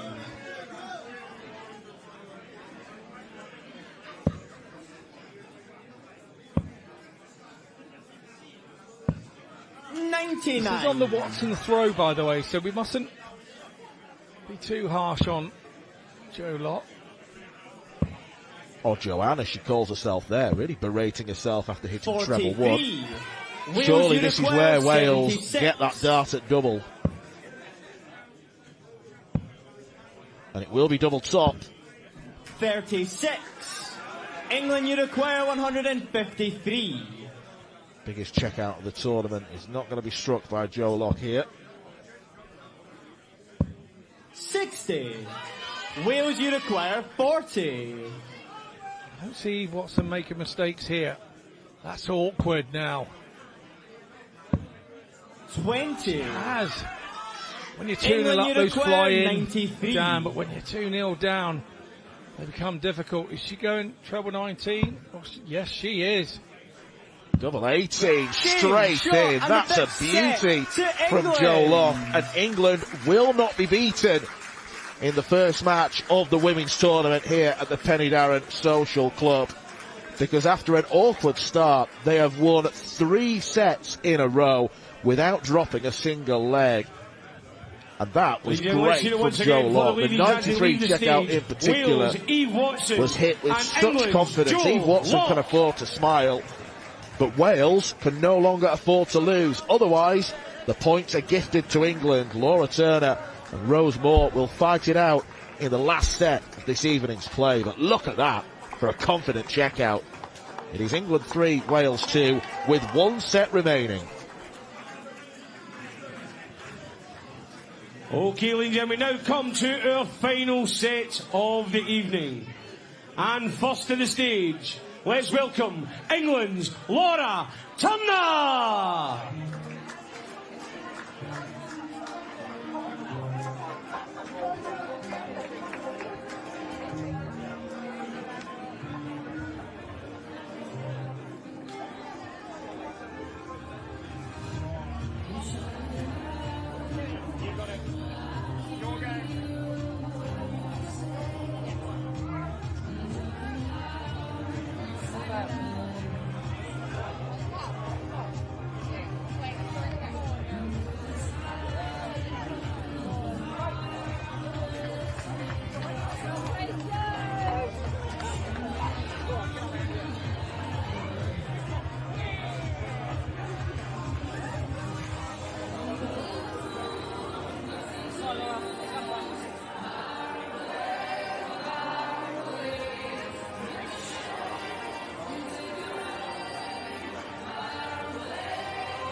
And Laura's opponent, representing Wales, is Rose Mott.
So for the final time tonight, ladies and gentlemen, your referee for this match, Mr. Aaron Mitchell. Final set this evening in front of a very refreshed crowd at the Prydain Social Club. We have Laura Turner representing England, a player who has very happy memories of this building after winning the Six Nations singles tournament back in June, beating Priscilla Steenbergen in the final. England know that they won't be beaten in their first match. It is down to Wales to ensure that the points are split. So the pressure is on Rose Mort here, who has got to save Wales from the abyss. And that's where the home side find themselves after losing 9 straight legs. A maximum of 5 more legs before this Ladies and evening's gentlemen, 6th set, first leg. It's play England is to complete. throw first. Game on. And it is England who have the advantage of throwing first. I think both players enjoyed their respective walk-ons, didn't they, Scott? It was not quite Bunting-esque from Laura, but she certainly made her way down the walkway at a leisurely pace, and then Rose Mort was 85. getting the crowd nicely involved as well. Yeah, it's been Laura's walk-on song longer than it's been Mr. Bunting's, so 45. yeah, Rose definitely enjoyed her moment in the limelight, the walk-on. As a player, you don't want to be walking off, having your walk-on being the best bit. 54. Absolutely right, because if you walk on's your best bit, it means your darts weren't very good. Yeah, somewhat along those lines. 60.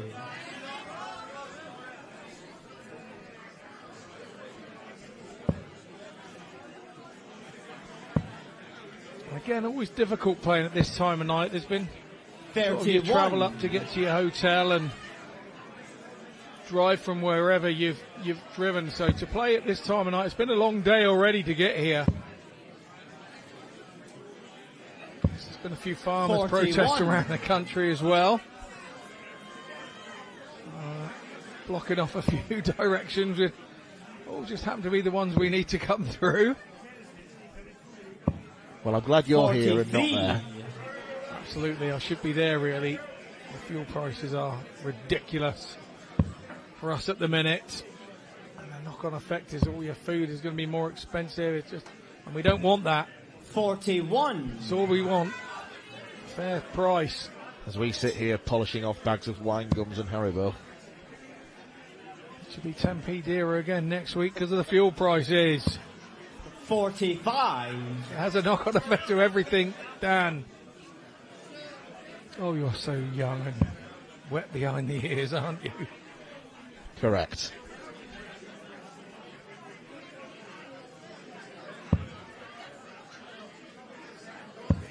$60.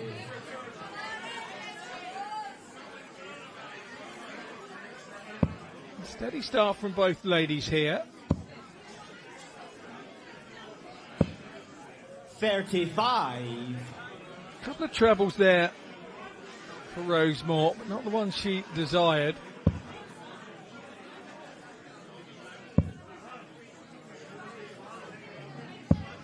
Yeah, really good visit from Laura Turner. She used to use 3 darts of 3 different darts with different weights. She lost one and then sort of replaced one, and it was crazy until she 45. picked up a sponsorship deal. England, you acquired kept using those odd 54. darts. Double top. Double 10. 34. Rose Mort back on 163, so really can only pressure the shot.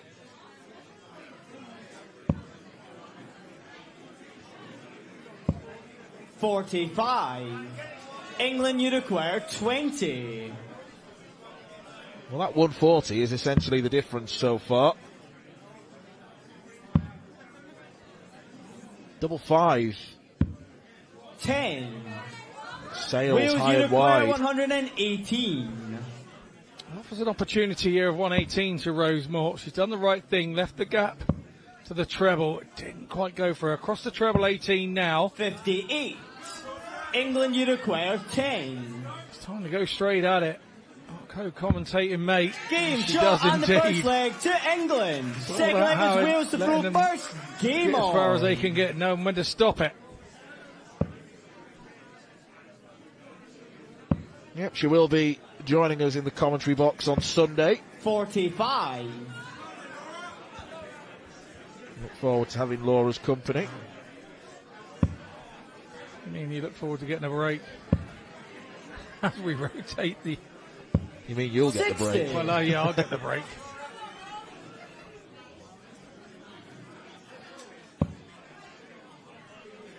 Wales can't catch a break. 10 legs in a row they've lost. 28.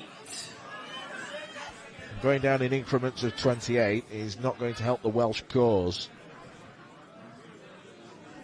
It certainly isn't, and you only get away with that for so long.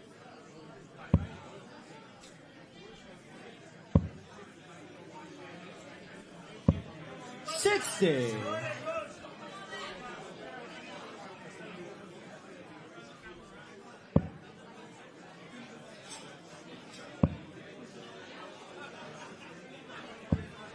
$100.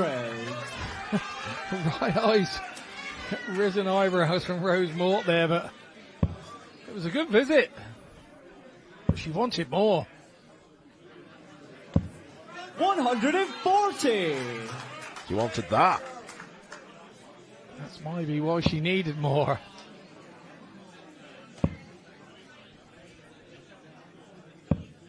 $26. Quizzical look on her face.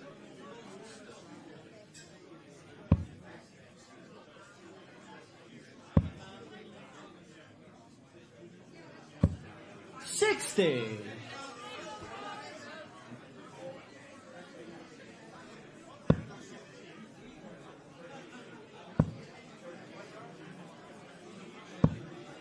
$83.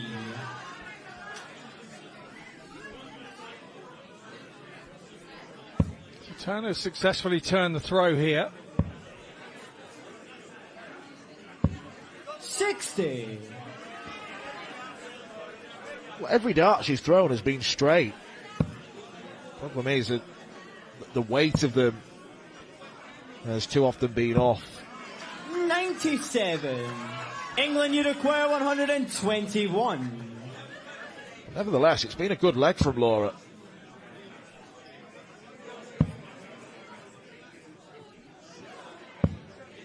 $38. Wales, you require 122. Disappointment with the last dart. There's more travel 18 route. Got it, the big 18 to leave yourself a chance. It's now Costa. 118. England, you require 83. Well, it's different. Much better. Double 16. Top corner Game for shot Laura on the Turner. second leg to And England goes 2-0 up. Just like the 93 finish from Joe Locke. One of those Game mid-rangers that when you strike it in 2 darts, it makes you feel so good.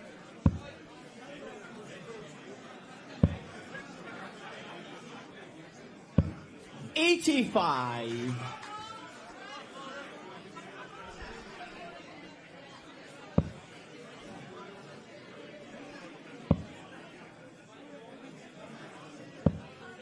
$45.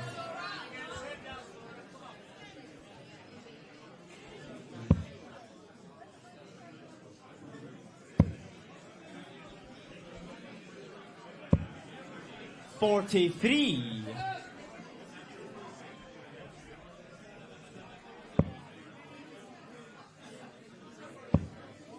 We're not being asked to do anything above the norm here by Rose, is she? A little successful stint on the 19s did Rosemore. This leg's gone back up the top for some reason. 45.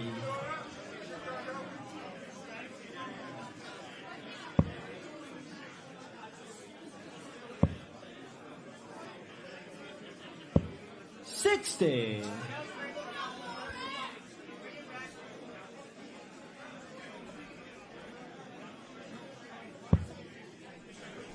That's a great dart to work with. 100. Yeah, it really is. It was a case of kind of staying straight and trying to keep the pressure on Rosemore to make sure that she has to hit trebles. 100. She's come with it. And once again, it's raising the eyebrows when she scores ton. Perhaps it's just a score she doesn't like. which would be odd. The ton's a good score. 45. It's run of the mill. It's effective. It means you're not out of the game. Yeah, it doesn't win you the game sometimes, but you're not out of the game. She's going to drop the next one in here. No, 55. It goes into the treble 5. Maybe right to raise the eyebrows on that occasion. Well, a ton for Laura would leave the 83 that she solved so rapidly in the last leg. 60.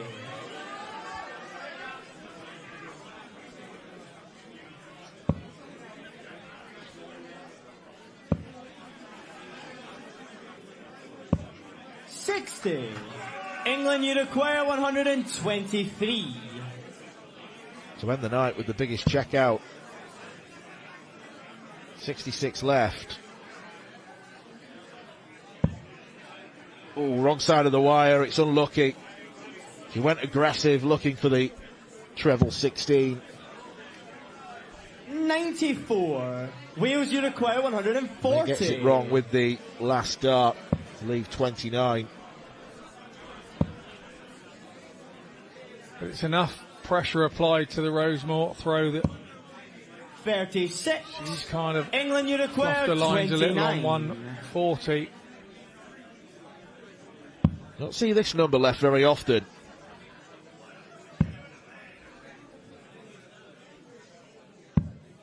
But it's gone, it's been taken. Set to England. And what a run England are on as they take the first 2 points in the Ladies Tri-Nations Tournament. 12 legs on the bounce. And it's Laura Turner, our winner at Penny Darren in the singles back in June, who gets the points for England. Once again, Wales not having any darts at double. And some of the finishing was spot on from Laura Turner and from England. England 4. And that does conclude our action for the evening, ladies and Well, it gentlemen. all started so good for Team Wales. Rachel Kingdon and Rhiannon O'Sullivan gave Team Cymru a 2-0 advantage. But then came the travelling cavalry from England. Dita Hedman, the world champion. Paige Pauling, the former girls world champion from Lakeside. Joe Locke, who beat the well-fancied Eve Watson. And then our friend Laura Turner getting the job done against Rose Ford. That's it for this evening. Join us again bright and early at 10 a.m. tomorrow for day 2 of the 2026 Tri-Nations British Internationals.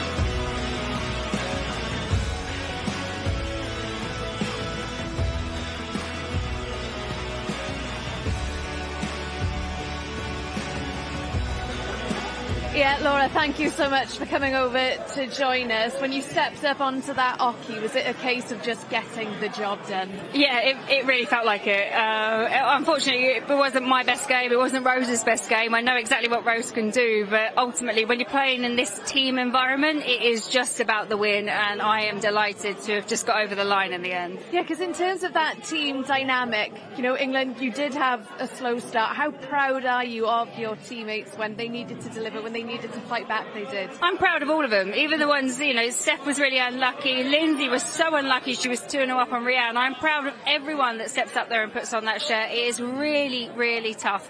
Wales have got such a strong side, so to be able to actually reel off the last 4 matches, that's huge for us, it's huge for England, and I'm proud of everyone. And of course, Laura, you know, it's a long weekend. There are a lot of darts to be played. But I think Dita said in her interview before tonight, Wales clinched the title last year, and she said, we kind of just let them have it. We let them borrow it for a little bit. How determined are you to get it back? Really determined, because last time round it was just down to legs. It wasn't points, it wasn't games won, it was just down to points. It was my first time playing for England in this kind of environment last year round, so I am so determined. I'm delighted to get the win. Unfortunately, like I say, it wasn't our best performance, but it doesn't matter. It is just about the W. And what do you think this can give you now going forward for the rest of the weekend? Loads of impetus into tomorrow because we've got a really short turnaround in terms of when we've got to come back. We're playing at like 10:30 tomorrow, I think, in the morning. It's an early start. It's a very early start for us. So, you know, the fact that it's done and dusted now, we can go back, get some sleep, get a bit of breakfast in, hopefully. But we'll be back here early doors and we'll just be hitting that practice board and hoping to do the same again, if not better.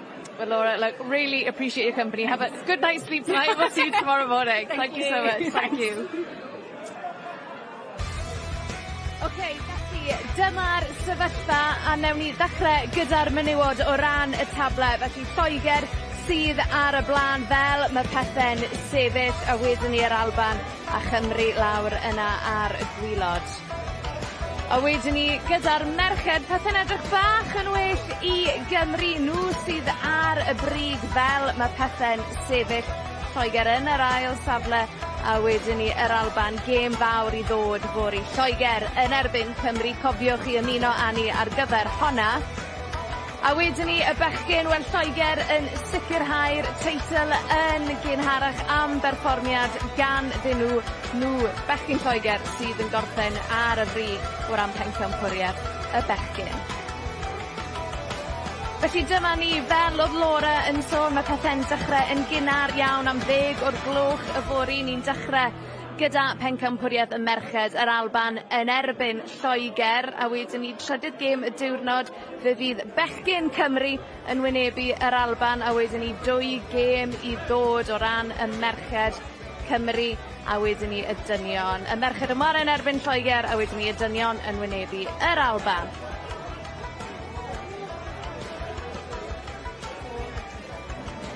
A dyna ni, noson cyntaf Bencampwriaeth y Prydain wedi dod i ben. Nawr, mae yna 8 o chwaraeon i ddod ar S4C y fori. 6 gwlad y menywod, y Flint yn erbyn Met Caerdydd ar sgorio. Menywod Cymru yn erbyn Albania o ran y pêl dro rhyngwladol. Ond mae'r cyfan yn dechrau fan hyn am 10 o'r gloch y bore. Ond heno, wel, mae wedi bod yn noson i Lloegr. Nos da.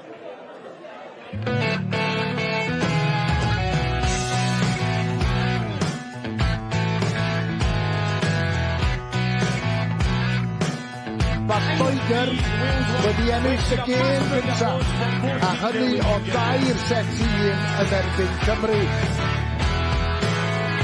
Mae Cymru yn ennill y gêm o 2 set i 1.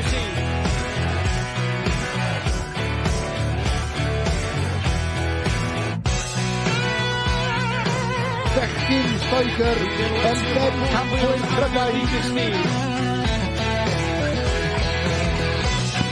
A mae di greu llongyfachiadau Ian O'Sullivan. Rhagorol, gwych iawn gan gapten menywod Lloegr. Game, shot and the best set to England.